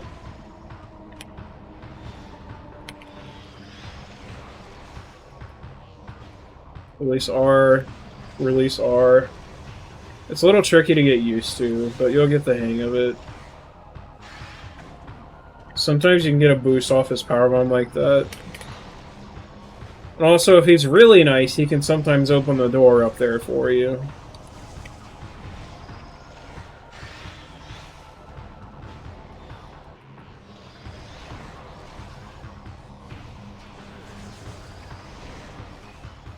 Alright, so just kill Power Bomb Guardian, and there's a little trick you can do to get up here faster. So let me make a save state. So you can either do a bomb jump and unmorph here, which I recommend. I do this strat still. It's a noob strat, but it works. But yeah, I just bomb jump, hold upright, and then unmorph. Whoops. Whoops. Does holding up work? I'm curious. No, you gotta hold, like, upright. I think right also works. Because this isn't... No. Go upright. Go upright. Yeah. Upright will work. And then what you can do... Just move back into the power bomb. Shoot the door too. So, like... Jump. Shoot the door. Now, here's a little strat I came up with recently. As soon as you touch this safe zone, jump backwards into the power bomb. Because this will let you space jump immediately after this cutscene and screw attacks. Like that. It's a little bit fast. You don't have to do it, but it's cool. Now, another thing you can do... You can do that without unmorphing, but it's kind of scary. I don't like doing this, but you can. Just make sure you unmorph before you do that. You can use 3 bombs to make it a little easier. So yeah, just unmorph like that, and you can do it. But I recommend just doing the standard bomb jump unmorph strat. It's not much slower, and it's consistent.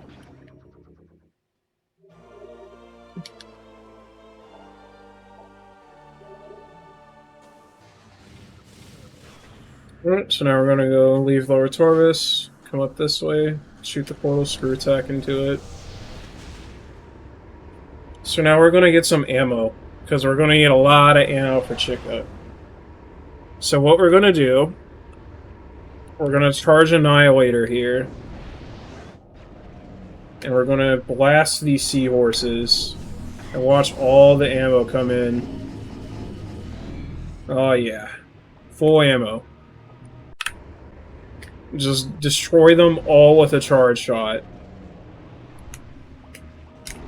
You get all the ammo. Very nice ammo source. So yeah, just charge Annihilator into them. And you get full ammo guaranteed.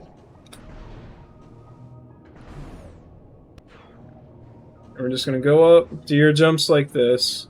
It's the fastest way.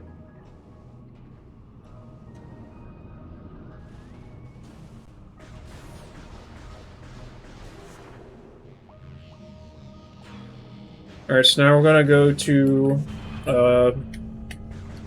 Torvus Grove.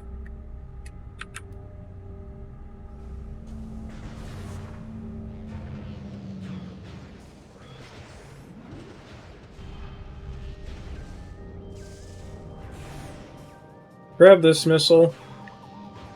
Oh, actually, you know what? I didn't grab the missile on Hydro Dynamo. You can grab that one by the Secret Missile Door. That one's worth getting. I forgot about that one. But yeah, you can grab that one if you want.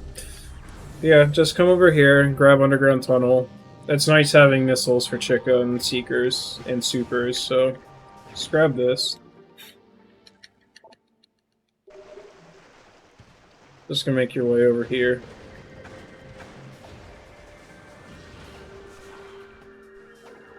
Hit this with Light Beam, switch to Dark. Now, you want to go up this half pipe. So just like hold right into this, hold left into the half pipe, my bad. And then boost like as soon as you start going up. And then you can make it up. Now, if you find that a little awkward, you can just do this to get a proper angle immediately. But the fastest way is to just trying to boost on the half pipe immediately.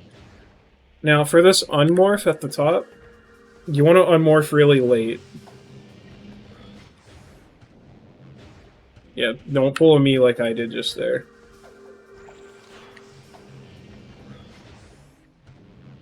So unmorph like towards the wall, because otherwise you unmorph like this. You don't want to unmorph like that. You want to unmorph towards the wall. So yeah, just kind of hold left, switch to right when the camera changes, and morph late, and screw attack to this door. Now we're going to come over here, boost into this water.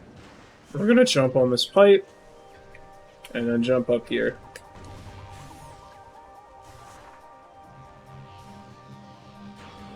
We're going to use the spinner. We're going to go to the Dark World. Switch to Light Beam.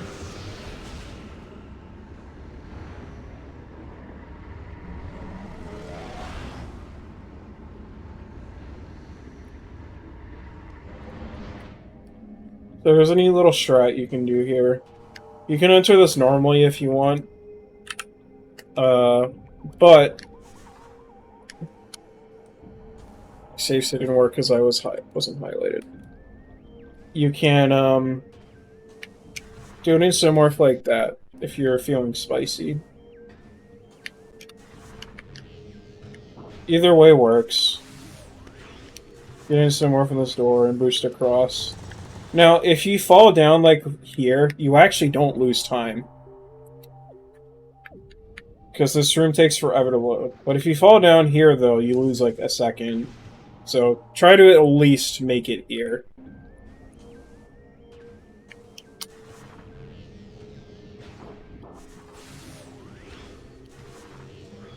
You can always be safe and wait out the boost. So I'm gonna go get this key.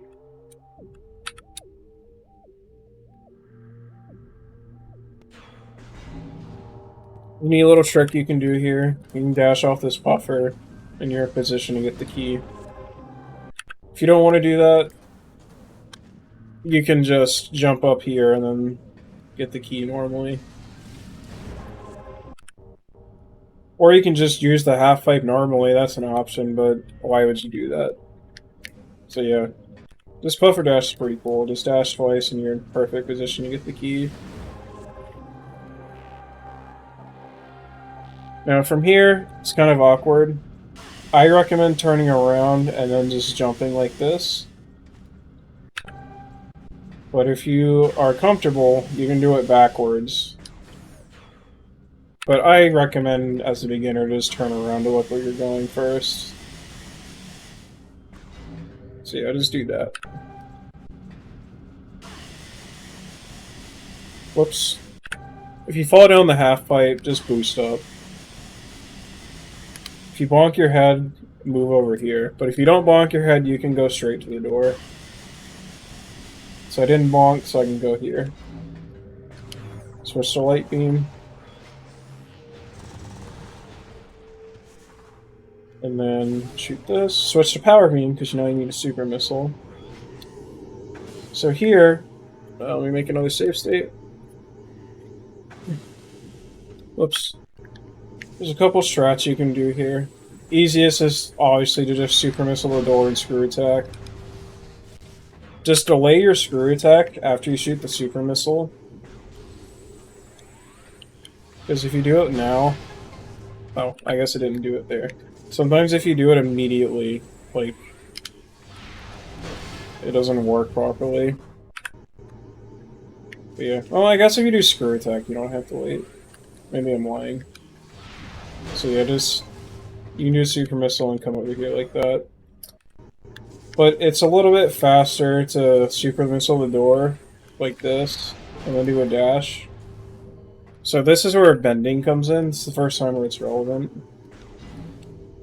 So if I dash normally like this, it does work, but I almost hit the wall, so it's not really recommended. So for bending a dash, what I like to do, or what you do, is you press a direction, like up, down, left, up, right, down, right. Any of, like, downwards or upwards directions, basically.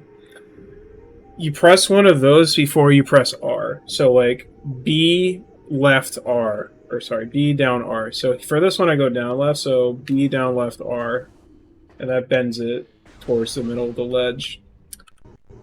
It's another fundamental technique you get used to over time. But yeah. If you don't want to do that, just screw attack. It's not a big deal.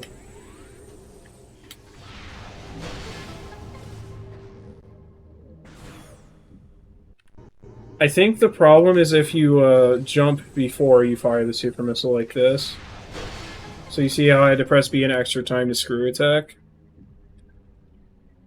So make sure you fire the super missile before you jump, so you don't screw that up. So yeah, I recommend just screw attacking. So fire the super missile, and then screw attack. And just shoot this. Here, just kind of walk, and you can screw attack up here. You can get an instant morph here. If you turn like slightly right and then jump into this wall here. Like that. It saves a little bit of time. It's worth going for. And you kind of go down here. Remember to release the stick when you boost off ledges. Like that. You go much further. And for here, just screw attack to the key.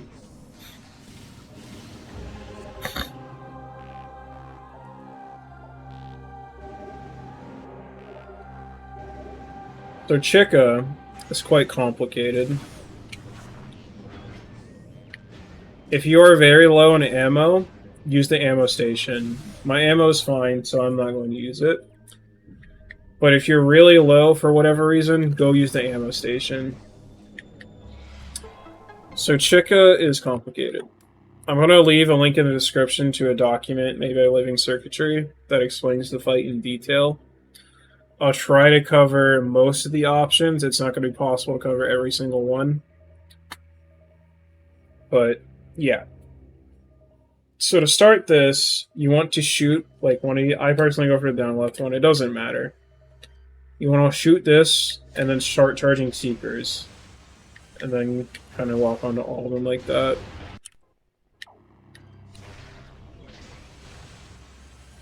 Like that. Pull up Scan Visor. So, you're going to turn left, you're going to scan Chykka. Don't scan all of it. I didn't switch to Light Beam. Whoops. Okay, so start scanning. Don't scan all the way so you can get a Light Beam shot. Fully scan it. So he did 2 dives. Now, if he does 2 dives, he's going to do a Super Missile Jump right after. If you hit both Light Beam shots. So pay attention to the radar on the top left to see where he is. So I'm just going to kill these shredders. So he's going to go over here. So you see how he's jumping to the left? Since he jumped to the left, he's going to spawn to the left. Like over here. And you can keep going. Let me see if I can get a different one.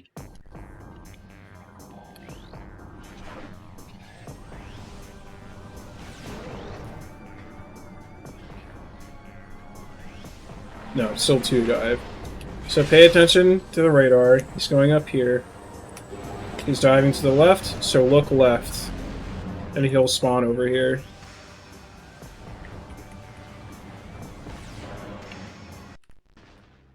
Skip the cutscene later, see if that changes RNG.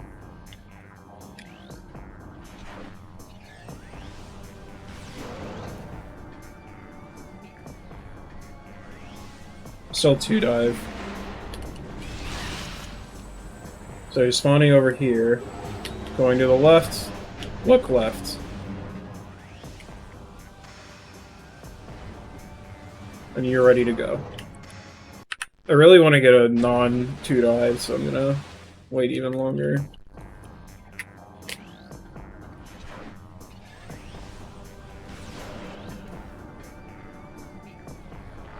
He's still doing 2 dives. This guy's crazy.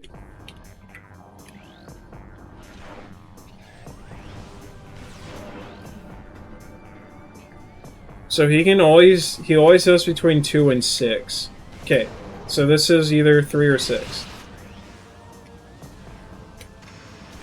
Okay, it's at least a 4. So if he does more than 3, keep using Light Beam. So that was 5. Now get Charged Light Beam ready. And shoot him right here. Now we're going to get in the water for a little bit and spam Annihilator. Now we're going to go back on land. And just spam at his weak point. If you do that well enough, you can actually one-cycle him with Annihilator. But it is pretty annoying. So, recap.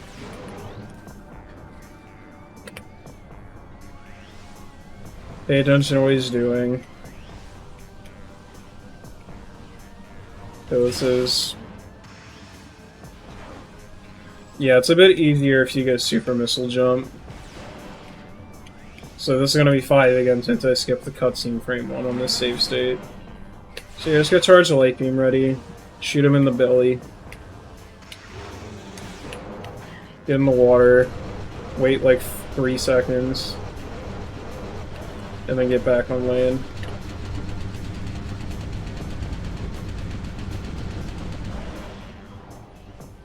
If I got a super missile, I probably could have one-cycled it there. If you don't one-cycle him, just keep using light beam. And I'm low on light ammo, so I'm going to get light ammo here. You want at least 30. I'm going to have not enough. So let's try to get a different pattern. I don't have light beam.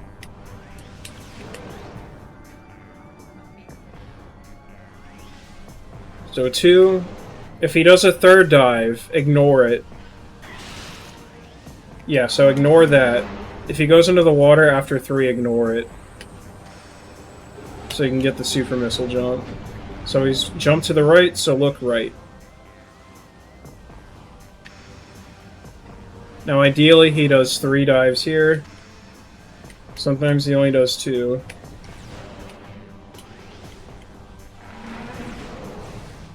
Alright, so I want to make a save state. Pay attention to the radar at all times, so he's coming over here. In the water for like 3 seconds.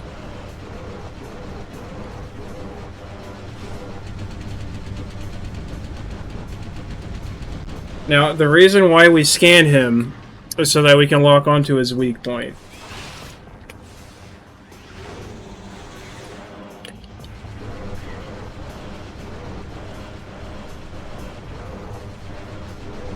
Because his weak point does so much more damage, or takes so much more damage.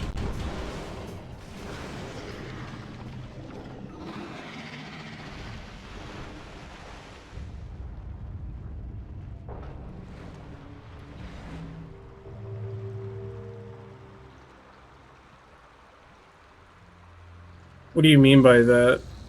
When he dives, the way he jumps is random.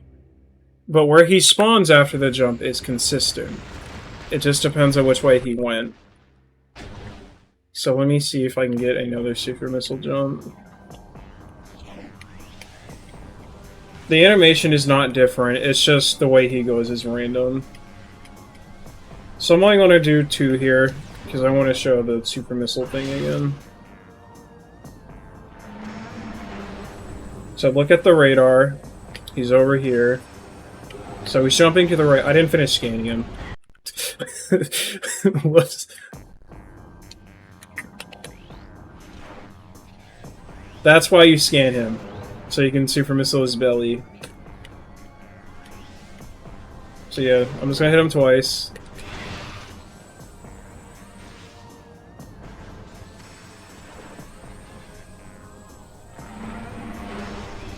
Pay attention to the radar. So he's jumping to the right here. So now he's going to spawn over here. If he jumps to the left, he will spawn towards the left.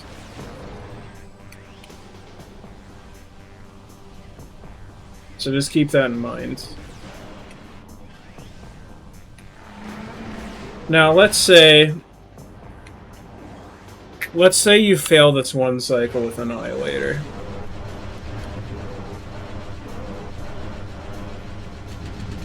So let's say you fail this. He's always going to spawn behind you after a platform phase like this. So for Chykka Adult, you want to make sure you have at least 32 light ammo and like 40 dark ammo. So in this save state, for example, I'm going to have like really good ammo.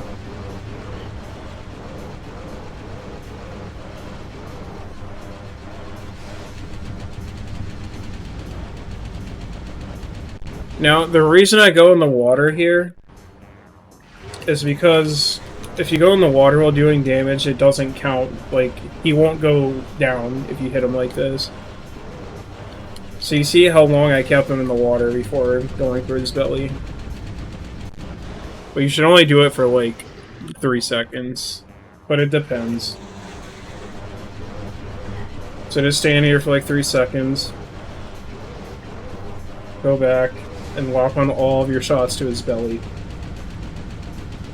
Alright, so Chykka Adult. 2 charge shots, he will jump. For this, you can kind of just spam Annihilator and stun him. I think Dark Beam is technically faster, but this is consistent. So now, actually, before I do this, you want to switch to Dark Beam after you stun him. You're going to try to hit him right here, like that. So for phase 1, spam Annihilator till he gets stunned. See where he's going. He's facing this way. Start charging Seekers.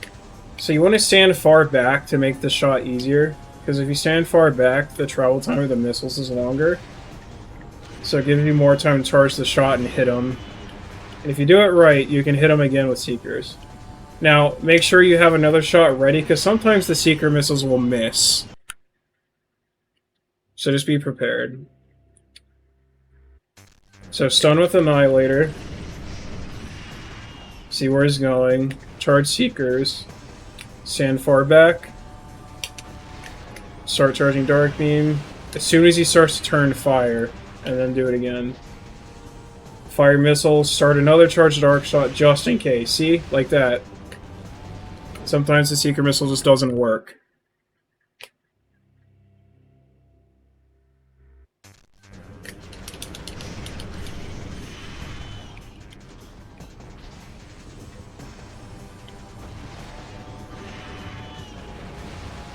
But yeah.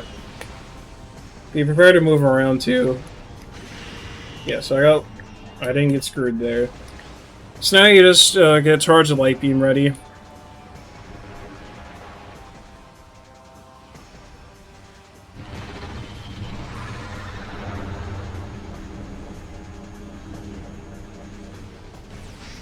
Start attacking the thing.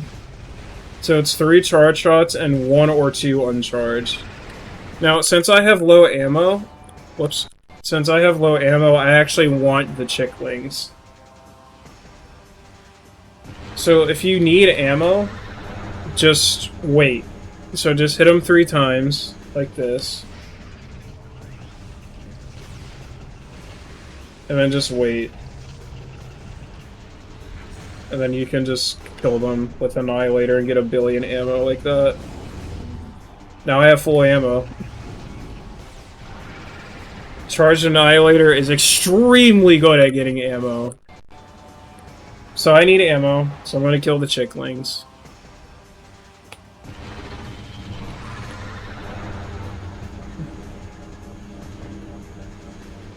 Just make sure you have at least 5 to do the uncharged Annihilator shot. Alright, so... Yep, just going to kill with Annihilator. Boom, full ammo.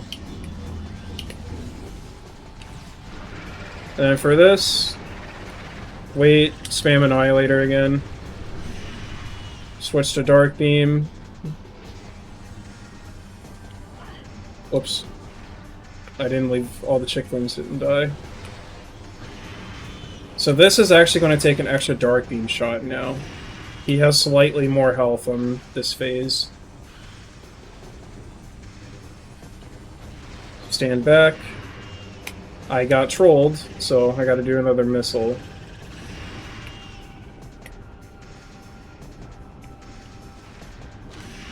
Oh, that one didn't get hit at all. That's unlucky. So yeah. Phase 2 is the same as Phase 1, except you need a little bit more damage to stun him.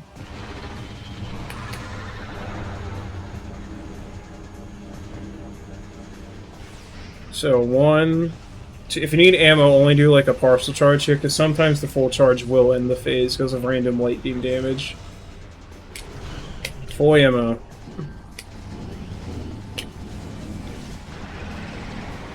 Don't be afraid to get in the water, you have light suit. Stun him with Annihilator.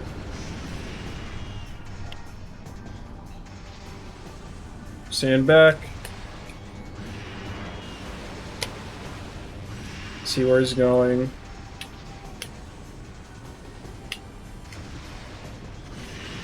Okay. And that's Chykka.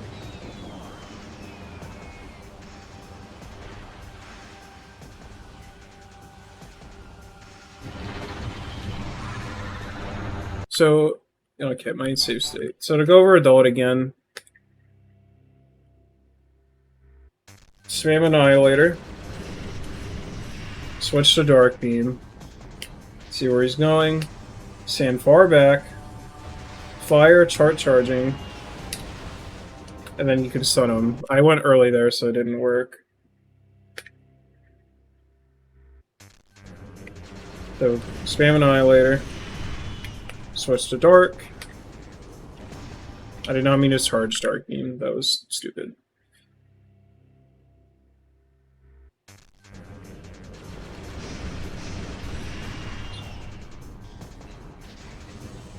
Stand far back.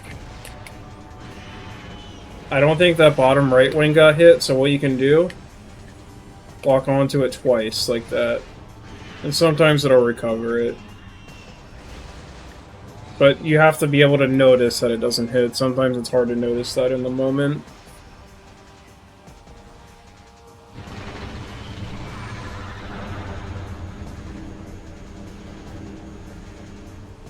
So 1, 2, I'm only doing a partial here because I don't have enough light ammo for the rest of the fight. Blow these guys up with Annihilator. Not like that. Like that. Switch to Annihilator. Spam. Watch where he's going.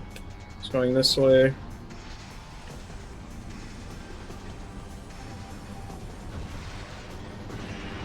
That bottom right one didn't get hit again, so I'm gonna have to walk onto it twice.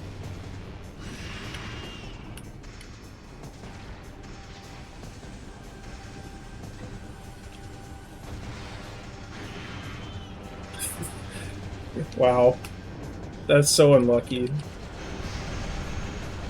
If you want, you can just spam Annihilator for phase 2.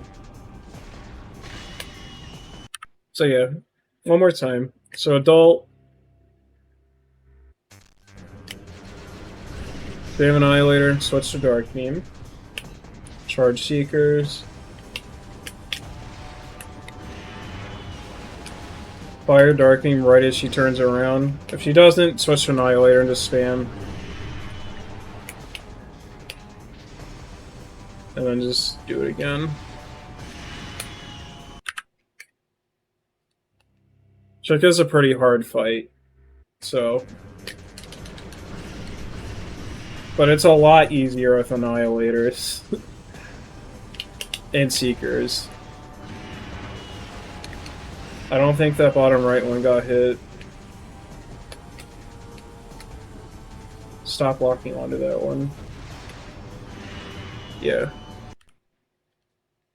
But yeah, sometimes the Seeker missiles can just not work. Just be prepared.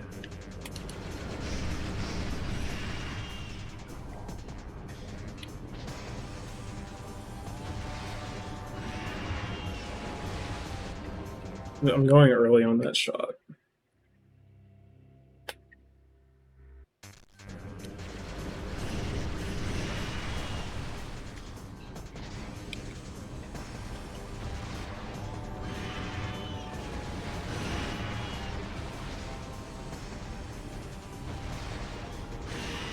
Okay. Always have Charged Arc ready in case one of the Seekers fails on the second stun.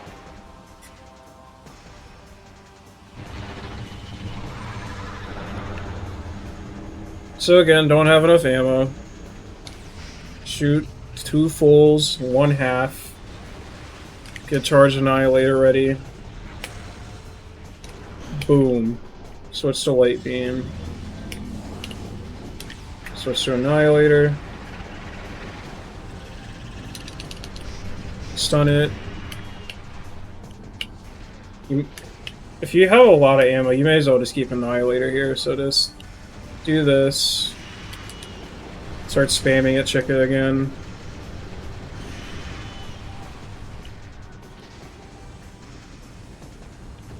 Whoops. I don't know if I did enough damage, so I'm just going to Super Missile this swing.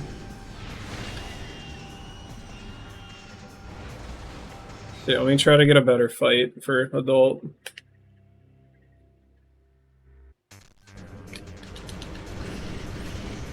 Switch to dark.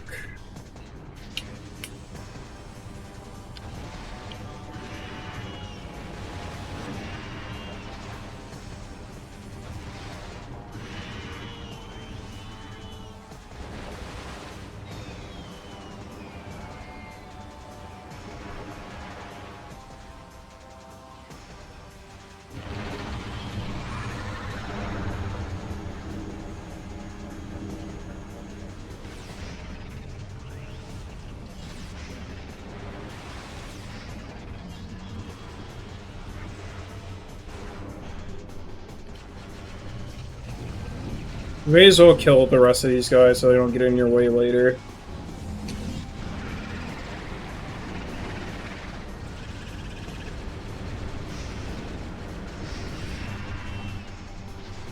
So he's actually going to be over here.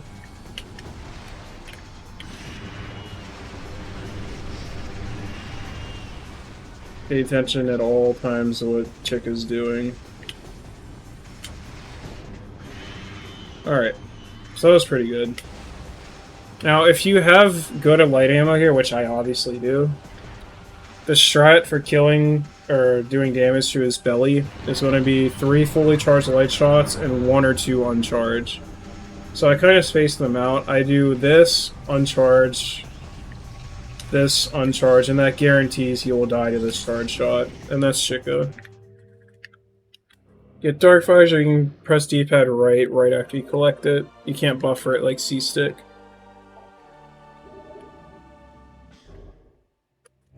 And then you can get a lot of ammo here. I didn't get ammo, presumably because I already had a ton. And then you just climb the room.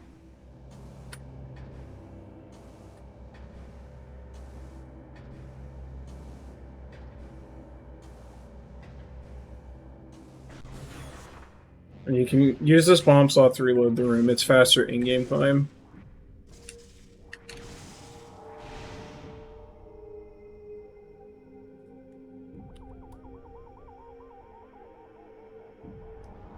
Alright, so to do this optimally, we're going to use the same strat where you release the stick for boost.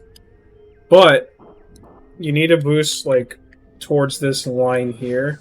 Otherwise, if you boost straight on, you hit that platform. So boost, like, let me show you with Dark Visor. This is what you're hitting. And boosting off to the right doesn't work because it's angled to the right. So just like angle like over here and you'll be fine. So boost, release the stick towards the left. Wow, I actually bounced on Chykka. And then you can kind of roll into the elevator from there. Now, if you, like, get stuck behind Chykka like this, I think it's best to just bomb jump over it and continue boosting. But just, yeah, this is the fastest. What I like to do here, there's 2 things you can do. Let me switch to Light Beam.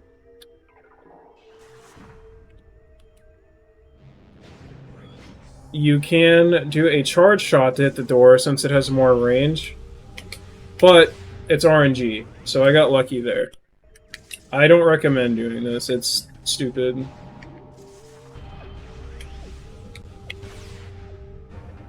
What I recommend doing instead, that's not RNG dependent, just lock onto the door with Scan Visor for a perfect angle, and just shoot it once you're close enough. That's what I recommend. So now we're just going to do some key collection, just switch to Dark Beam here. Boost over this.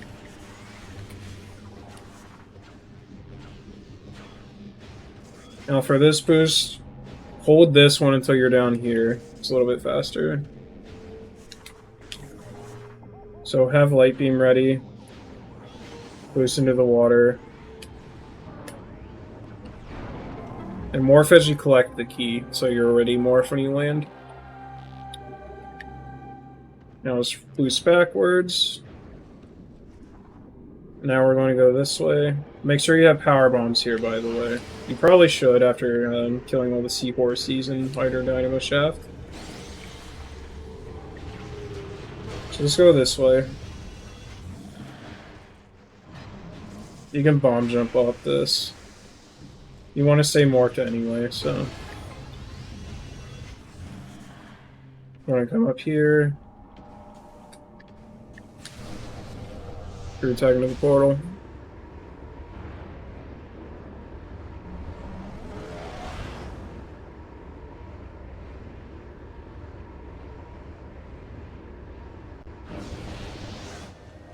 Now we're going to get this missile. This one's pretty much free, there's no reason to skip it. So yeah, just kind of boost here. Get instant morph here for free, basically. Screw attack. Boost without holding the stick. Get across. And you're gonna go to the lower door here.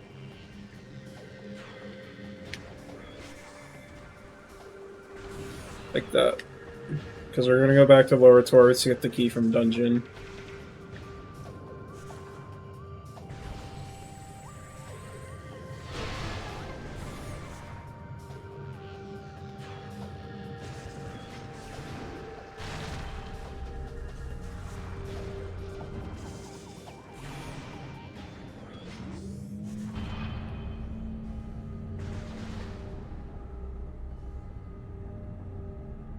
Switch to Dark Beam.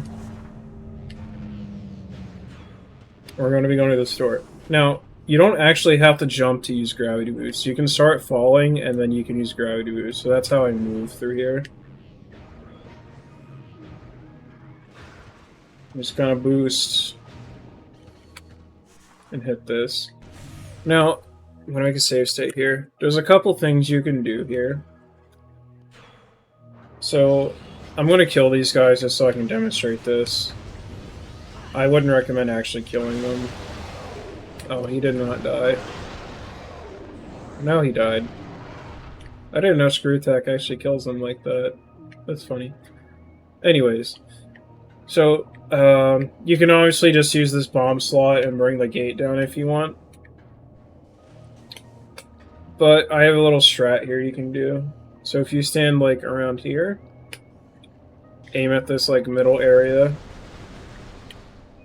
you can kind of jump upright and space jump as soon as you touch the water. Ooh, that was weird. And then, as soon as you space jump, start holding forwards. And then you can hold right and block into the portal. If you're doing this strat, you should get the portal ready. Like that. And you can, like, Screw Attack right into it. Now, let's say you failed it. Like, let's say you failed it. Oh no. Best backup, just lower the gate. It's not a big deal. So I'm gonna do this. Let me make sure the portal's ready. Switch to Light Beam too. You're gonna need Light Beam.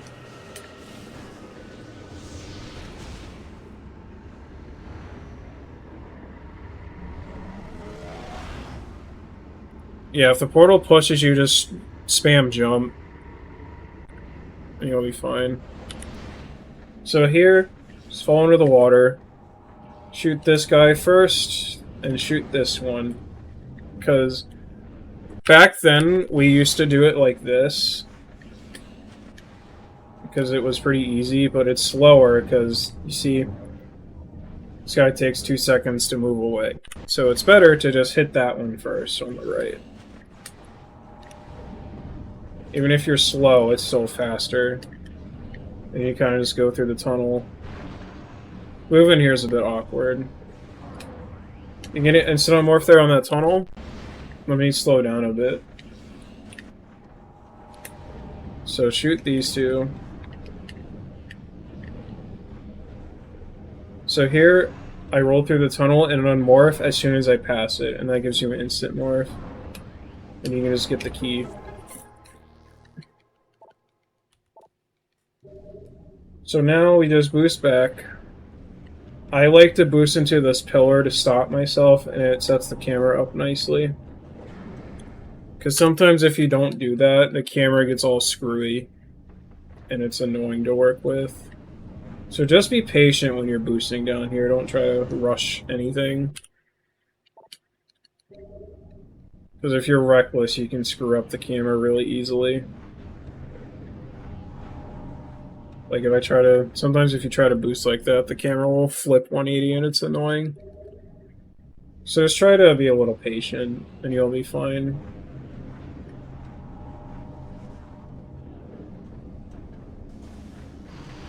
You just leave. Okay, so if you skipped using the bomb slot, there's a few ways you can leave this. I'll show the easiest one first. The easiest way to leave is to just go in the back left corner, like this, and then you can just screw attack. Now, there's a slightly faster way to do this.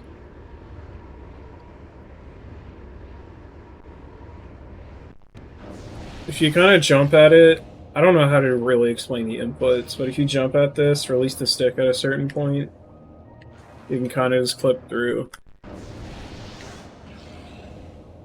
I don't really know how to describe this well.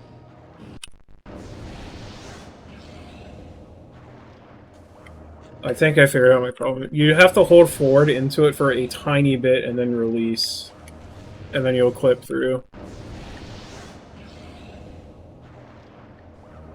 So jump till you get stuck, release the stick as soon as you get stuck, and you'll repo out like that. But if you're having problems with this strat, you can just go back here and fall down, because there's a big opening there. And you can screw attack. But yeah. Either or works, whichever you like. This one is not too hard.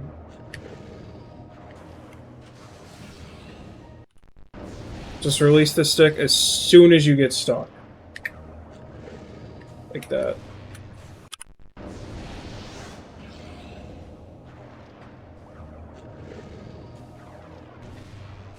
Actually, do you even need a jump for this? Well, no, you want to jump to be able to space jump, but... this should work without jumping, yeah. Just not recommended.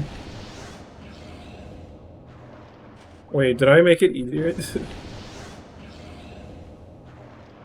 Okay, if you do it without holding L, it's easy, apparently.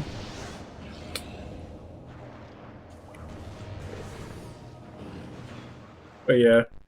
For this, don't hold L. Walk forwards, and then you always fall through. Alright, new strat. Found in a tutorial. Let's go. Yeah, just walk, hold forwards without L, and then fall down and space jump.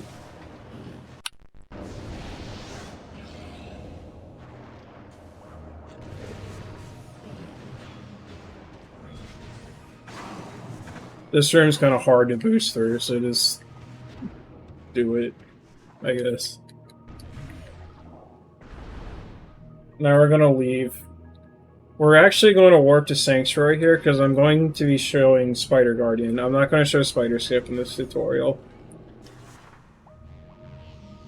Well, I will show it at the end, but for the main tutorial I am not going to show how to do that. So we're going to be fighting Spider Guardian in this run. So yeah, just go up. Make sure you have a power bomb, so grab one like right here. Because you have to wait for the elevator anyways. I'm lost. And then you just kind of go over here. I think you should boost here. So yeah, let's recap that movement. Jump without L. Let go.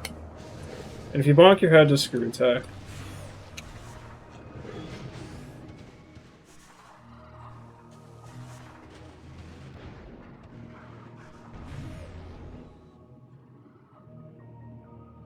Yeah, Spider Skip is going to require a different key collection route. So we're going to go warp to Sanctuary from here. If you're doing Spider Skip after watching the end portion of this tutorial, go to Agon right now.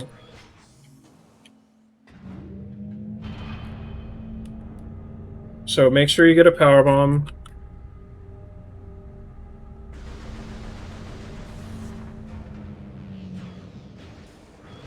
Lower the elevator.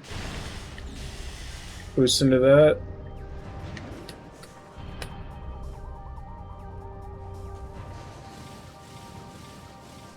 And go up to the energy controller.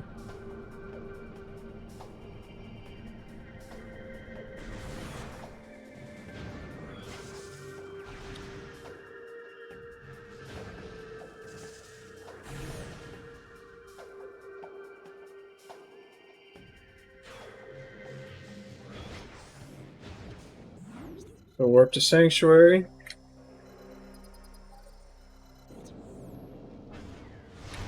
I haven't watched this cutscene on this file.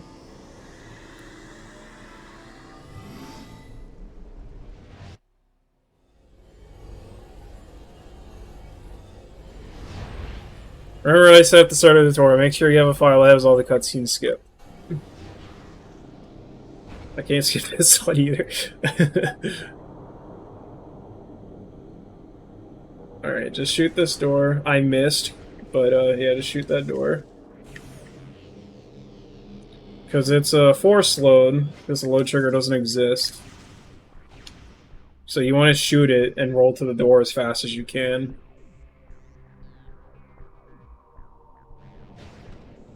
Bomb this door, and you're going to screw attack over here.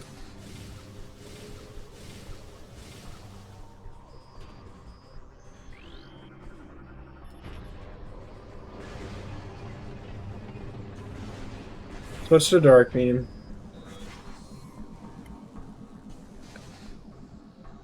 You want to cut screw attack early here to remove any deceleration. So just screw attack to that platform instead of the one closer to the door. Alright, Spider Guardian. So Spider Guardian's a bit interesting because we have Spider Ball. So what you want to do... So Spider Ball... You remember how I said earlier that Spider Track and Dino Works doesn't work? There's a few Spider Tracks that work during this fight, but it's only in Phase 1 and the last phase. So for Phase 1, you can just do this with Spider Ball. If you're fast enough, you can get to the bomb slot. Yes, if you've ever played Rando before, do not power bomb this guy. And make sure you only use 2 bombs at a time to avoid the bomb cooldown.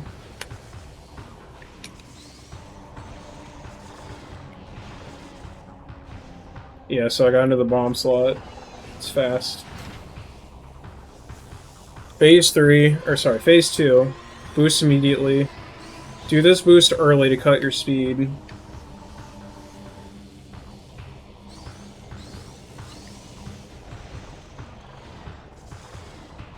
You can kind of hit him. I think I did that wrong. I haven't done this in a while. Yeah, you want to do it like that. So hold right out of the cutscene. Bomb immediately. Well, you want to boost too. So boost. That was weird. Boost.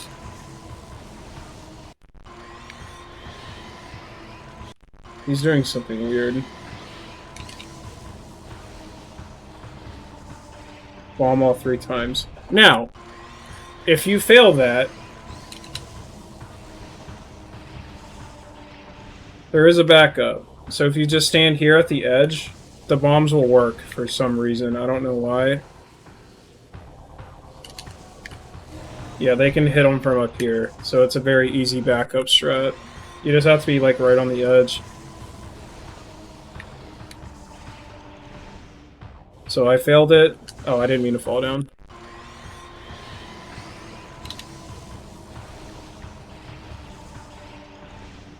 Failed it. So get on the edge.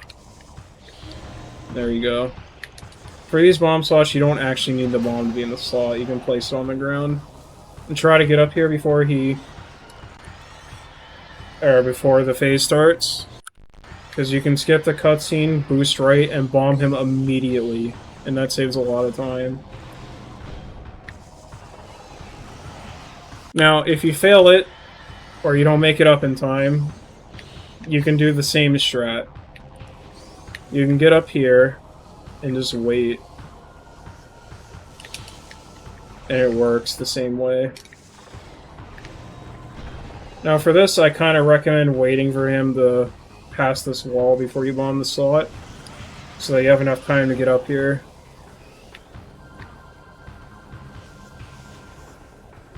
And then this is the last phase. Like I said, you cannot use these spider tracks. So the fast strat, you do it like this. You don't need the bomb to be in the slot. Go left, right, left. And remember, if you fail it at all, like, frick, I failed it. Go up to the top, and then wait here. It always takes 4 bombs to stun, by the way. Wait for him to get past the wall so you have time to get up.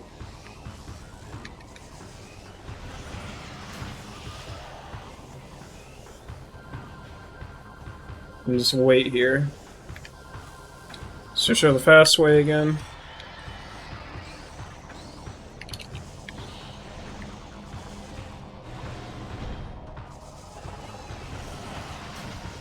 Now the last phase is pretty trivial, because Spider Ball works on the last phase, unlike these two. So just boost into these crates, wait for him, stun him here. Spider Ball works here, so you can literally just use Spider Ball to finish it. There's nothing really to explain here.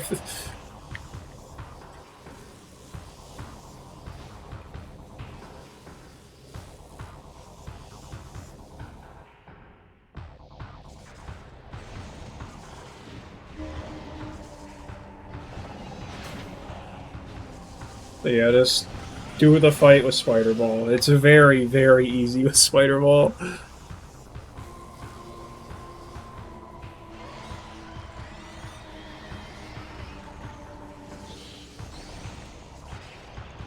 Remember, 4 bombs is all it takes. Whoops.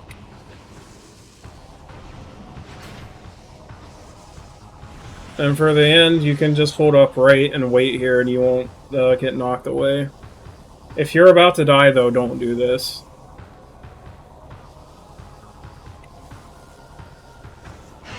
Okay, so since we have Spider Ball, but we still want to pick it up, otherwise Spider Guardian will not stay dead.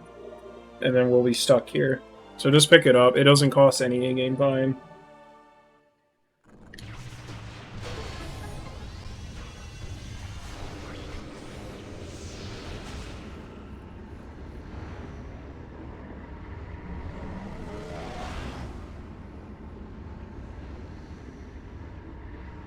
Alright, so we're gonna get the Hive Dynamo key.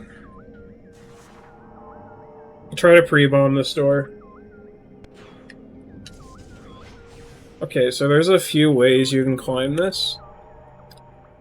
You can do a BSJ here to get to the key. I don't really see a point in doing it like this, but you can do it. You can also jump on top of this tunnel. This is the one I recommend.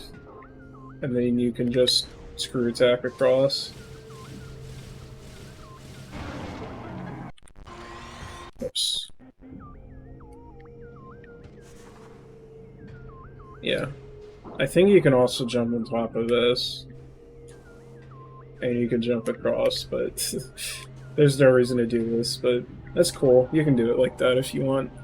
But yeah, I recommend just getting on top of the tunnel and screw attacking.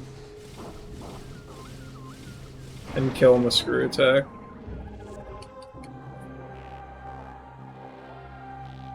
I have no idea how to explain the ink caches. I guess you could do that. But yeah, so just get on top of the tunnel. This guy will always move to the right, so you want to preemptively screw attack to the right.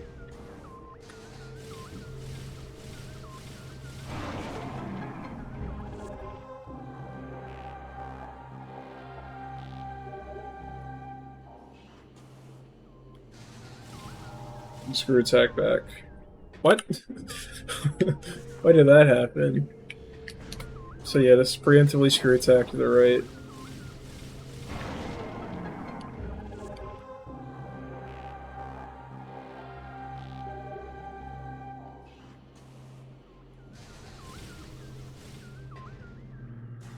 Since the door is pre-bombed, it's already ready to open.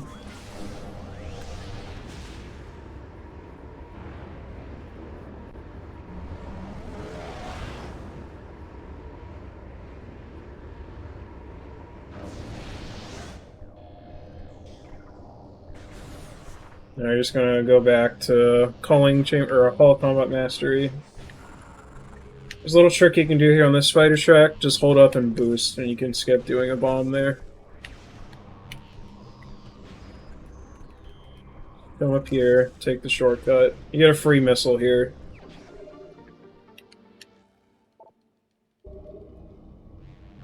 And now the spider track will work, since Spider Guardian is dead.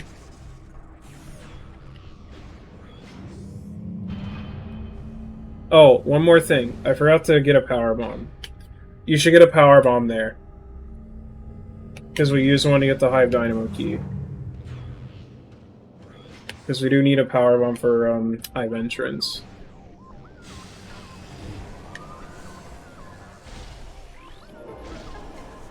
Remember, stand far back and boost into the portal.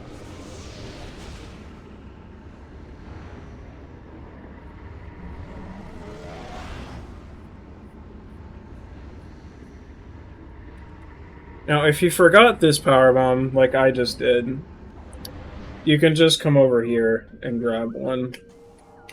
Like that.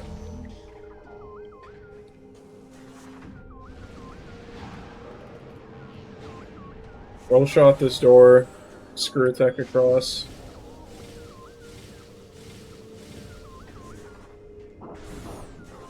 Now we're gonna go down. Now, if you forgot both of the power bombs, or you just got super unlucky, you can go to that ammo station over there. But that's a last resort. So just have one ready. So you can just move forward. Try to pre-bomb this door. I like to bomb these guys.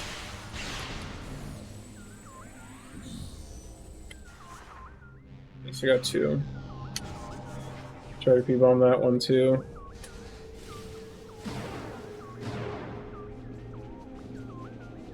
Oh, that's a good question. So for that, you have to unmorph like mid-air, like pretty late, to stall your fall speed. I forgot to gloss or explain that because it's just a muscle memory thing for me.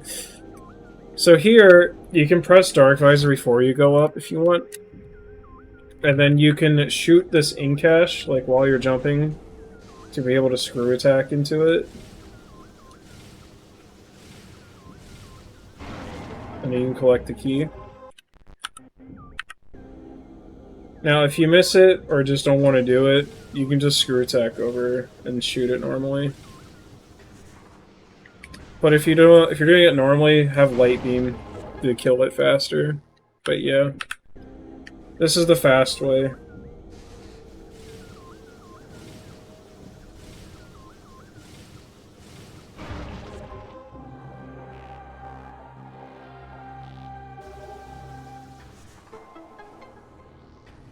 You can get an instant morph here if you jump into the ceiling.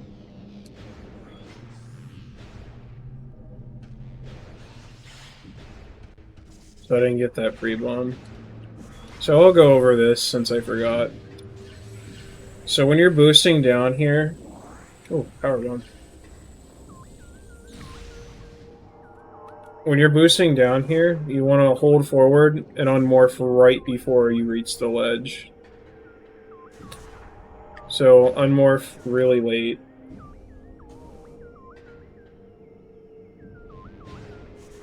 I was too close to the ledge there, so it killed my boost speed. Stand far away before you boost. Like that. Alright, so on the way back, just boost, hug the right. Climb this ledge. Now you can do a little trick here. If you space your jumps out, you can make it up here. You can also screw attack at the top to make it a bit easier if you want. Like, if you notice your jump height is bad, you can screw attack to save it.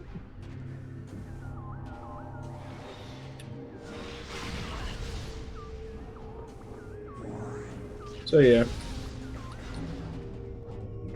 Come back this way.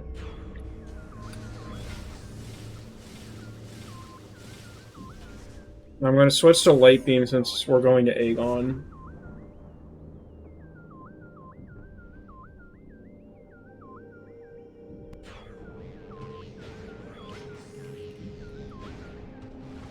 Try to get instant on Morph here.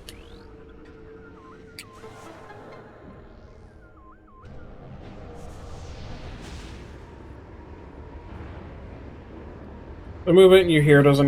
The movement you do here doesn't really matter too much because this room's loading.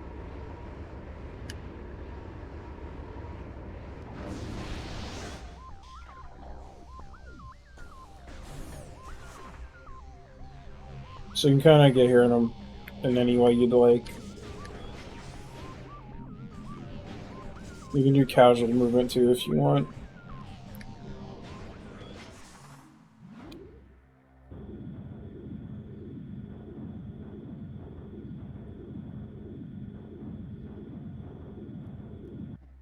So yeah, I'm gonna switch to Light Beam after this door.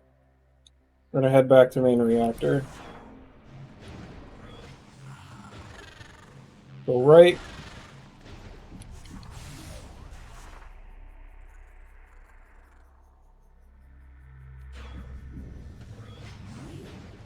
I'm gonna be heading to Command Center. So I should have switched to Dark Beam. You can do it there. Doesn't waste time.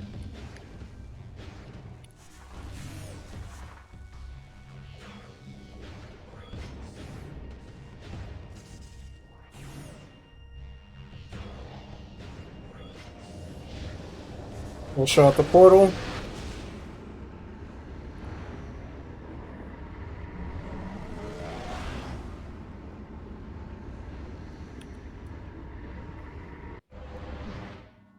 Then I go up this way since we lowered the platform.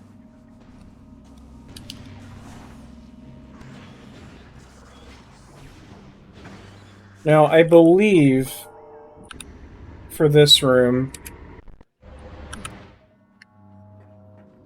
what you want to do is to just screw attack. That's one of the rare cases where screw attacking is actually fast. So now for this room, there's a couple ways you can do it. From here, I don't think you can screw attack all the way across. So what I like to do, I like to screw attack to this invisible platform here. It's pretty big. You kind of get a feel for it. Can you? Let me try. Nice.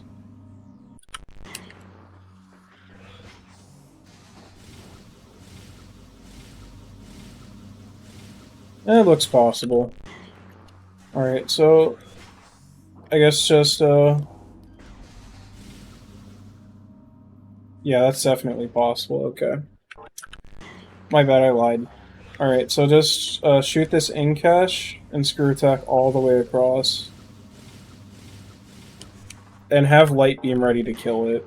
So, shoot it with Power Beam, switch to Light, screw attack across. Get the key. Now, do not fall into this bubble. So the best way to move back, just screw attack across, like this. And make sure you have Light Beam ready. I have no idea why I unequipped it. So let's say you fell into this bubble by canceling a screw attack by accident. So what do? Well, you hit this safe zone, you hit this one, and then you just kind of wait. They'll all die. Make sure those two are hit with Annihilator, then you just wait.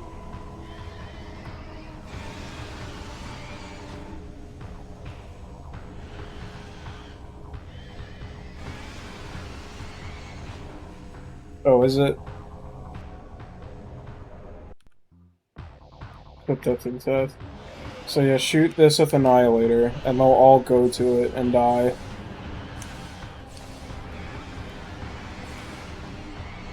Now, if you enter the safe zone before you get the key, it's not that bad. Because then you can come up here, and then shoot the in-cache and collect the key while waiting, so it doesn't lose that much time. But yeah, don't fall into the safe zone.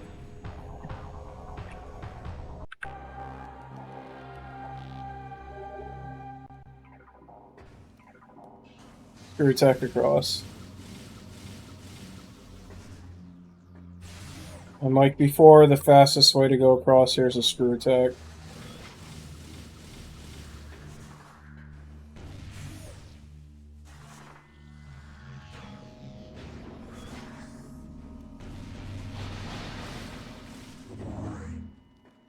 Have light beam ready. Wide Zant arrive.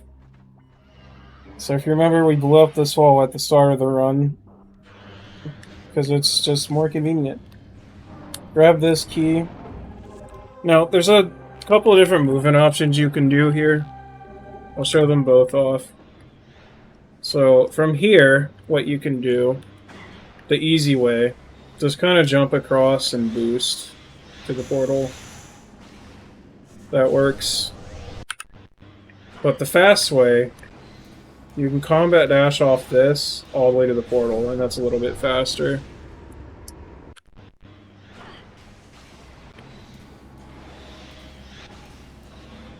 So for the combat dash, bend it down. So like, dash, hold down. Dolphin lag is killing me. Dolphin lag is killing me. Dash, hold down. Dash, dash, dash. But if you're struggling with that... Oh, you also want Dark Visor on so that you can always lock onto this. Otherwise you can't. You can only lock on when it's not in its puddle form. But if you have Dark Visor on, you can lock onto it always. So yeah, Dolphin. So dash, hold down, dash, dash, dash. But again, if you don't want to do that, just jump and morph and boost. It's not that much slower.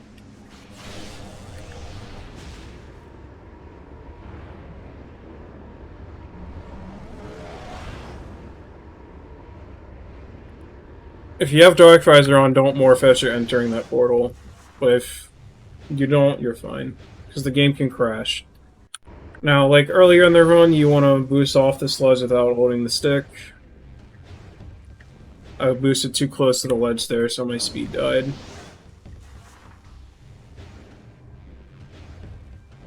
So we're going to go up the spider track again.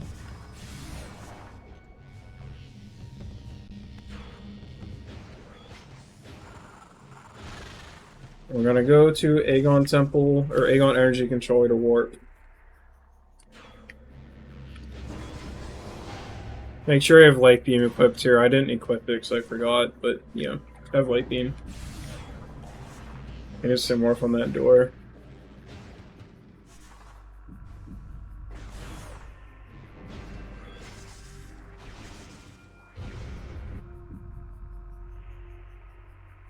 And the rest of this run is kind of self-explanatory. For the most part. I'll go over, like, anything I need to go over in detail once we get to it, but for now it's just kind of casual key collection. I have not watched this cutscene on this save file. Apparently I've never warped anywhere on this save.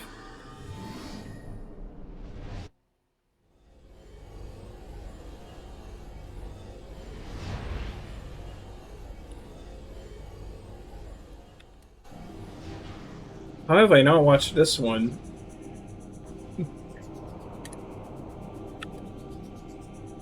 Yeah, so just jump, try to hit the door mid-jump.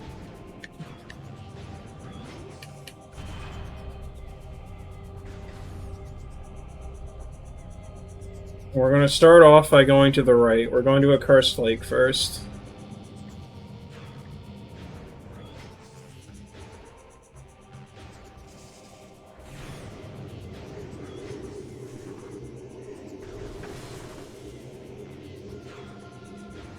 Now, if you remember that in-game time save for earlier, wait until Samus's foot moves forward here.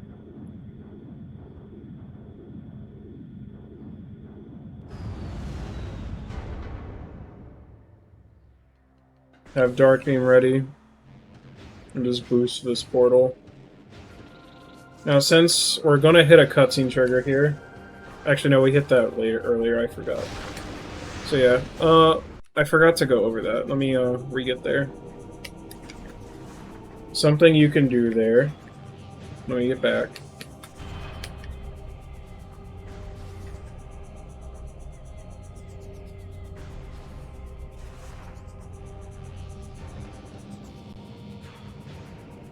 And make sure you're boosting in this inner area instead of the outer to get faster boosts. So have Dark Beam ready. Or Annihilator, it doesn't matter.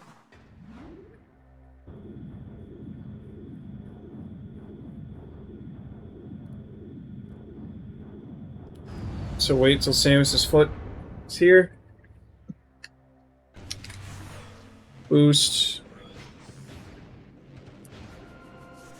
Now, something you can do here, since we're using Seekers right away, I like to enter this portal with Scan Visor,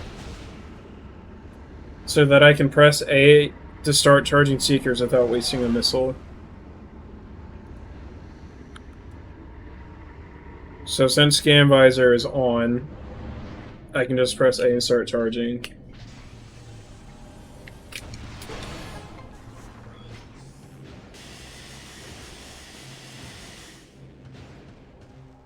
Alright, so for this, try to pre-bomb the door. Shoot this. He always goes left, so preemptively go left. Don't do that.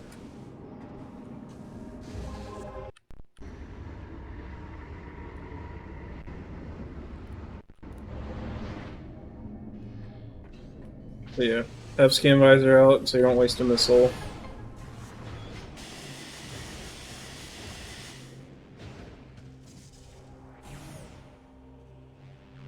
Yeah, you want to angle just left of him. You don't want to go too far like I did. So just left, like that. And just cancel right after you get the key. I mash B here to cancel it. When I jump backwards, get to the door. Nice bonk. If you bonk, just jump back up.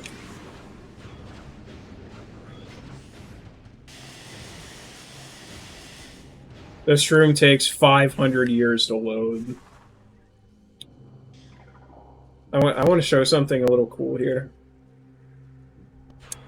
So, this room has a really weird door open trigger, so if I, like, just go here, it closes, and look.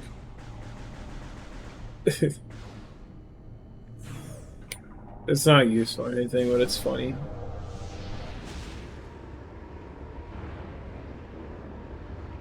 So we got a Cursed Lake, now we're going to Ing Reliquary. So we're going to Great Temple again.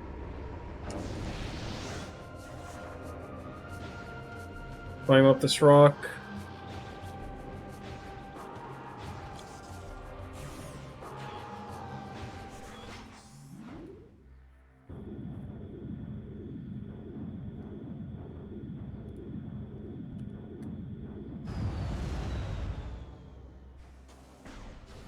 Don't screw attack here, it's slower. I know it's tempting, but don't do it. Boost, try to get the instant unmorph. Scan this guy.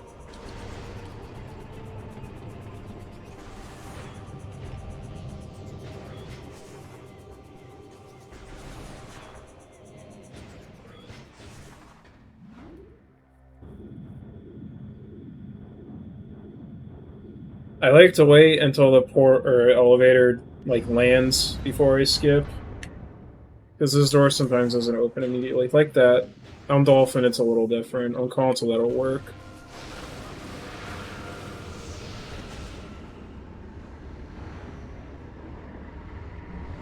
Alright, so here there's a couple movement options. Easiest thing to do, just jump and look left and shoot the door. Now something that's slightly faster but a little awkward, you can jump left and get an instant morph, and then instant morph off the ledge. It's kind of weird. I think it's a high level strat, probably not worth it, but you can try it, it's not too bad.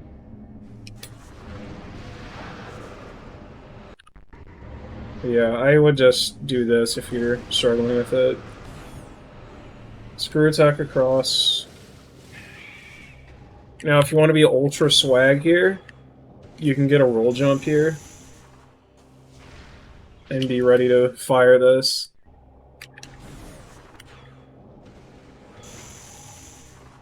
But if you're not swag, you don't get the roll jump, sadly.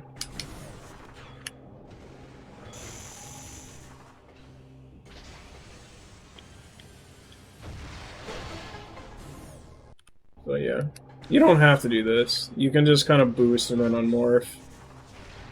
I got stuck on the floor. Have light beam ready. Roll shot this door. Switch to power. Boost twice here. Gonna jump on this little rock here. And from here you can just jump to this door. No slope jump required. So this one, shoot it, use charged power, because you have time.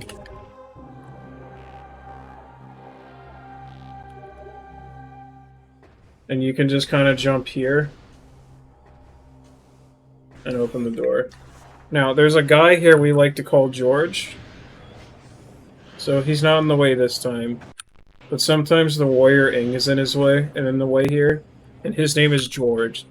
So if he's in the way, you just say thanks George. And then get mad and destroy your console.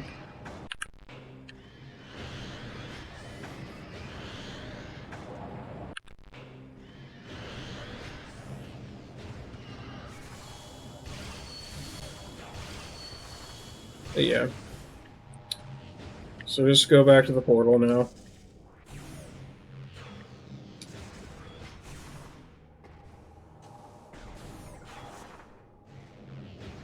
You want to boost here instead of screw attacking to hit the load sooner.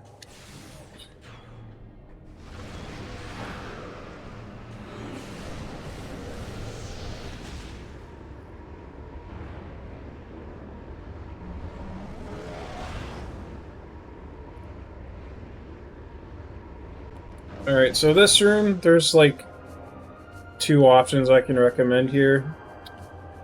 Easiest, just jump. But the other method that I think is pretty easy that you can do, you can just do a dash.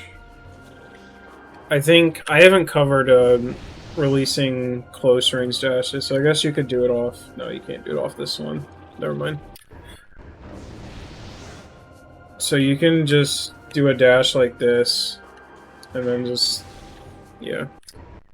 So for a close range dash like that, you have to release L like this, and then rehold analog L.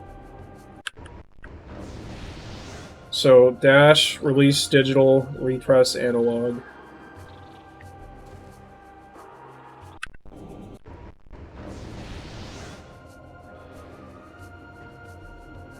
The red bubble? What are you talking about?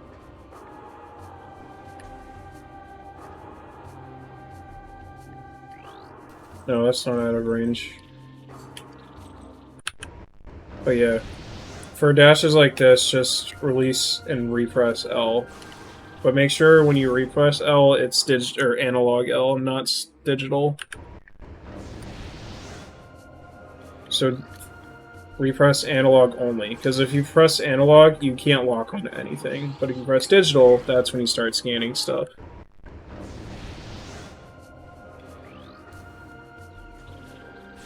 Once you dash, just boost into the elevator. Now we're getting the last key, Defiled Shrine.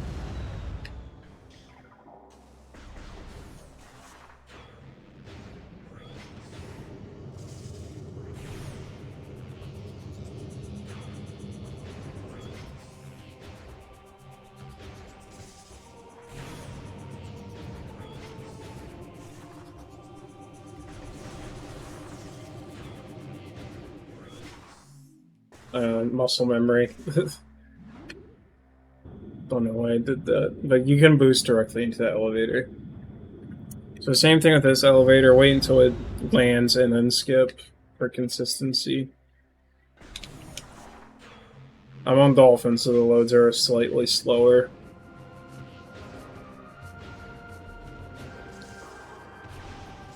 Boosting here is crazy because this half pipe causes the boost to act differently so that it's easier to get up half pipes.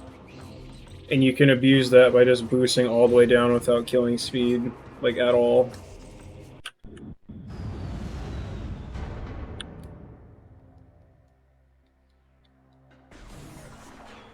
So yeah, just boost, boost, and you can go crazy on boosting here.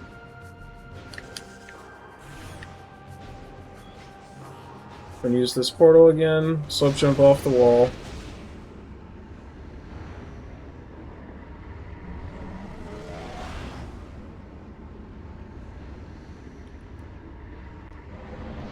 Make sure you have power equipped. We're going to be using a super missile. Scan visor cancel. Space your boost out a little bit because the collision's weird. And the same thing, this half pipe's going to make your boost go crazy. So hold right, boost, boost, boost. Really stick here.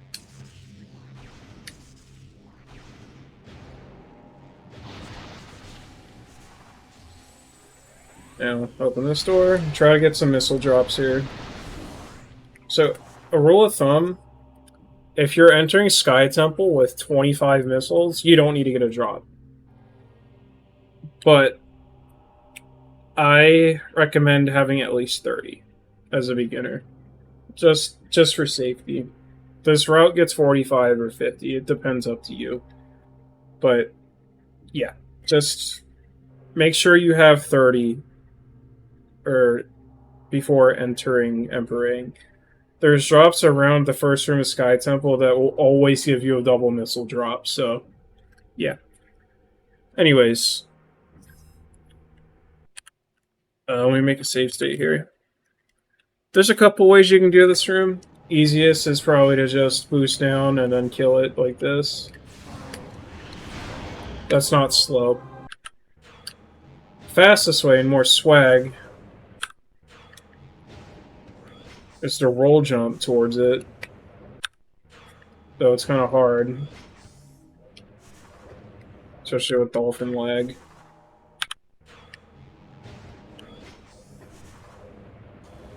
Like that.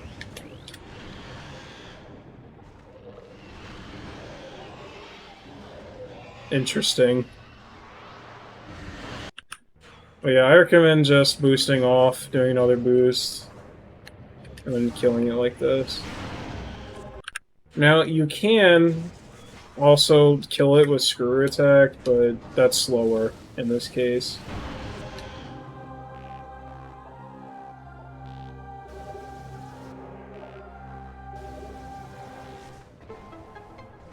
But yeah, I recommend just doing this boost strat. And morph as soon as you grab the key.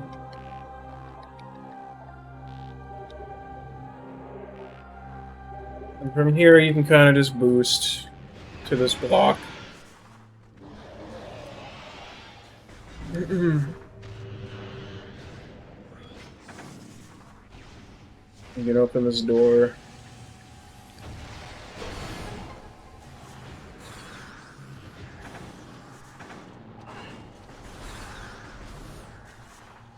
I like to boost as soon as I get on this ramp here. Release stick here because it's over a ledge.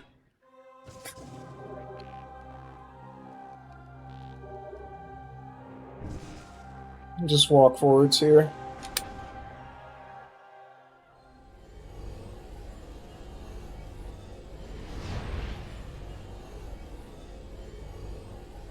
Alright, so, climbing this room, there's some options. So the fastest way is to kind of do a slope jump here to get up. It can be a bit finicky, but you can do that. The easier way, you can just jump on this circular thing and then get up. That's only a little slower. But if you're struggling with any of those, you can just climb it normally, I guess. What I recommend, I would probably just jump up here. And you can get both of these drops. If you need two drops, just go up here. Don't bother with slope jump.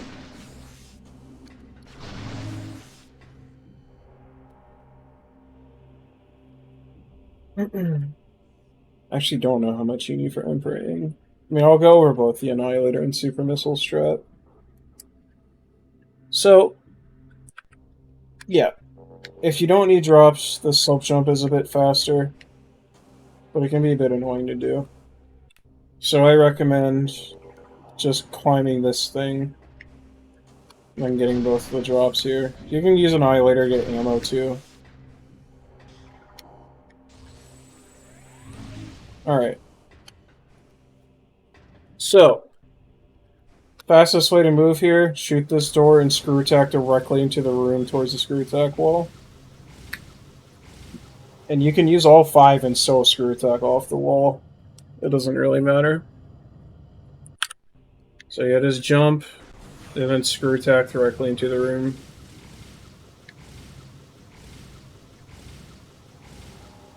Since these doors are upside down, you kind of want to always do instant morphs on them. And then you just boost into the cutscene. Now, Emperor-ing 1. Just go down left, shoot the tentacles with light beam. I'll show the Annihilator strat first. Easiest, just spam Annihilator.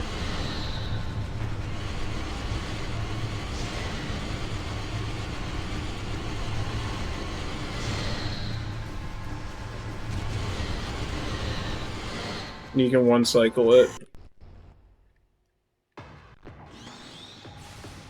But pay attention to your ammo. You may not have enough to do it.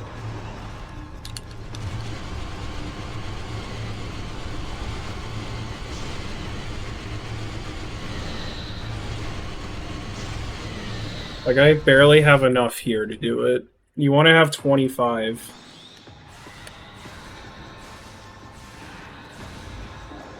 After the fight.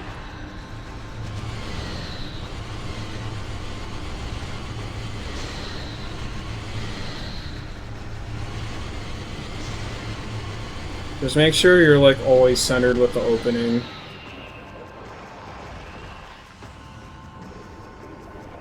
And yes, how it rotates and fires lasers is always the same.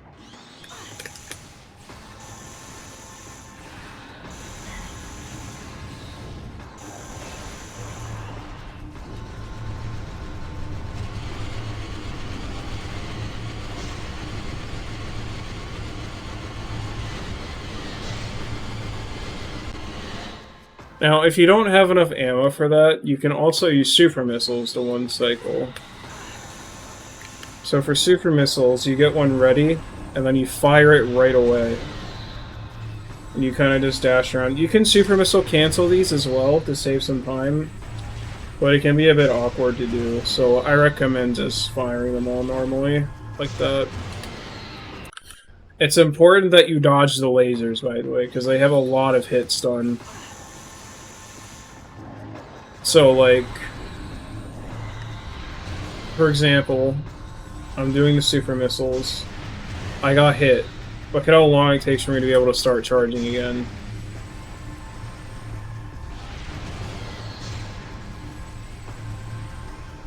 And I missed the one cycle because of it.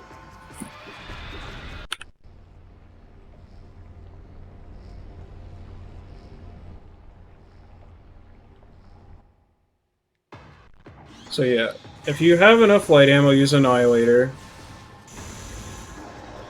If you don't, use super missiles. Or sorry, if you have enough ammo in general, use supers.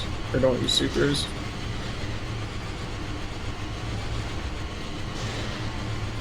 So I had enough there. Alright, Emperor Inked. Oh wait.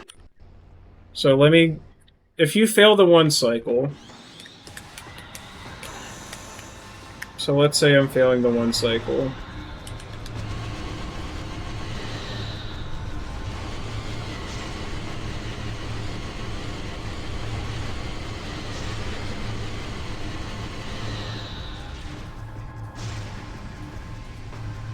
So you fail the one cycle. What you can do... You can do a triple bomb jump here and lay a power bomb. To hit all the tentacles. Sometimes it doesn't work, but... I failed it there because I failed it the first time. Like that. That's your best backup.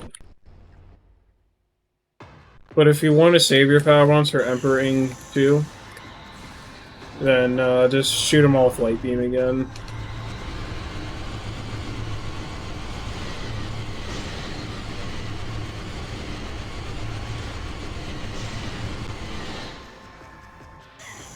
Yeah. Alright, so Emperor 2. This part is kind of random, but it's... the Inglet spawns are random. So here I like to go... Oh, let me restart that. Because I didn't make my save state correctly.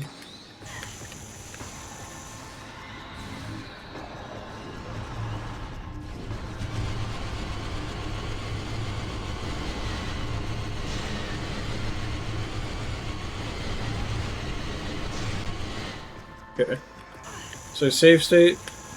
And I like to go in this bottom right here. This will spawn both of these tentacles.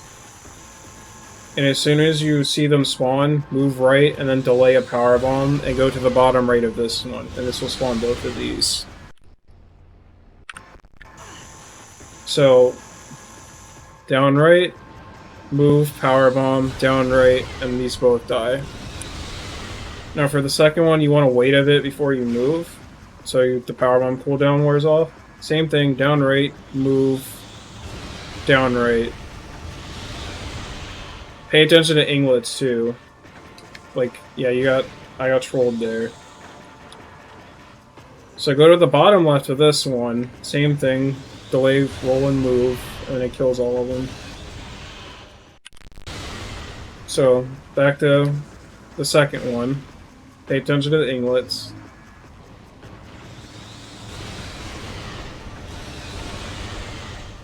So you gotta wait for the power one cooldown anyway, so you gotta check your inglets. Like that. So from the top, down right, down right.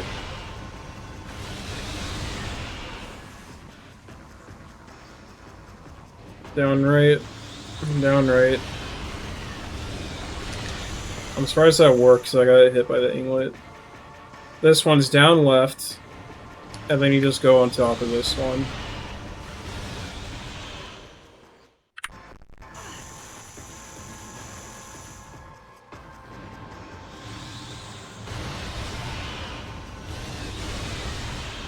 Wait a little bit for the R1. I got trolled there.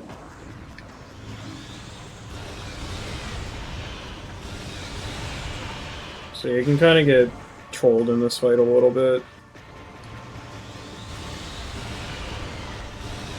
I'll do it once more.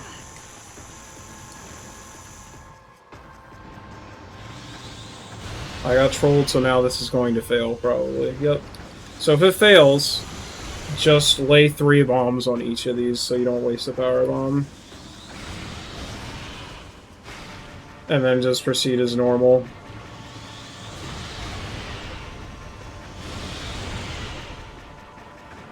So, yep, trolled. I didn't spawn this one because I didn't wait long enough on it. But yeah, just like 3 bombs if a power bomb misses. So once again, down right, move, down right. Wait, down right, move, bomb, down right again. This one you go bottom left, wait, and then you do that. Now, Emperor 3 is a bit tricky. There is a strat to kill him with 1 screw attack, and he jumps for me, of course.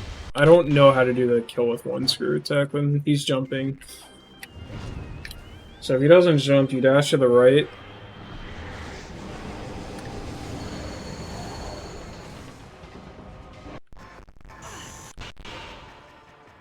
You dash to the left, and you wait until now with that music. If you listen to the music,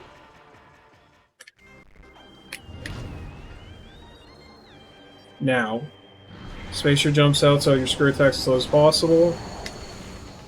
Hold left on the first 2 and then right on the last one.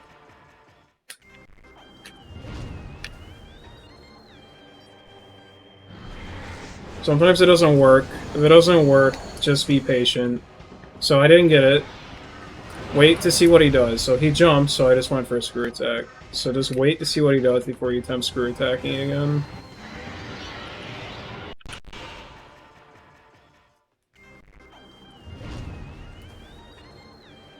So if you kill him...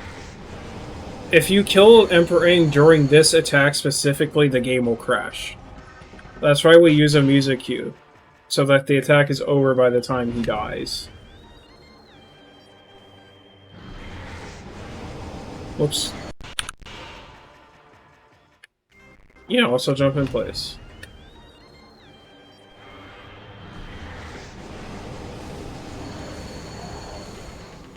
So I didn't get it there barely. So wait, see what he's doing. And now you go when he does something.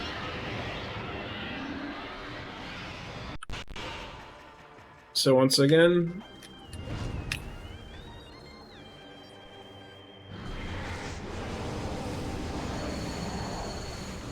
I didn't get it, so wait, see what he's doing. He's gonna jump, because he's stupid. I have to go really fast here.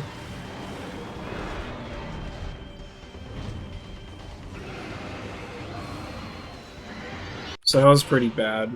I got pretty unlucky there.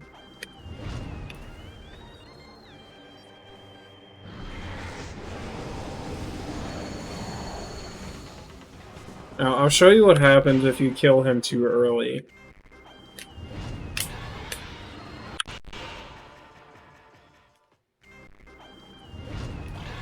Stop.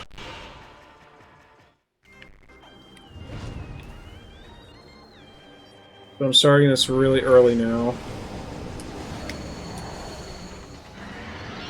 Oh, it didn't crash.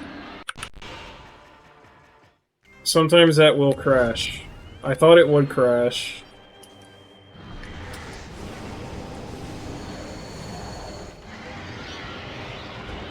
Maybe it doesn't crash on Dolphin. But yeah, his hitbox is really close to the ground. But yeah, those should crash. I'm just getting lucky.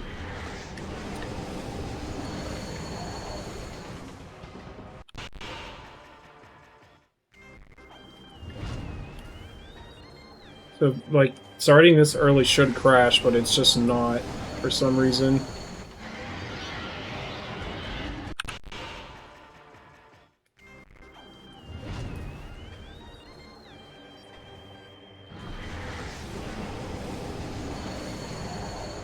I'm trying to get it to crash, but I don't know how to get it to crash.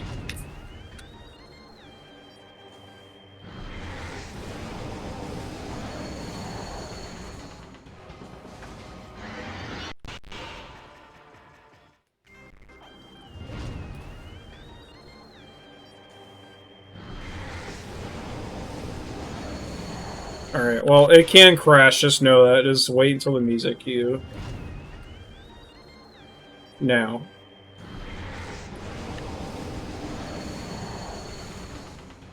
I didn't get it, so wait, see what he's doing. Okay, he's doing something good, then you can just try again.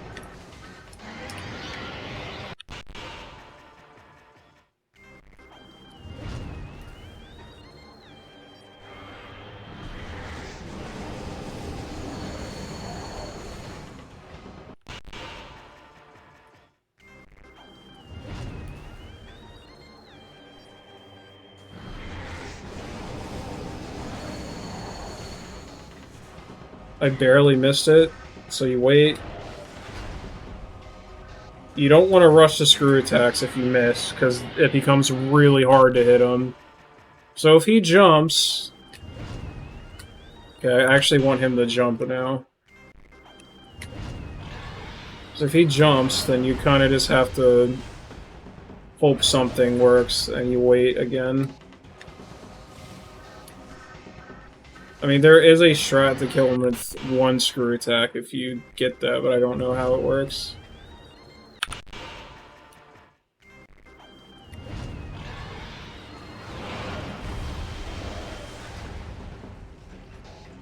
So he's doing this attack, so you just go for it. Yeah, just pay attention, take your time. Don't rush the screw attacks, otherwise you're going to be bonking into him every time and it's going to be annoying. Just wait.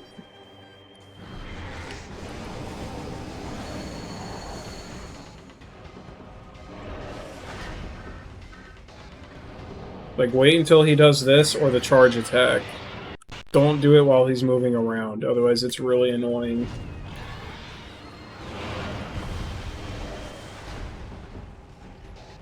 So this is a good attack to go on. I barely did not get that. Alright, so let's... So let me see if I can play this on stream for you. This is a crash example. Where is pop out?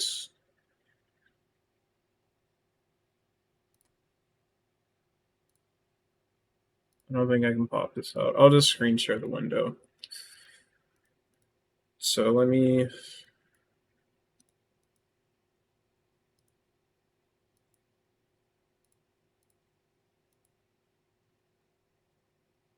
Yeah, so... This is an example of the game crashing on Emperor Ing. We can watch this together.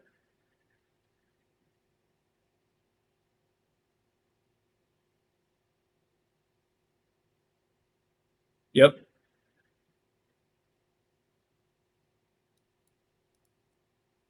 But yeah.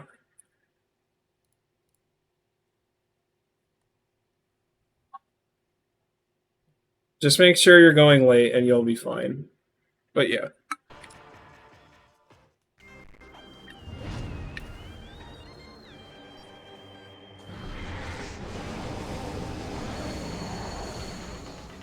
Didn't get the one, so I'm waiting to see what he's doing. Now I go. So now for the escape. Now the fast way, you go up here, and then you do 2 screw attacks and cancel on the second one. Now if you do the weenie way, like I do it, you can just go up here normally and do it. I do still do it like this. Whichever you want.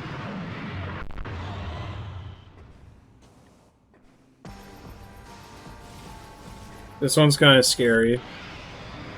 But I just do the weenie one.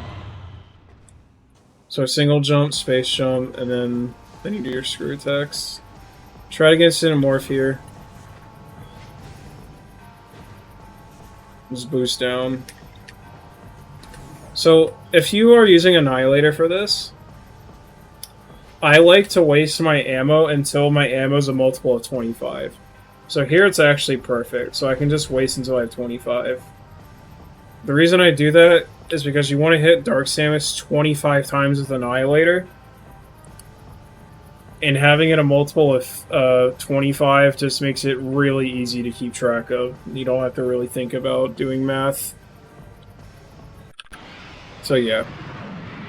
Not 26 times, 25. So since I need to waste 2 shots, I'm going to open both of these doors with Annihilator. So, before I continue, since Sam, Aliens in the chat, has not made a stupid video on this yet, I've got to pull up an image for you.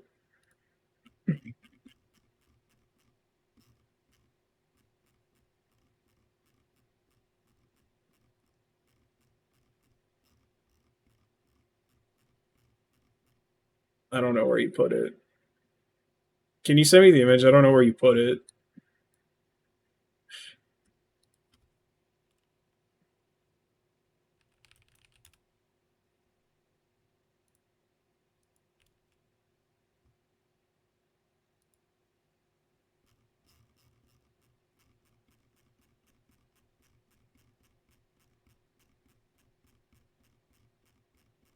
I thought I had it in our DMs, but I think you posted it in a different place. There. Okay. Let me save this. So before I go over Dark Samus, let me explain something to you.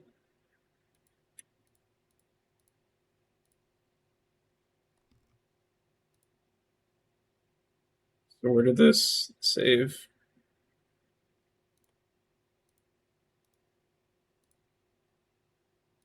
Okay.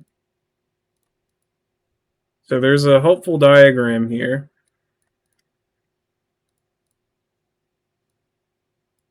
So, I don't think I can show my mouse cursor here, but the orange shot at the bottom is where you start. And ignore the purple. I don't know what the hell this is. He just made this up, I guess. So if you stand still,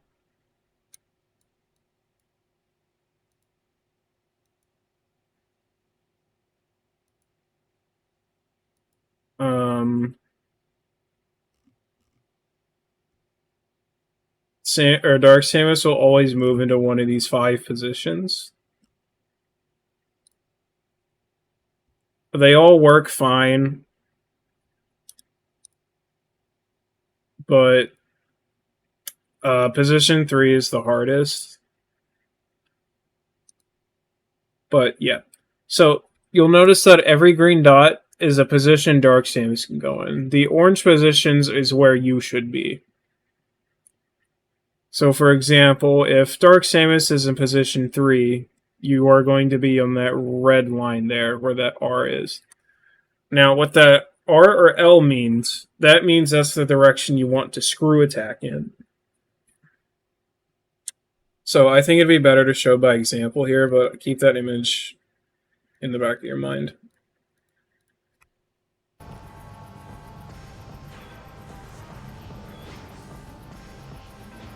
So I'm going to do a save state.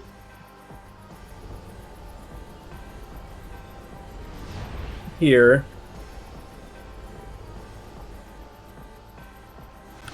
So Dark Samus is going to be going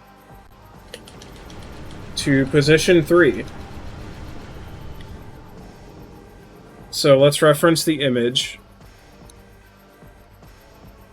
So that's position 3 in the middle. So I'm going to be standing right there underneath the red line.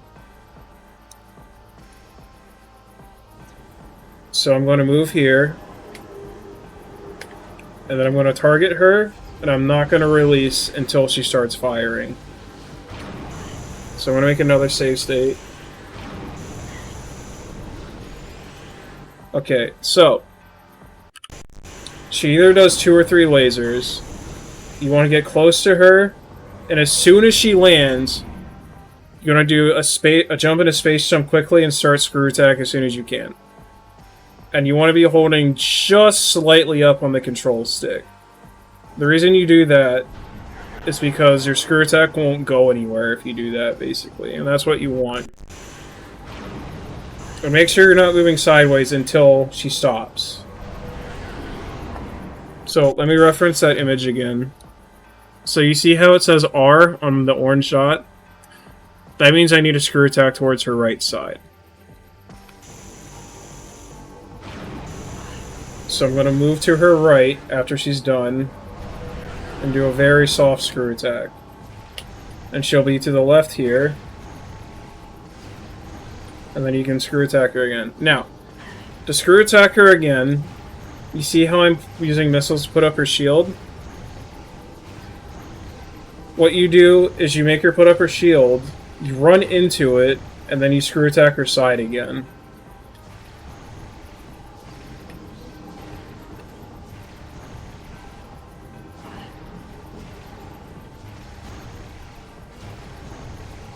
And you can just finish the fight like that. So let's go over it again. Go right.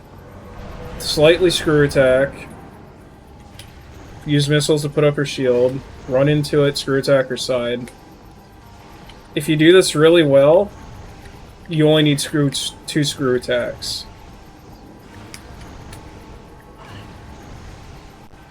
Now what you can do instead, if you have dark ammo, I don't really recommend this. Do the screw attack the same as normal. And then you can use Dark Beam instead. I don't really recommend doing it like this, but it's an option.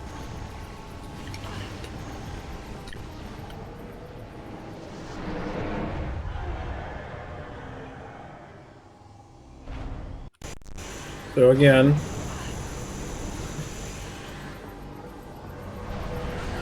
screw attack.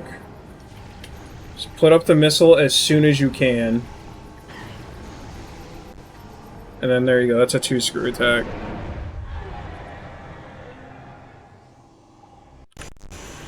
Now, one thing you should do, always have Dark Beam equipped. Because if you do 2 screw attacks and she has like 1 HP left, you can just kill her with a Dark Beam shot instead of using another screw attack. And that's a little bit faster.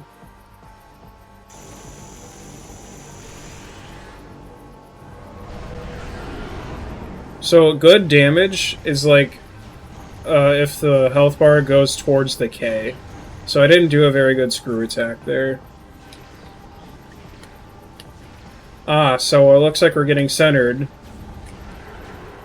So this trick that I'm showing you is actually RNG. Like, it can sometimes just not work, or you just are sometimes not allowed to do it. So if you get centered, you kind of just have to do the fight normally. We're trying to skip this,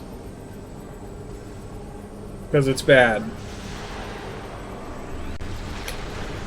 And the time you lose to not being able to do this or failing it depends on how much damage you were able to do. So since I did quite a lot, this isn't going to lose too much time, but you can lose up to like 2 minutes if you're unlucky.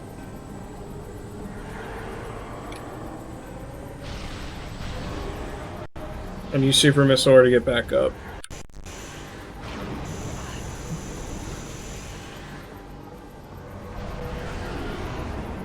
So check the damage. I did not do a lot of damage with that screw attack, so that was bad.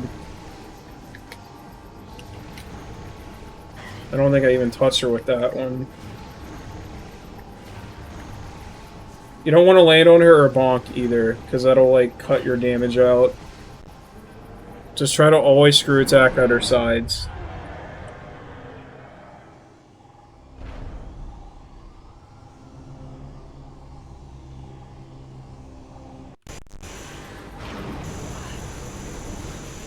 Always screw attack at her side. Do not screw attack directly.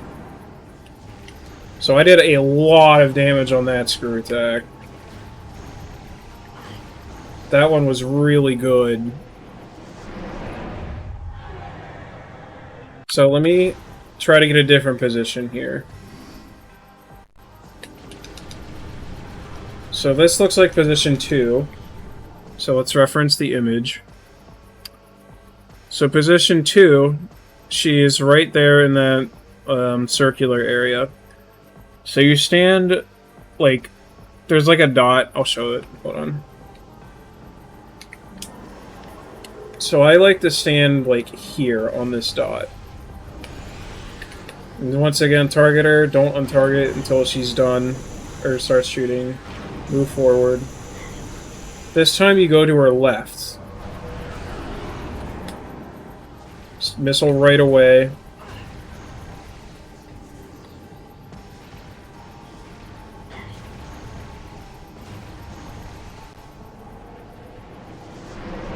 Oh, whoops. Sorry, my bad. Alright, this is position 3 again. I'm not going to do that one.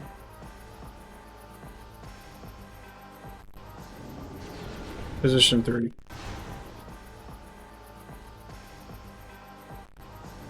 Okay, so this should be position 2. So, yep, don't move until she's done. Line up with this dot right here. Target until she's fires her laser, and then you can untarget. Get to her left side for position 2. I was too close, so I bonked off of her. Don't do that.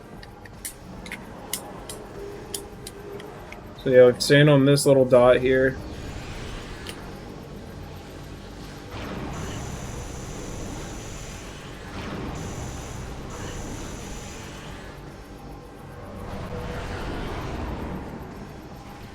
I didn't do a lot of damage on that screw attack. So I bonked on her, don't do that. Because I was not close enough to her side. She went so far away.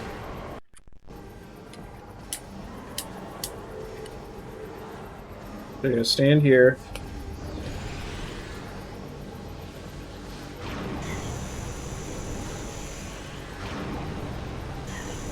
Get to her left. That was pretty good.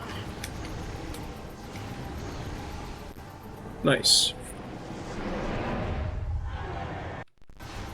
So yeah, let me see if I can get another one. I probably won't be able to go over all of them. Okay, this is position 5. I get this one all the fucking time. So here, you line up around these 2 dots here. Same thing.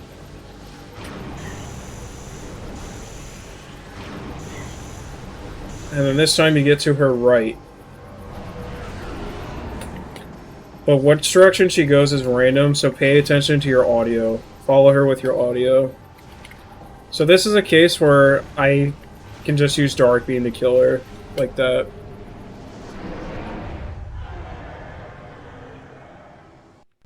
So I'll try to get another one. This is position 2 again.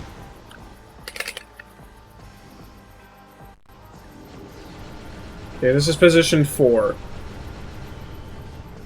So position 4, you line up with this little thing. It's not too precise. Do the same thing. I'm just going to take the damage just to show you can do that. I got 3. Alright, go to her right. Do the screw attack. That's a lot. And that's another 2. If I can get position 1, that would be awesome.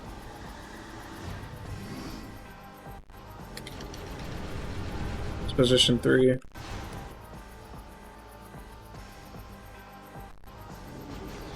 Position 3.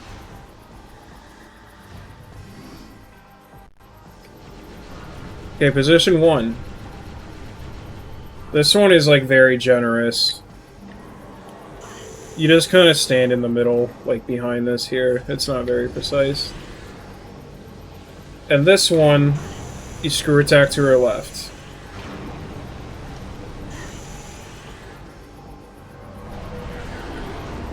I bonked, so that was bad.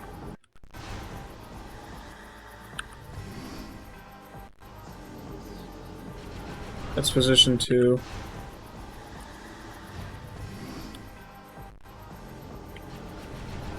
Position 2.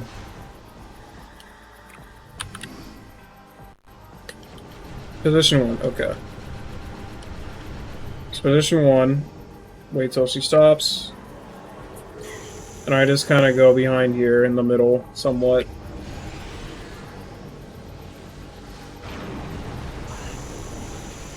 Remember, always have Dark Beam. Go to her left.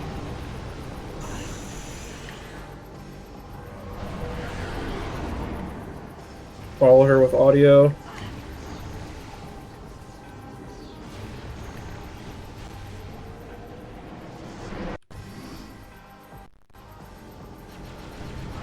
So position 1, I saved this data after skipping the cutscene.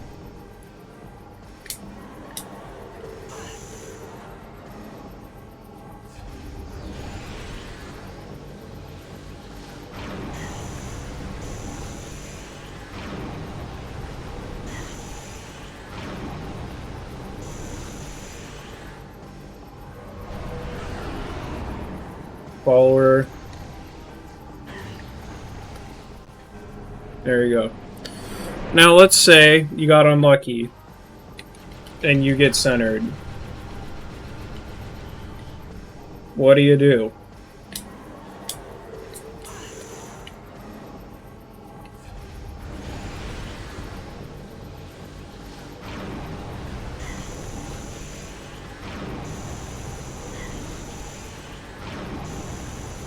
Don't move horizontally until she's done, remember.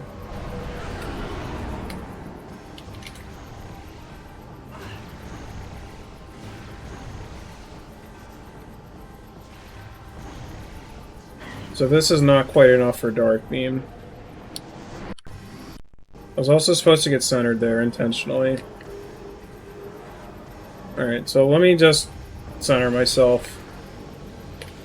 So 1 and 2, screw attack to the left. 3 and 4, screw attack to the right.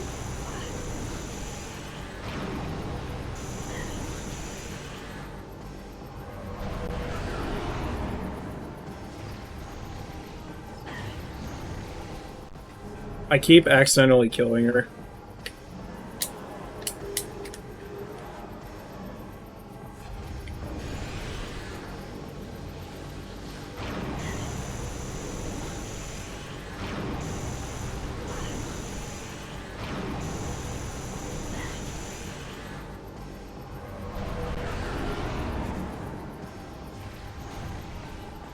So let's, I'm just gonna center, get centered. Center me, center me, center me. Okay. So you get centered. What do you do?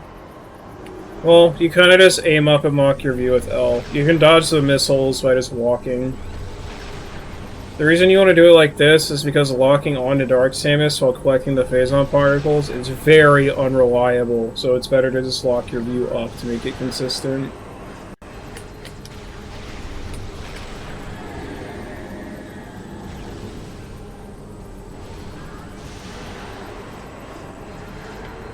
If she goes down when you have its fired shot, shoot it away, because it'll heal her. And then you super missile her. I wasn't ready. Just super her as soon as she comes down, and it puts her back.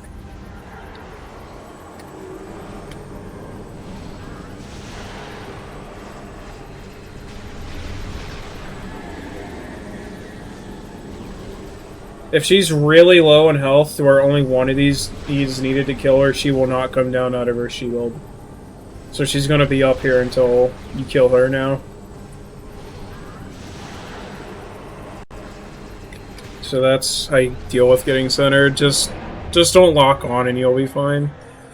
So let's get one more. Position 3. This is always gonna be position 3 if I skip on the first frame.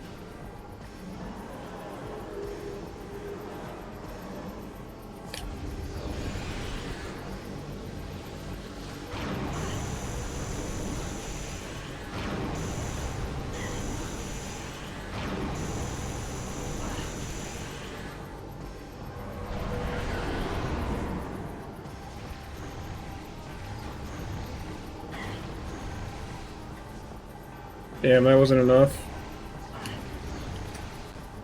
There you go. Once more, I'll try to get a different position. Position 3 again. Let's just do position 1 again.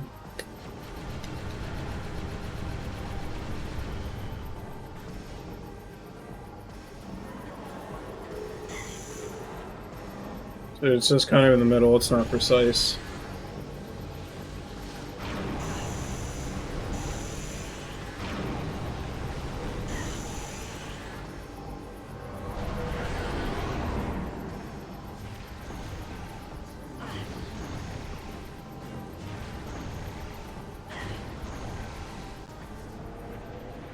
Alright, and remember, if you don't like screw attacking Dark Samus the last few times,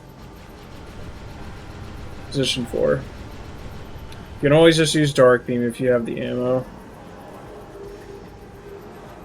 So line up with this for position 4.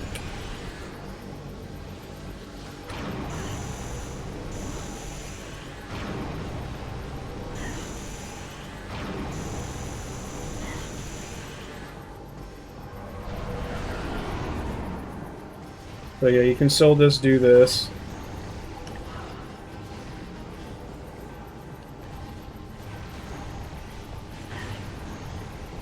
Although I feel like doing this is a bit more dangerous.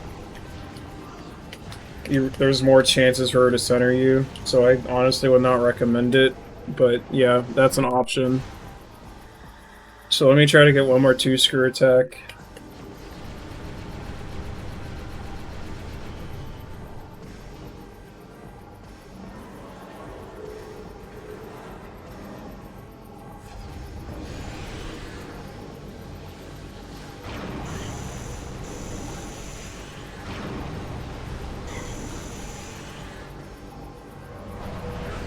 Whoops.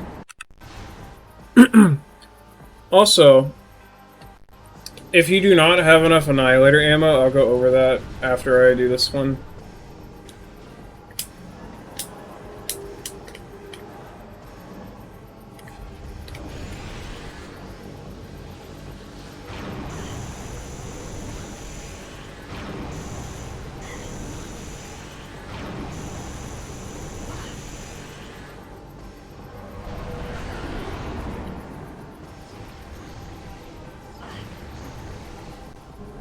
Alright, so let's say you don't have enough of the Annihilator ammo. Do I have a safe... Okay, I don't have a save state there. Let me open one of my any percent save states.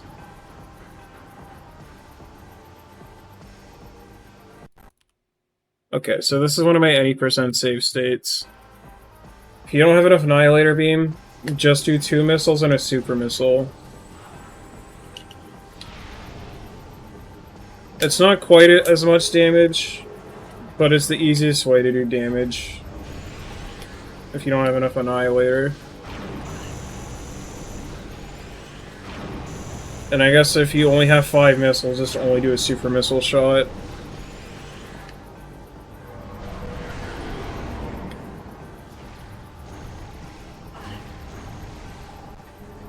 Nice. But yeah. One more.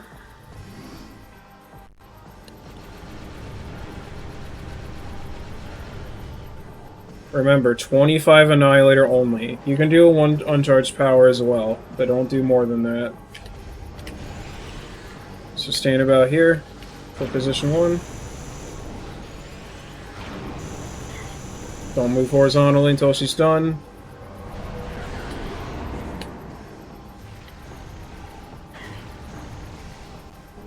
There you go. So yeah, that's the basic route. After the credits, I can go over quad skip and all that good stuff. Quad skip and spider skip. I won't go over, like, the hard ways to do it, just the more easier ways to do it.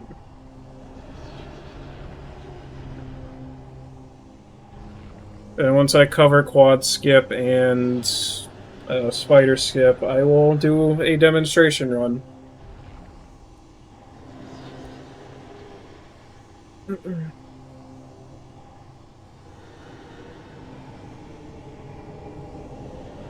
That will be uploaded separately.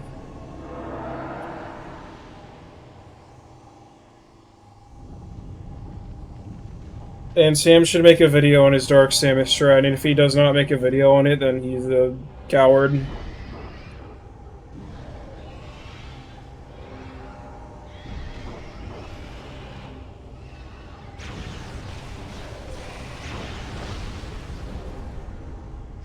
We had to bully him in making his Quad Phase 3 strat today, or yesterday.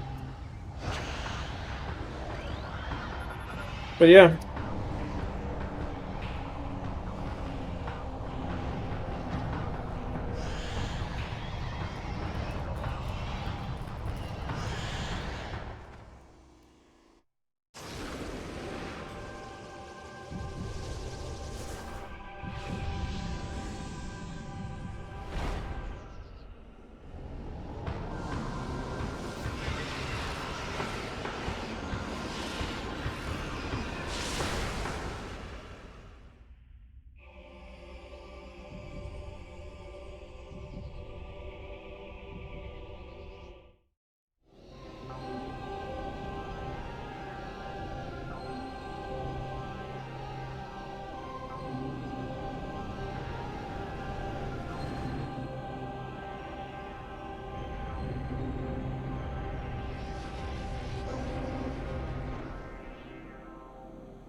Yes, I'm going to be going over Quad Tip and Spider Skip at the end, once we see the IGT.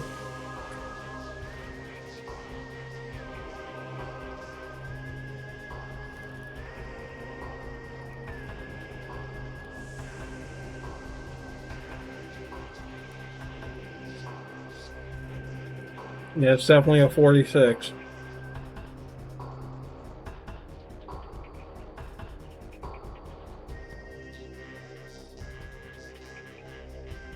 Also, low-key, I think I figured out why my screw attacks have been bad on Dark Samus since doing that.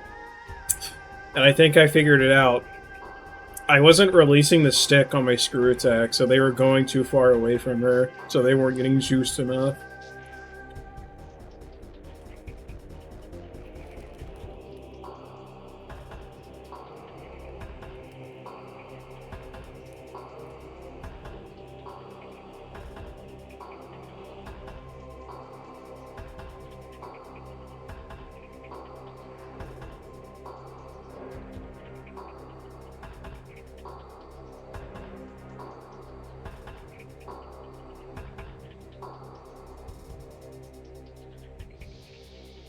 Might as well turn my Wii on.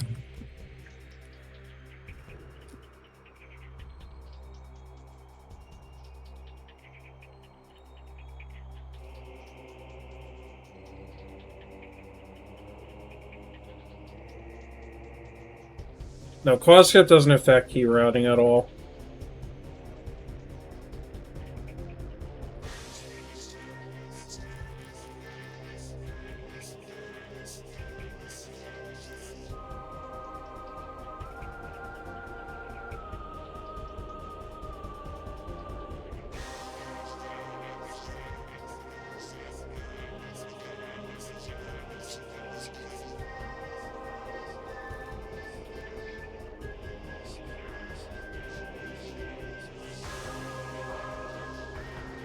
I'm eating peanut butter pretzels.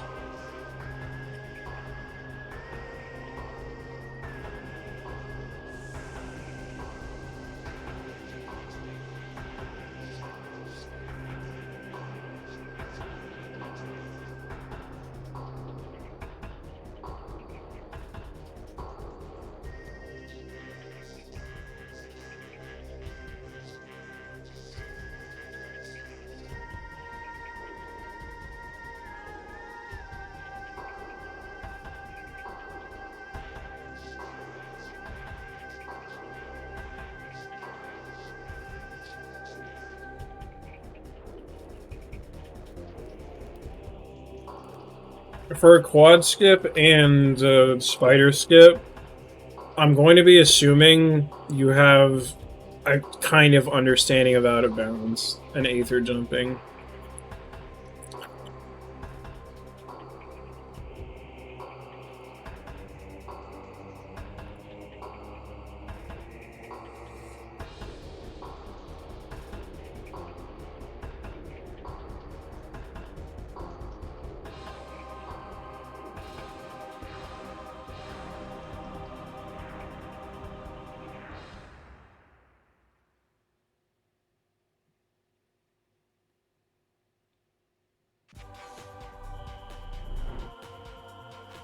So I got a 137. I've gotten a 110 with this route before when I was just testing it yesterday to make sure it worked. But yeah, I will quickly go over... I'm just gonna pick a random save state. I'm gonna quickly go over quad skip and spider skip. So we're not doing it from here, obviously.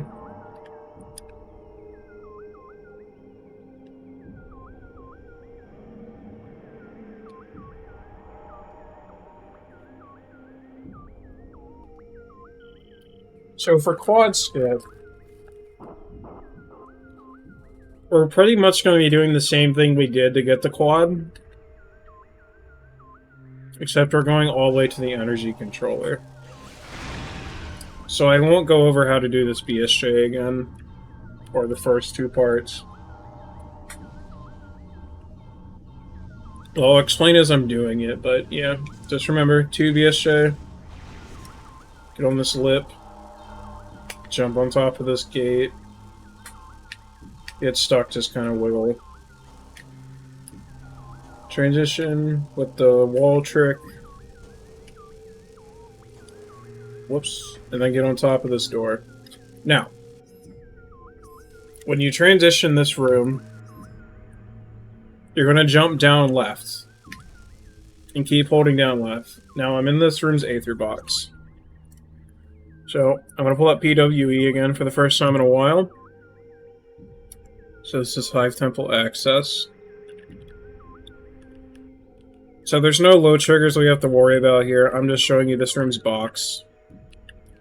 So this is what the room looks like.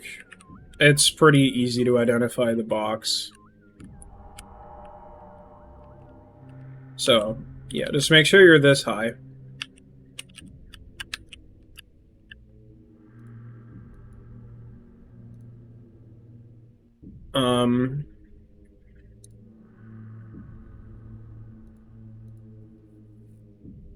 Now, one thing you can do while moving out of bounds here, you can break one of these ink caches for a drop. And what you want to do, keep into the box, and then you're going to walk on top of the door. Now, it's important to know this method of getting onto the door only works on Disc and on Dolphin. So if you're playing on Nintendo, by USB loading it, you have to do something a little different.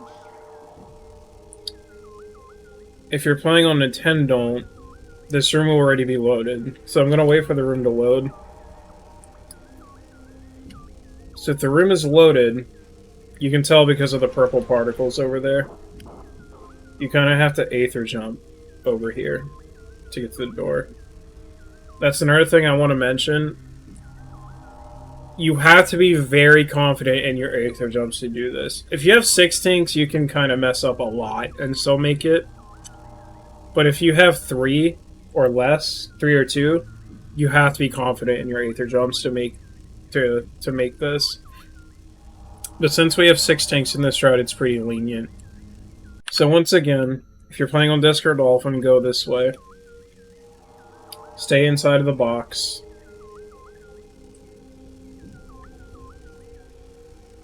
And walk on top of the door.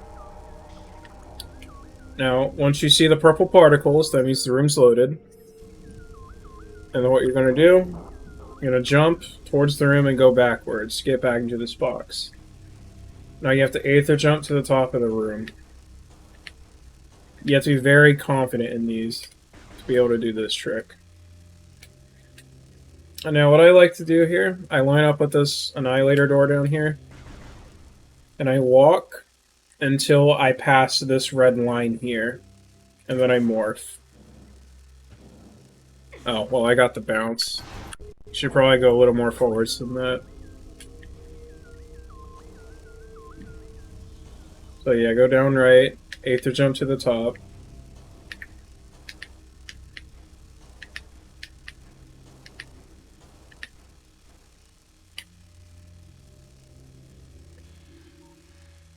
Line up with the door with the scan visor if you'd like. So walk a bit after the red line. So like here. And then once you land up here, just morph and you'll clip back in.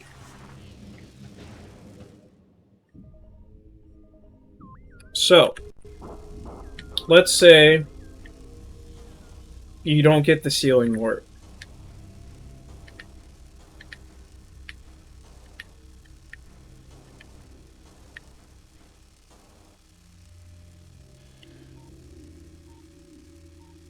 You can always do this if you'd like.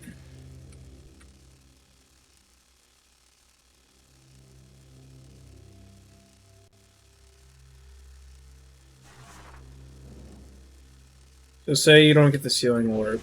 Like, oh no, I failed it. What you do, you bomb, hold forwards, wait, and then unmorph. Now, why do ceiling warps work? Ceiling warps work because when we're on top of this room here, the map is transitioned to this room. And when the map is in this room, the game doesn't reposition us properly in untransitioned rooms, as long as the box is not overlapping with it.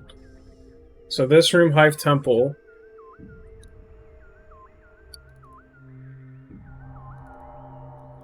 it's a big room, so it took a while to load. So Hive Temple here, you can see Qaud. Hive Temple has a fairly normal box.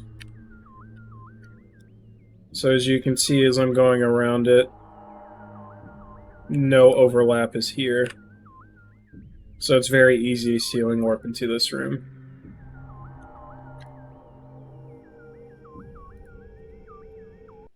Just make sure you're not too far forwards, otherwise it doesn't really work. Just try to be far back on that tunnel. Alright, so yeah, just walk at the top of the box.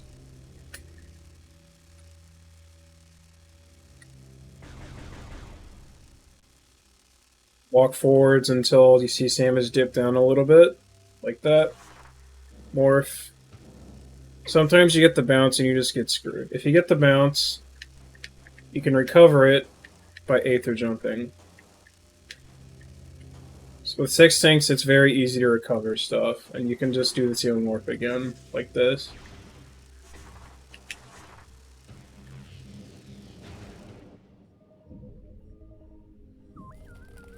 If you want to be safe and, like, prevent that bounce from ever happening, what you can do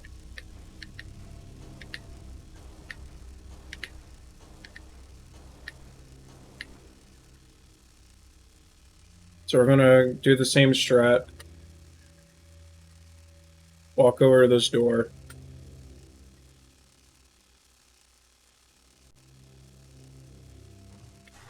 And then you can just unmorph immediately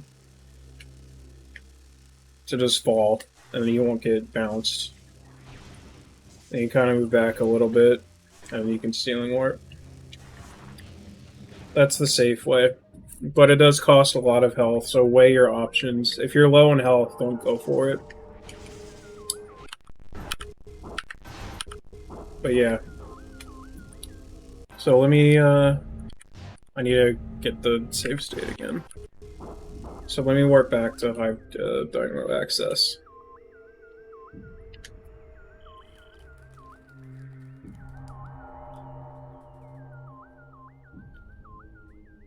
I'll show you what the first full half looks like.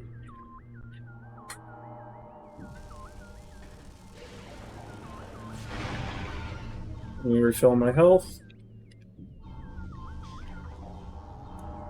So I'm gonna make a save state here. So this is the first full half.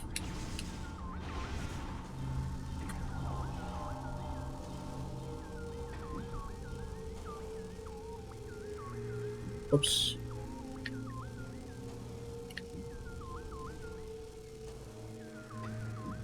Wait a couple seconds because this room takes a bit to load.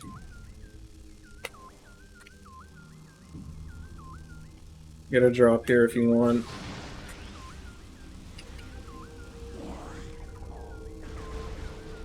Remember, stay in the box. Wait till you see the purple particles.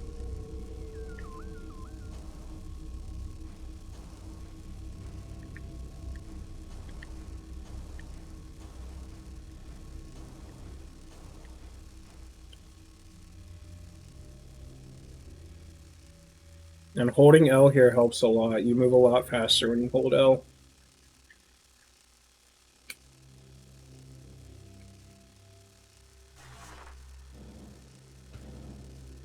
But I got the bounce there, but I didn't actually fall off. But yeah, you can recover it pretty easily.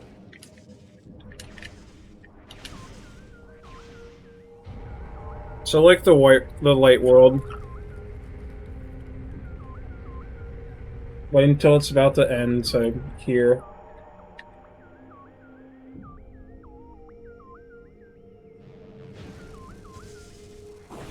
Part 2 is a bit easier, I think.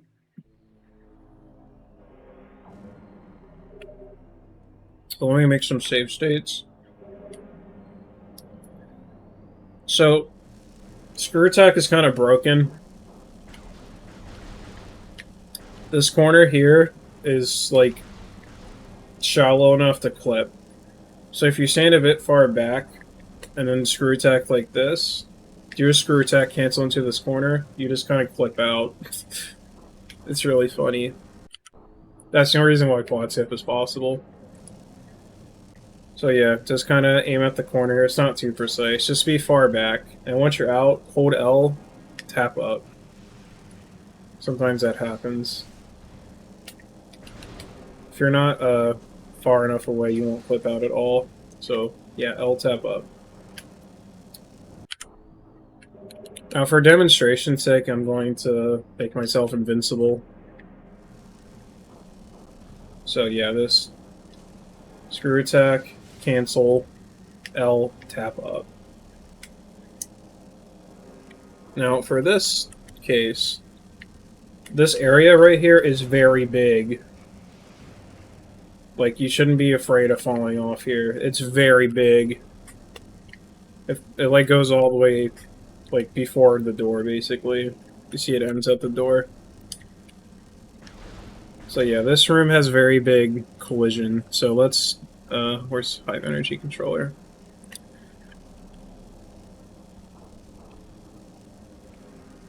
Let me disable backface, because that's going to make it easier to see. Okay. So where we are right now, this is where we are. So if I disable the collision, this is where we are right now. This is how big this is. It's huge.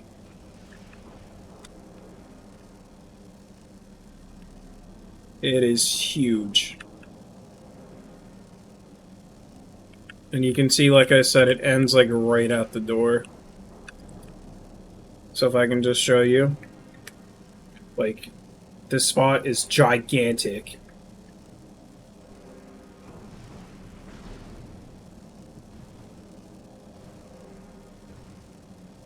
But yeah. So what you want to do now is you want to transition this room. So from here, you kind of just jump at the door, and you space jump like right at the room, or the other room, so like that. So you like space jump right as you touch the door, facing this room, and you pull back. And what you can do instead, if you don't like that, you can just get on top of the door and transition normally like that. So I'll go over some strats you can do. The best way to cross this room after doing the transition is typically we do the transition, we go back to this huge standable, then we do a dash.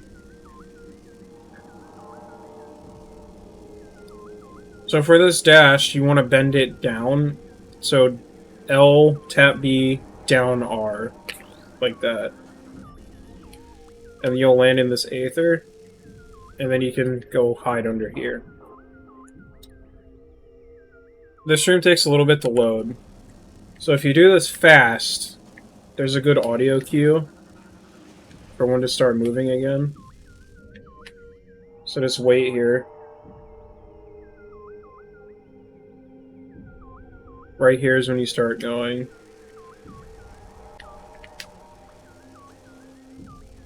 Okay. Now, if you don't like that dash, you can transition this room normally. And then you can just kind of wiggle across. Though I only recommend doing this if you have like 5 or more energy tanks. Doing this with 3 or 2 is like a death sentence. Like, that's bad. But yeah, you can wiggle across here too if you want. Just kind of look at the input display to see how I'm doing it. It's hard to describe in words. You can kind of get a feel for how I'm doing it.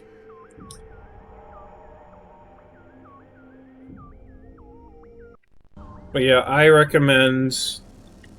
I don't know, either one of those is kind of weird, but I like the dash, because it doesn't really matter if it's good or bad. Whoops. Like, you don't even have to bend it if you don't want to. All that matters is that you're able to hit the safe zone while this room is loading. And if you're this low where you can't get a jump,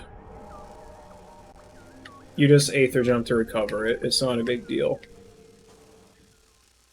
But yeah.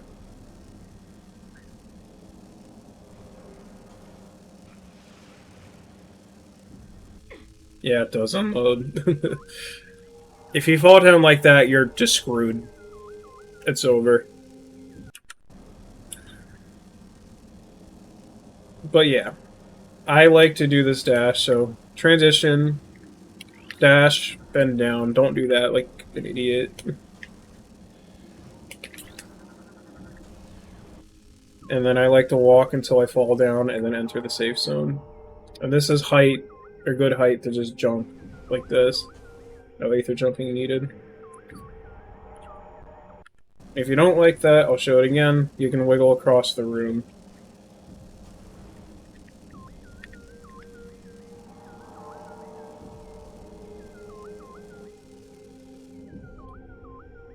Either way works. It's up to you. If you have like a billion energy tanks, you can do the wiggle. But if you're going with 3 or less, do the dash. You have to.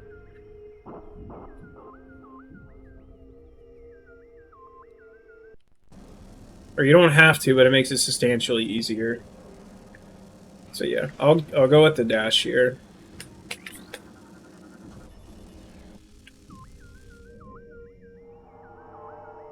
So I think this is barely too low to get a jump.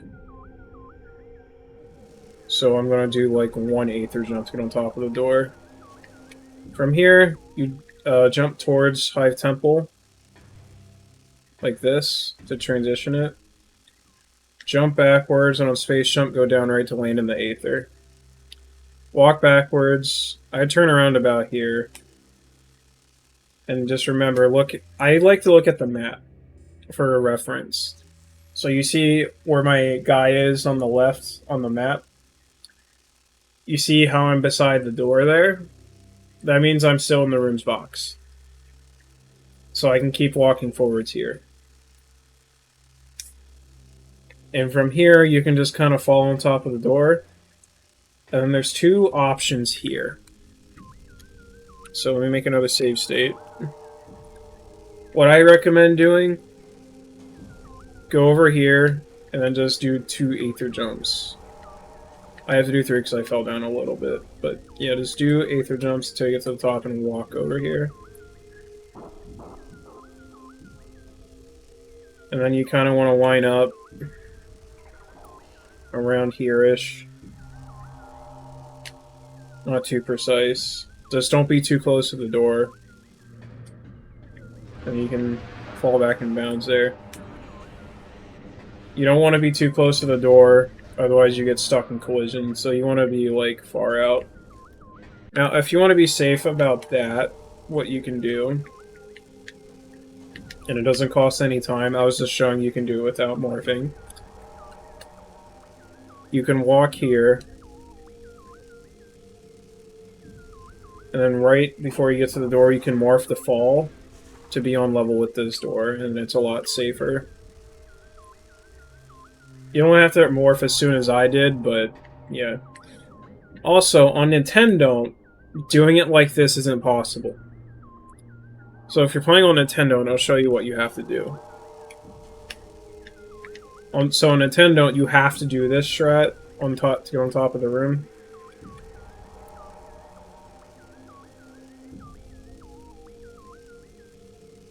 And then the room would be loaded already on Nintendo. So you would be falling here.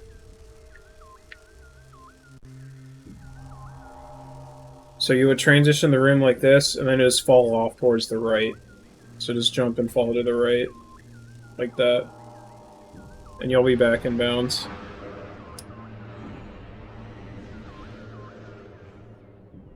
If you're practicing on menu mod for console runs on Nintendo, what you can do to delay the load or to restart it is as you're approaching the door, you can bring up menu mod and this stops the room from loading, and as soon as you close it, it will start reloading. So if you're playing on Nintendo to practice on disc, you should do that, so you don't have to do this strat.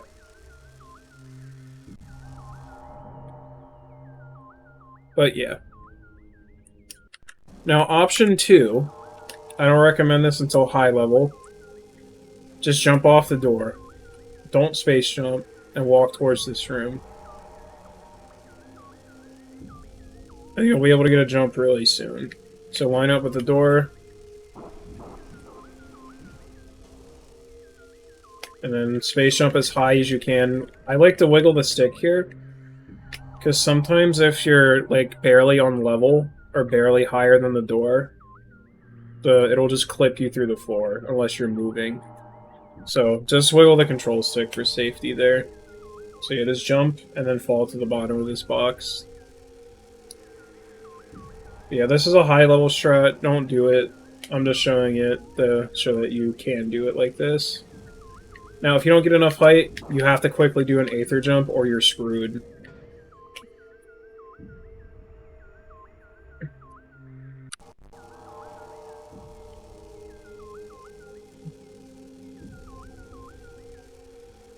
They just walk.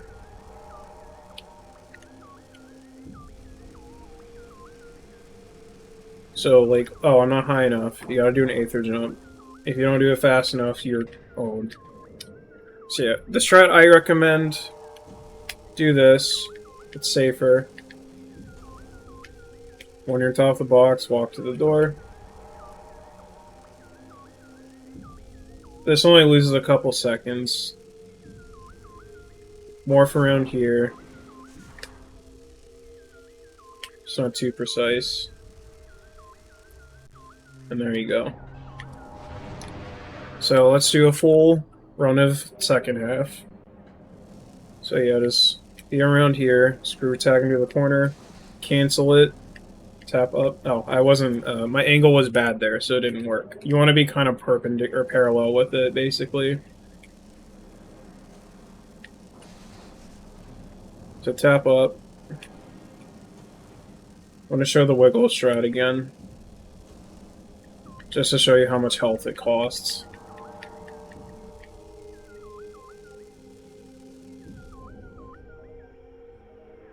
So that costs like about an energy tank to do. So keep that in mind if you're doing that strat. Since I'm high enough, I can just jump to the door normally. But if you fail it, just Aether jump. Walk backwards. When you see this room unload, turn around. And then you can just walk forwards. You can look down here if you'd like. Fall on top of the door. Jump here. Aether jump twice. And just walk towards this door.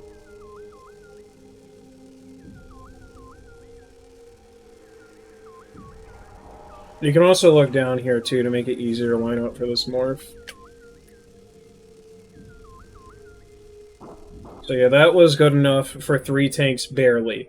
That's why you shouldn't do the wiggle with 3 tanks. It makes it really hard to make it.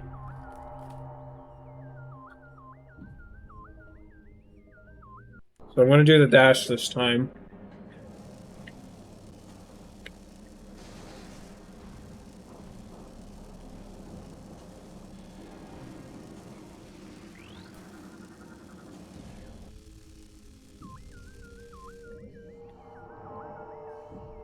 You can see how much health that saves. Oops. You can always recover with Aether jumps, remember that. As soon as you see this room disappear, turn around.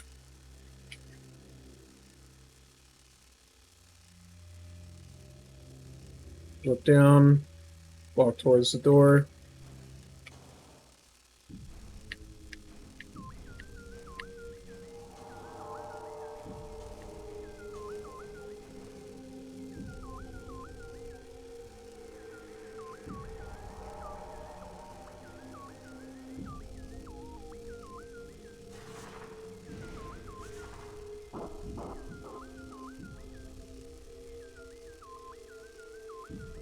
Yeah, see, I had much more health that time.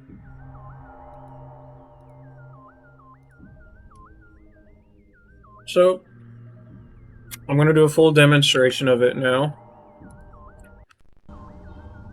From here.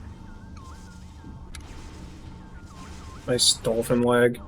Let me wait a bit. Alright. So remember, between the safe zone and the wall, land on the rim.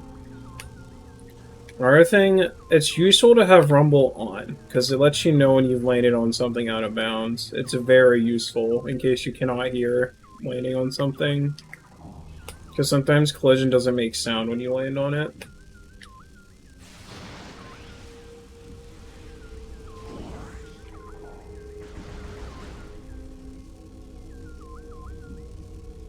Just wait to see the purple particles.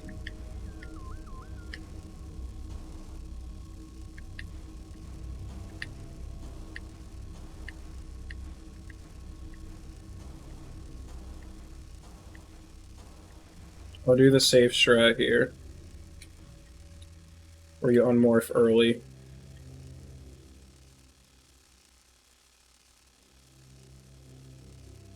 So yeah, safe strat, unmorph early, like about here, and it will stop a bounce from happening.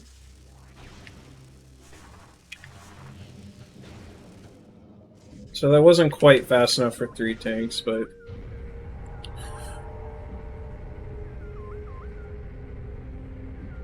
Oh yeah, Chykka is also going to be different because you don't have Annihilator.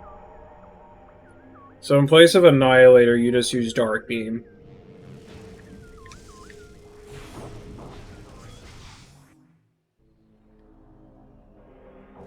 I'll quickly go over Chykka without Annihilator. I won't go over it in full detail, but... So yeah, just clip out.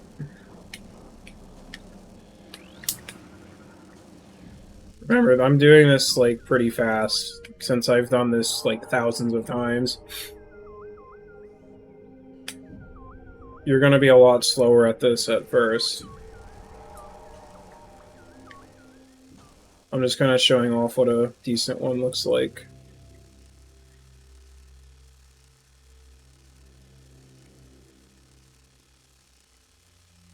Yeah. In the optimal any percent route, we only do this with 2 tanks. And in this route, you have 6.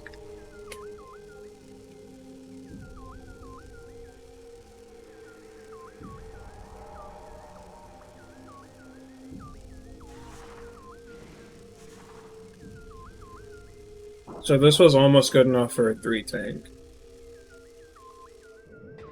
So now you would transition the room and then just screw attack over to this portal.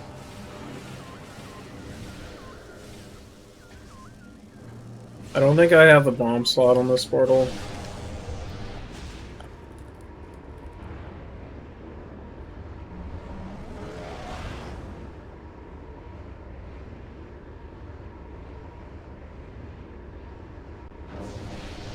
Oh no, it's here. Okay. So from here, since you don't have Annihilator, you boost over here, and you come this way.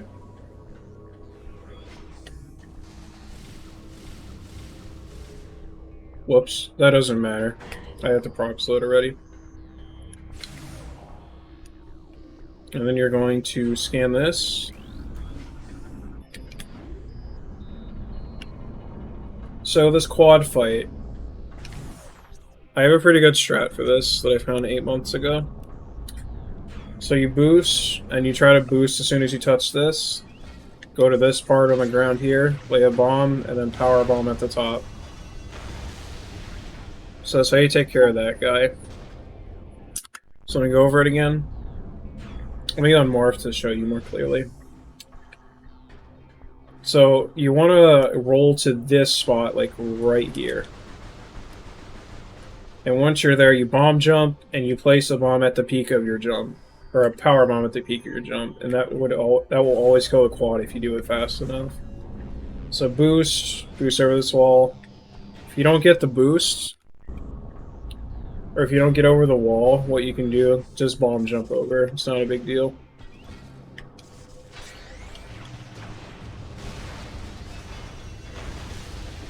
And for this room, you can just screw attack.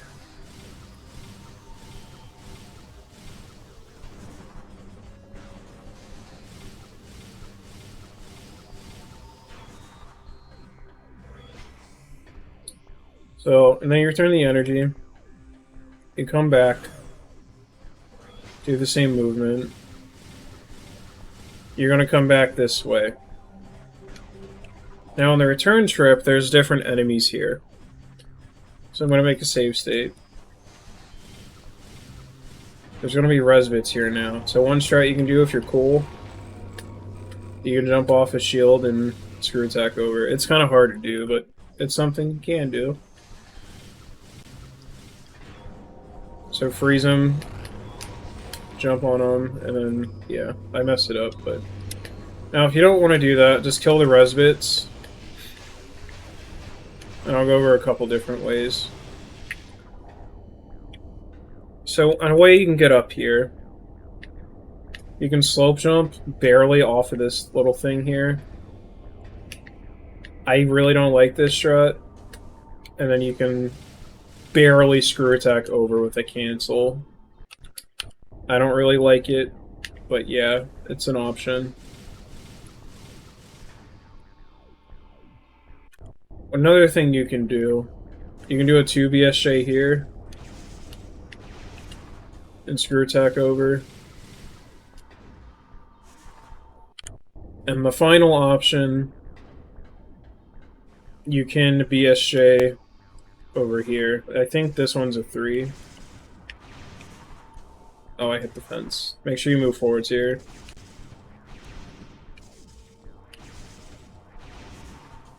Oh no, it's not a 3, it's only a 2. Now, if you're ultra swag, if you want maximum style points... Frick.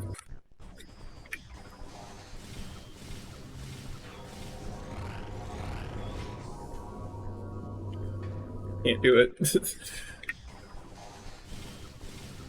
This should be the fastest way, but it's like dumb. You can dash off the Resbit to this door, but it's bad. Don't recommend it.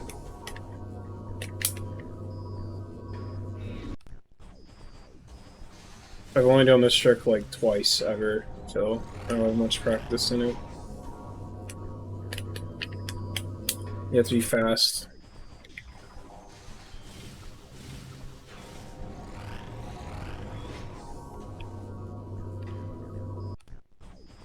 Try to get it once.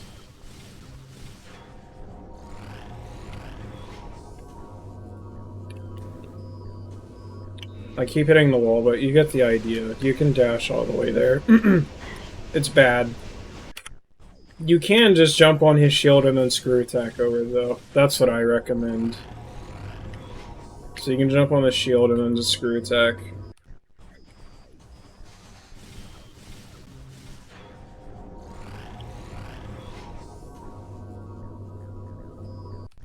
You have to wait a little bit, I'm being impatient. Oh my lord. Don't fall down here, by the way.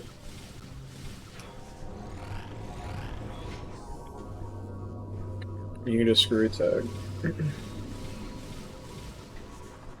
Then from here, you're just going to go down to Agon, like in the other route. And that's how you bypass Qaud. So, since you don't have Annihilator Beam for Chykka anymore, let me change my inventory.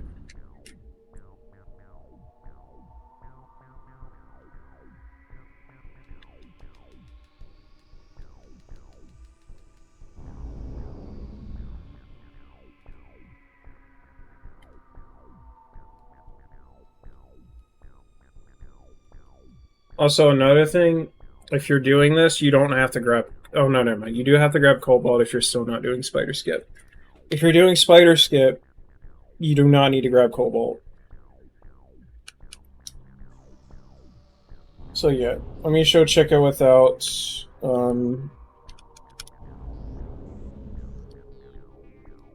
Annihilator.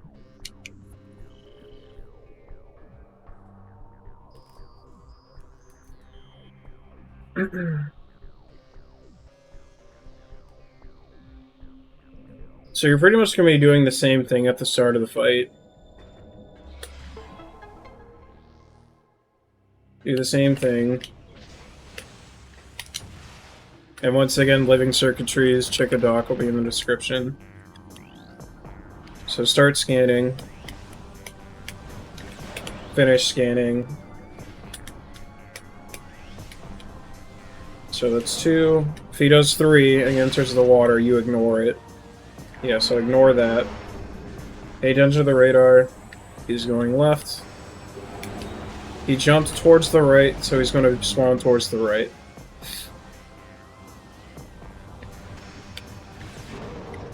So just keep shooting him with light beam.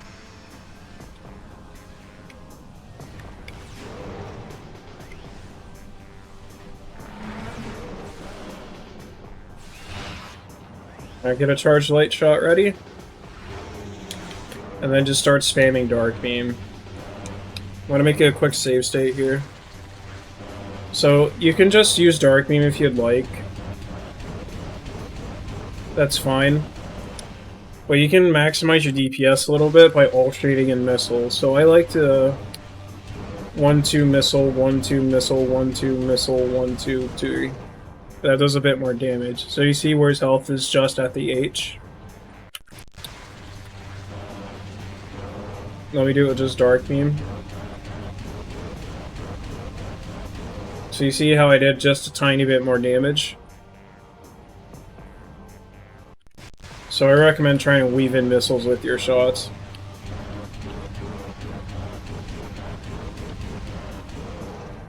You maximize your damage.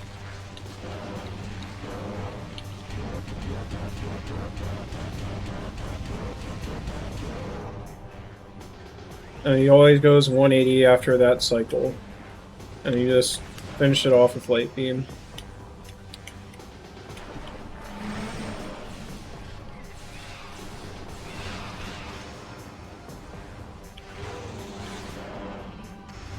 Alright, so Adult, you want to start by charging Dark Beam, walk onto him, wait for him to stop, and then fire it when he's done. So, just to recap, start charging Dark Beam,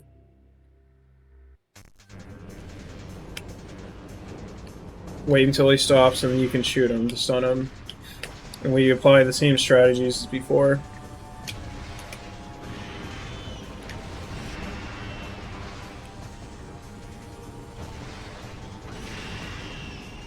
And since we have, like, so much ammo, we don't have to worry about the chicklings at all.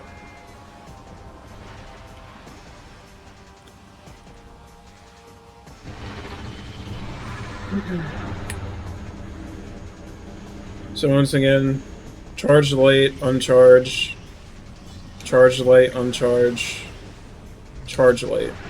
Start a dark charge, and as soon as this cycle... Yeah, as soon as that happens, start charging.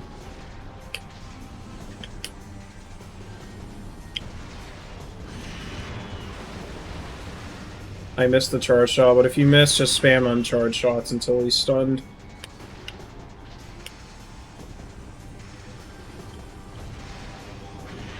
But yeah, on the second part of Adult, he takes a bit more damage with Dark Beam to stun, so you need one full charge at uncharged.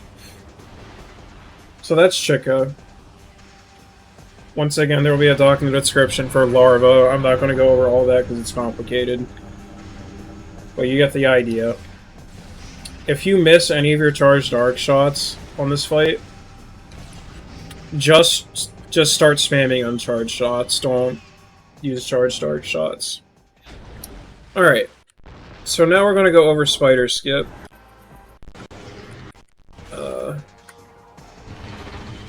So, let's say... that's Dark Torvus.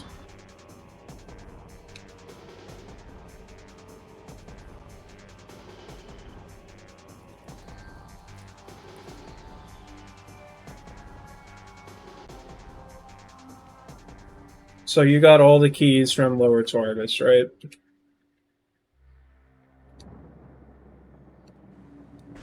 If you're doing Spider Skip,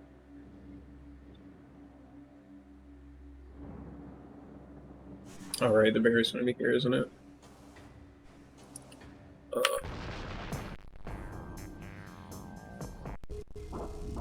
Do I have a better save state to use?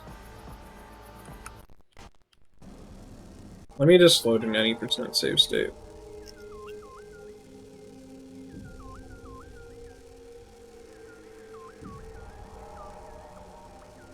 So...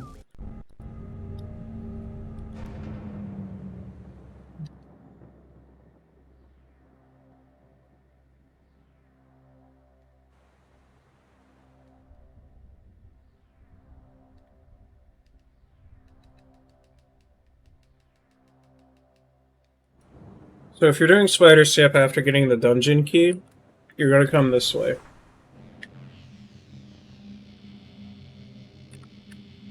Instead of going up the elevator to go to the energy controller, you're going to be heading right and going to Agon.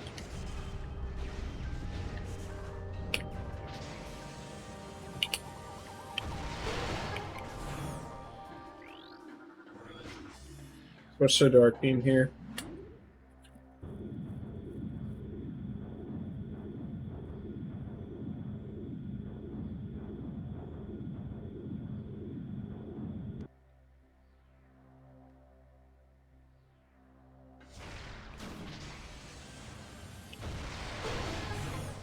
Okay, so you can climb this portal in various ways. So it's a little bit faster to do a BSJ here to get to this portal. Like that. However, if you aren't really comfortable with that, you can just use the half pipe normally. It doesn't really matter. It's not that big of a time save. Probably saves like 3 seconds. As long as you are boosting good. But yeah.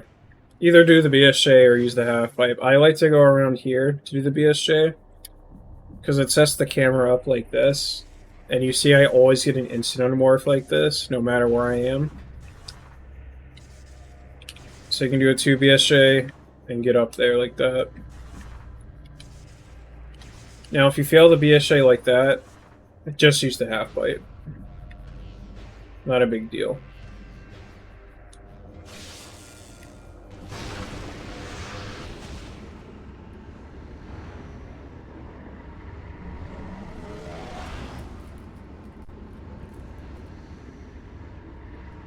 And you get a free missile here.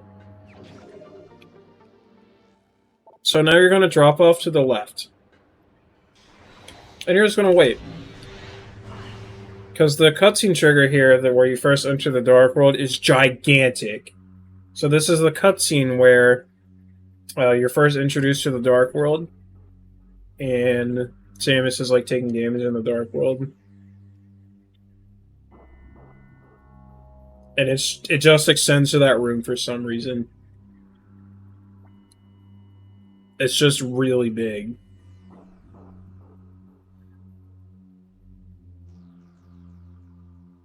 So yeah, once you're here, you just boost, go this way. You can do a couple cool instant morphs here. I didn't get that one.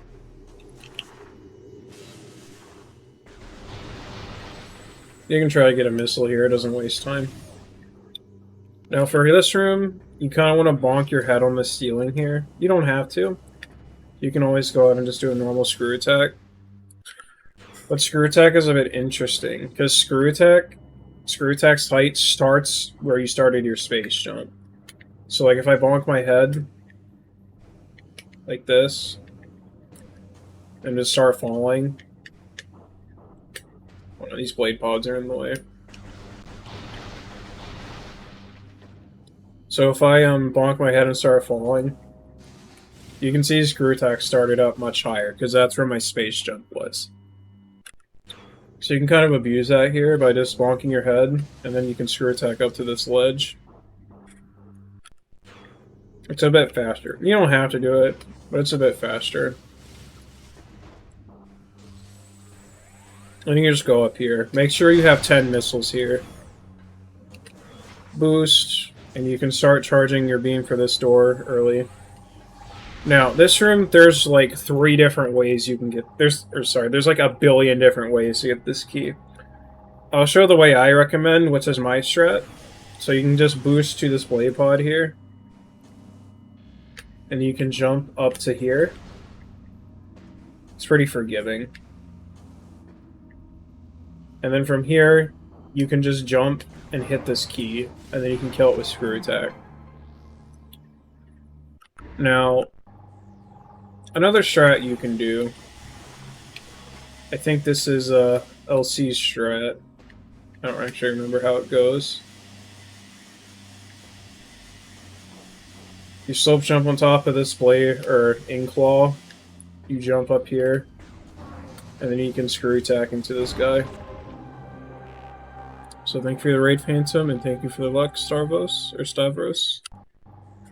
So yeah, the other strat, you kind of just slope jump into this in-claw towards the right.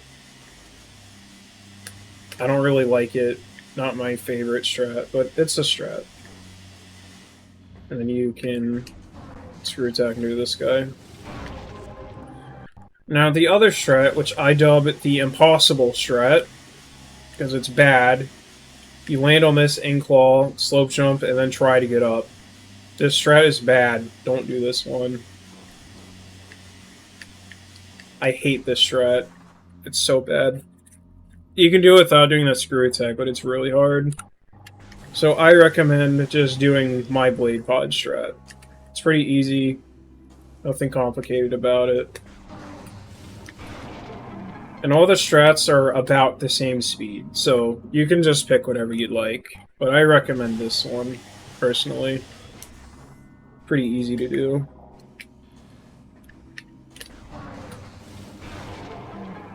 And you jump to grab the key, and then you turn around,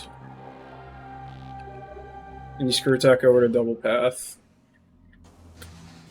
So from here it's the same. You get Dark Oasis.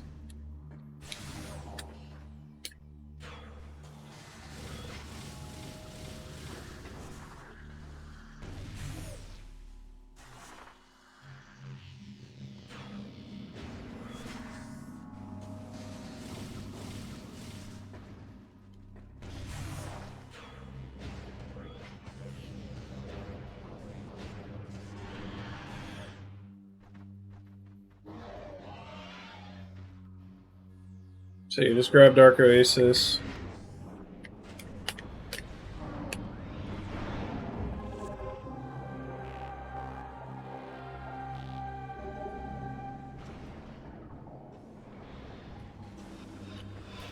Do the fast strat here if you're cool. And remember, do not morph into the portal if you have Dark Visor on. You can crash the game.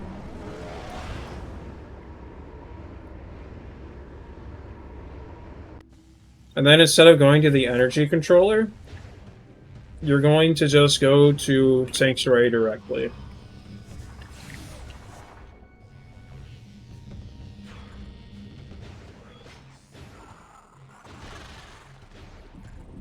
Just go back to Sanctuary. That is not where Sanctuary is. What am I doing?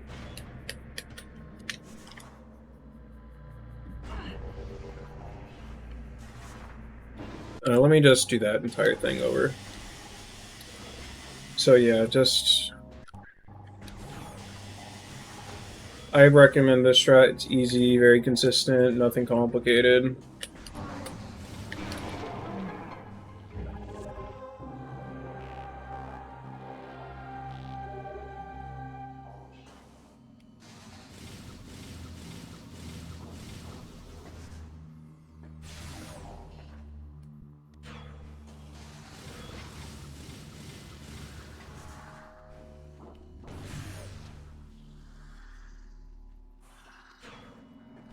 Let's go over here.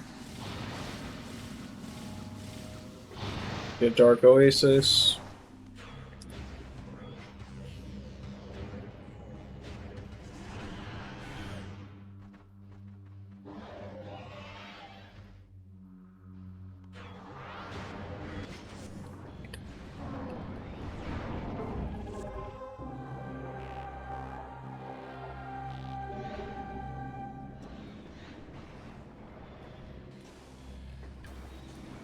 Whoops.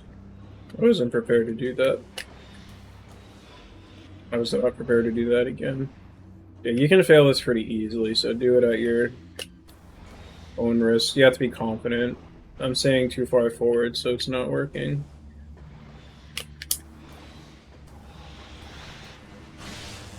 Yeah. So like I said, after you get Dark Oasis, you're going to Sanctuary.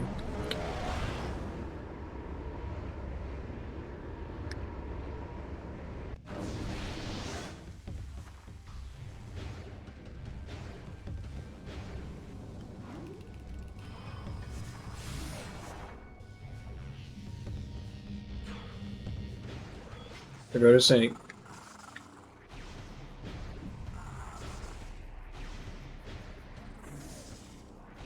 Oh, I need to get rid of something real quick.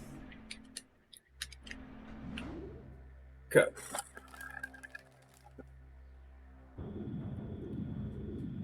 So for the spider skip route in Sanctuary, you're gonna go back up to Dynamo Works, like we did at the start of the run.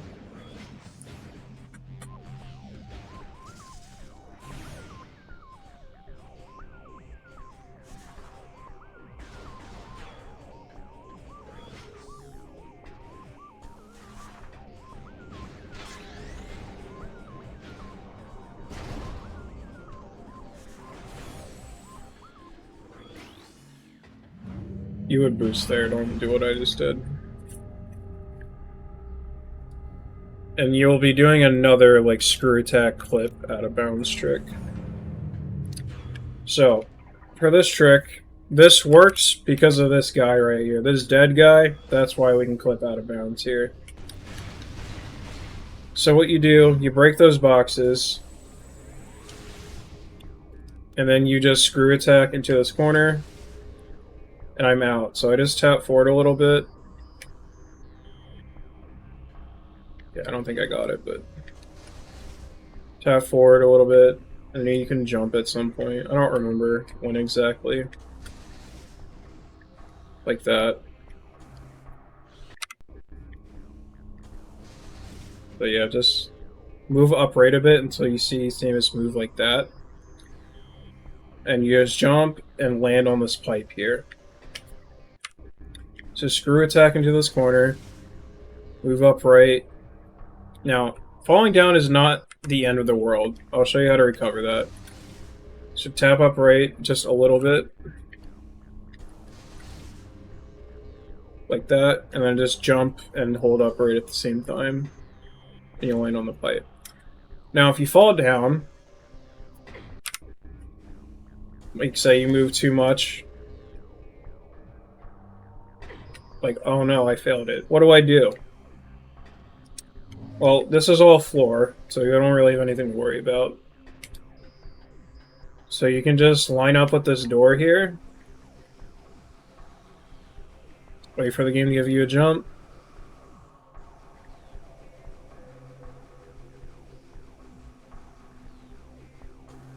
And then you go jump behind the door like that, and you just aether jump back up.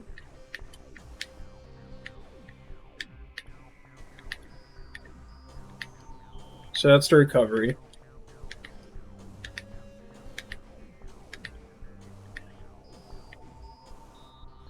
And from here, you just blow up the door with the power bomb, get close to it, and then back away to force load the room. So once again, if you do it correctly, not like that, you want to just tap up a little bit. Don't go too far. Oops. Just like that much, and then jump and upright at the same time. Land on this pipe, and then you're gonna jump on this collision here, and just a wiggle, so you get to the aether, like that. Do the same thing, powerbomb the door, shoot it, move back and wiggle, and there you go.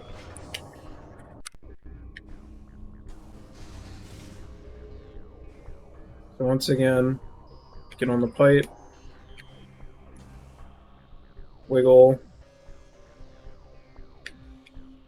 powerbomb. One more thing I want to cover here. I want to show some aether shenanigans. So, make sure, when you do this, you stay towards the left of this door. Don't go to the right. Because if you go to the right, you start falling. You want to stay towards the left. Don't go to the middle or towards the right. Just stay on the left side of it.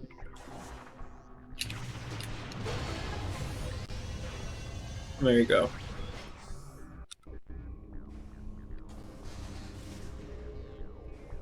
Yeah, just do that. And remember, if you fall down, you can just aether jump back up. No big deal.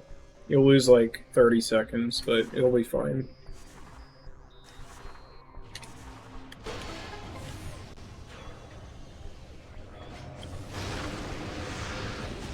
And after this, you just get the key.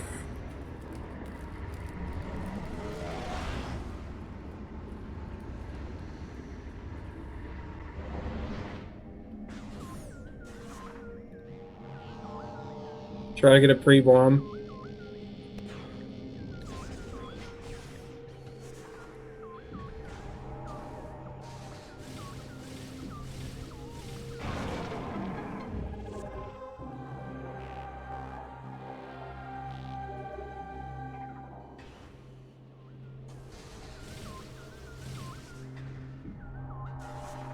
And you're gonna... This is gonna be really weird, but you're gonna re-enter this portal, and you're gonna come back to the Dark World. The reason why is because we want the default spawn position to be on the other side of the room. Because when we went to go get that key, the respawn position was set to the key area, which we don't want. And the default respawn position is by the elevator, which is where we want to go now. So, from here, you can screw attack into this tunnel. There's a couple ways. The way I like to do it, I bonk my head on the door, and screw attack.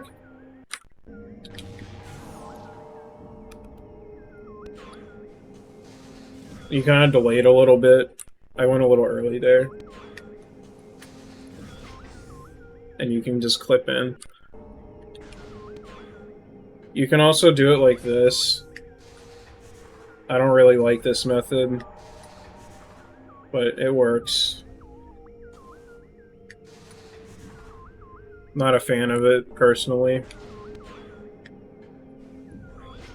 You can also back it up by bonking your head again and trying to simulate the other way.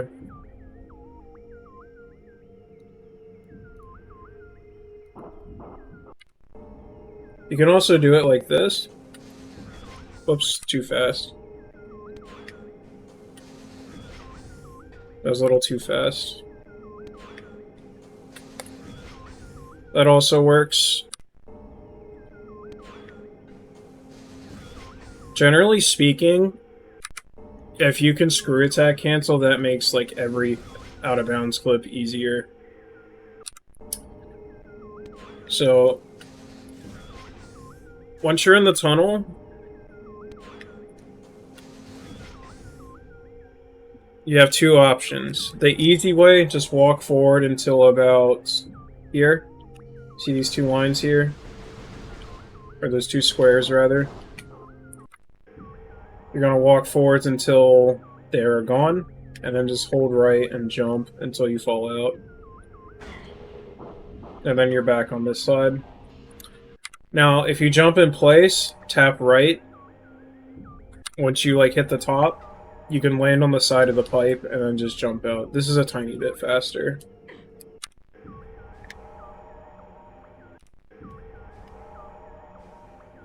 So,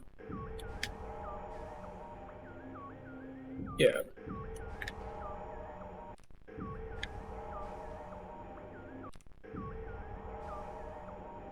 For some reason I'm not getting it. I'm not sure why.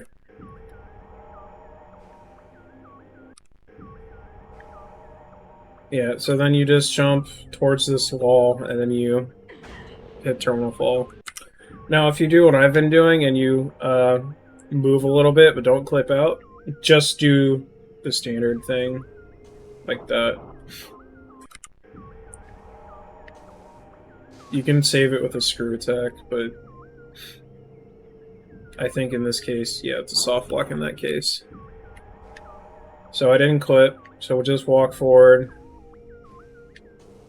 And just kind of jump until you can do that.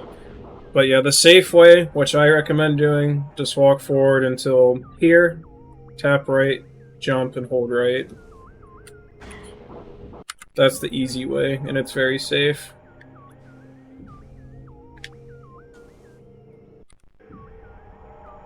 So tap right, jump, hold right.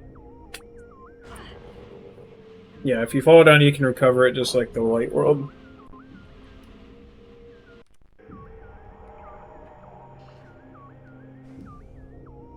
And from here, you just morph, use the spider track. Then you're gonna go grab Hive Entrance.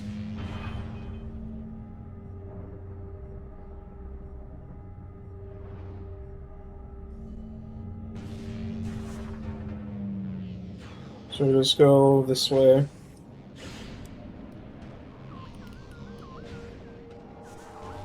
So same as before, just go get Hive Entrance, nothing different here. And again, make sure you have a power bomb.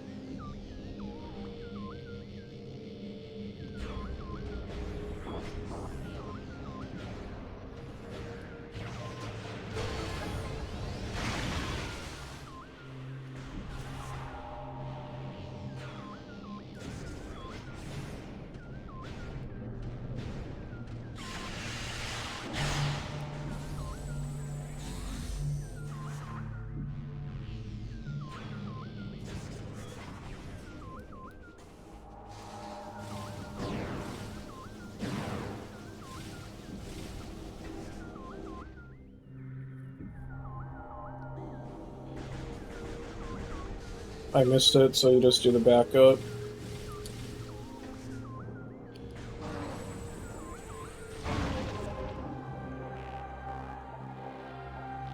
Yeah, you can chain bunny hops out of boost jumps. You're gonna get a frame, or not frame forever, you're gonna get an instant morph there. If you bonk your head on the ceiling.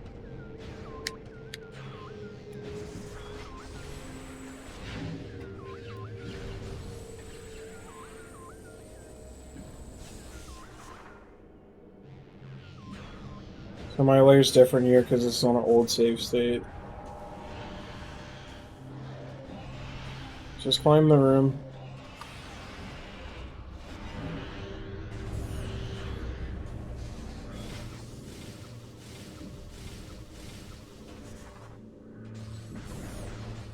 And then from here, you're going to use the portal and then go to Agon.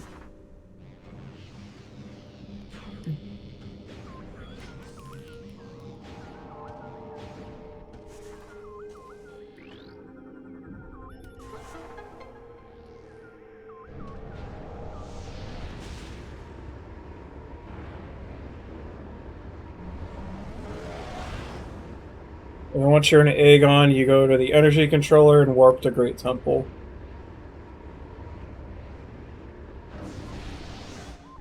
I actually already frame perfect morph there. If you press morph the same frame you enter a portal, you unmorph out of, or sorry, you morph out of it.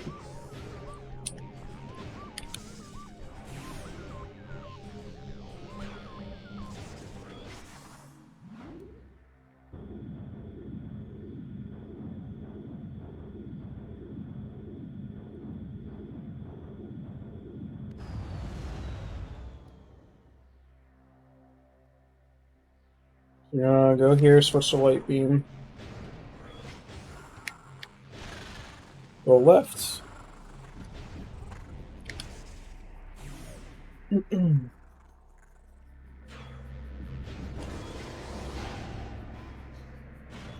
you're gonna go to the energy controller.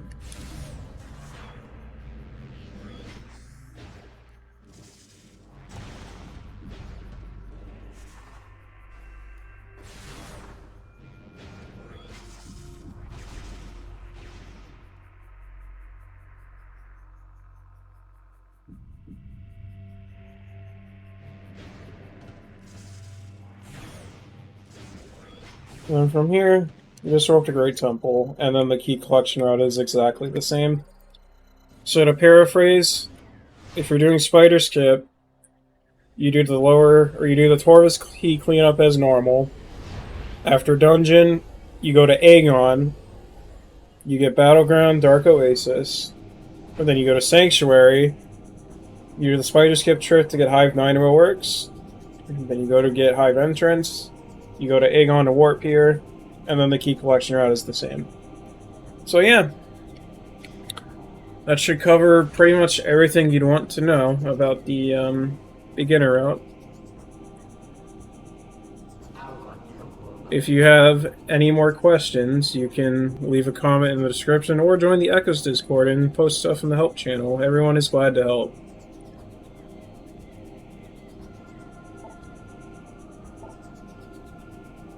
So there's only one way to end this off that I know.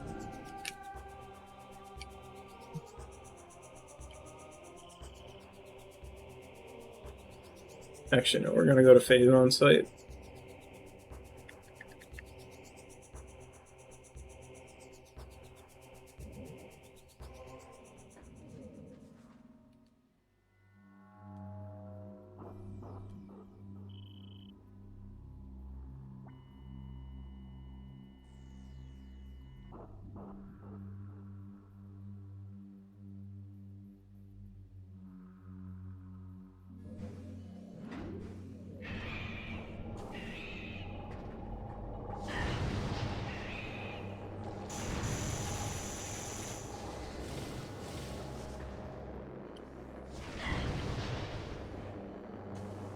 I need more Phazon crates.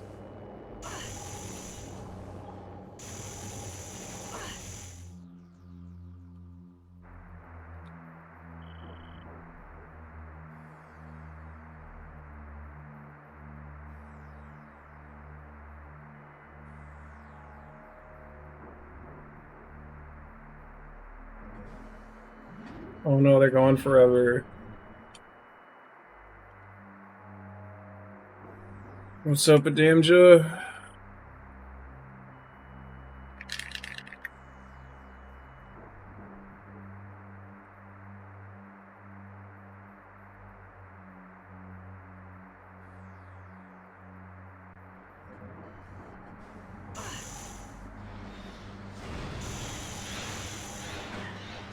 Oh, there's not another one here.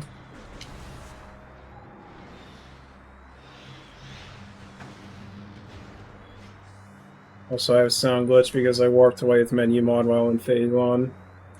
Or sorry, while Metroid was on me. Alright. So yeah, if you have any more questions or need further assistance, you can join the Discord in the description. We have a lot of people that are willing to help you out with any question you have. So yeah, that's the tutorial. Thank you for watching.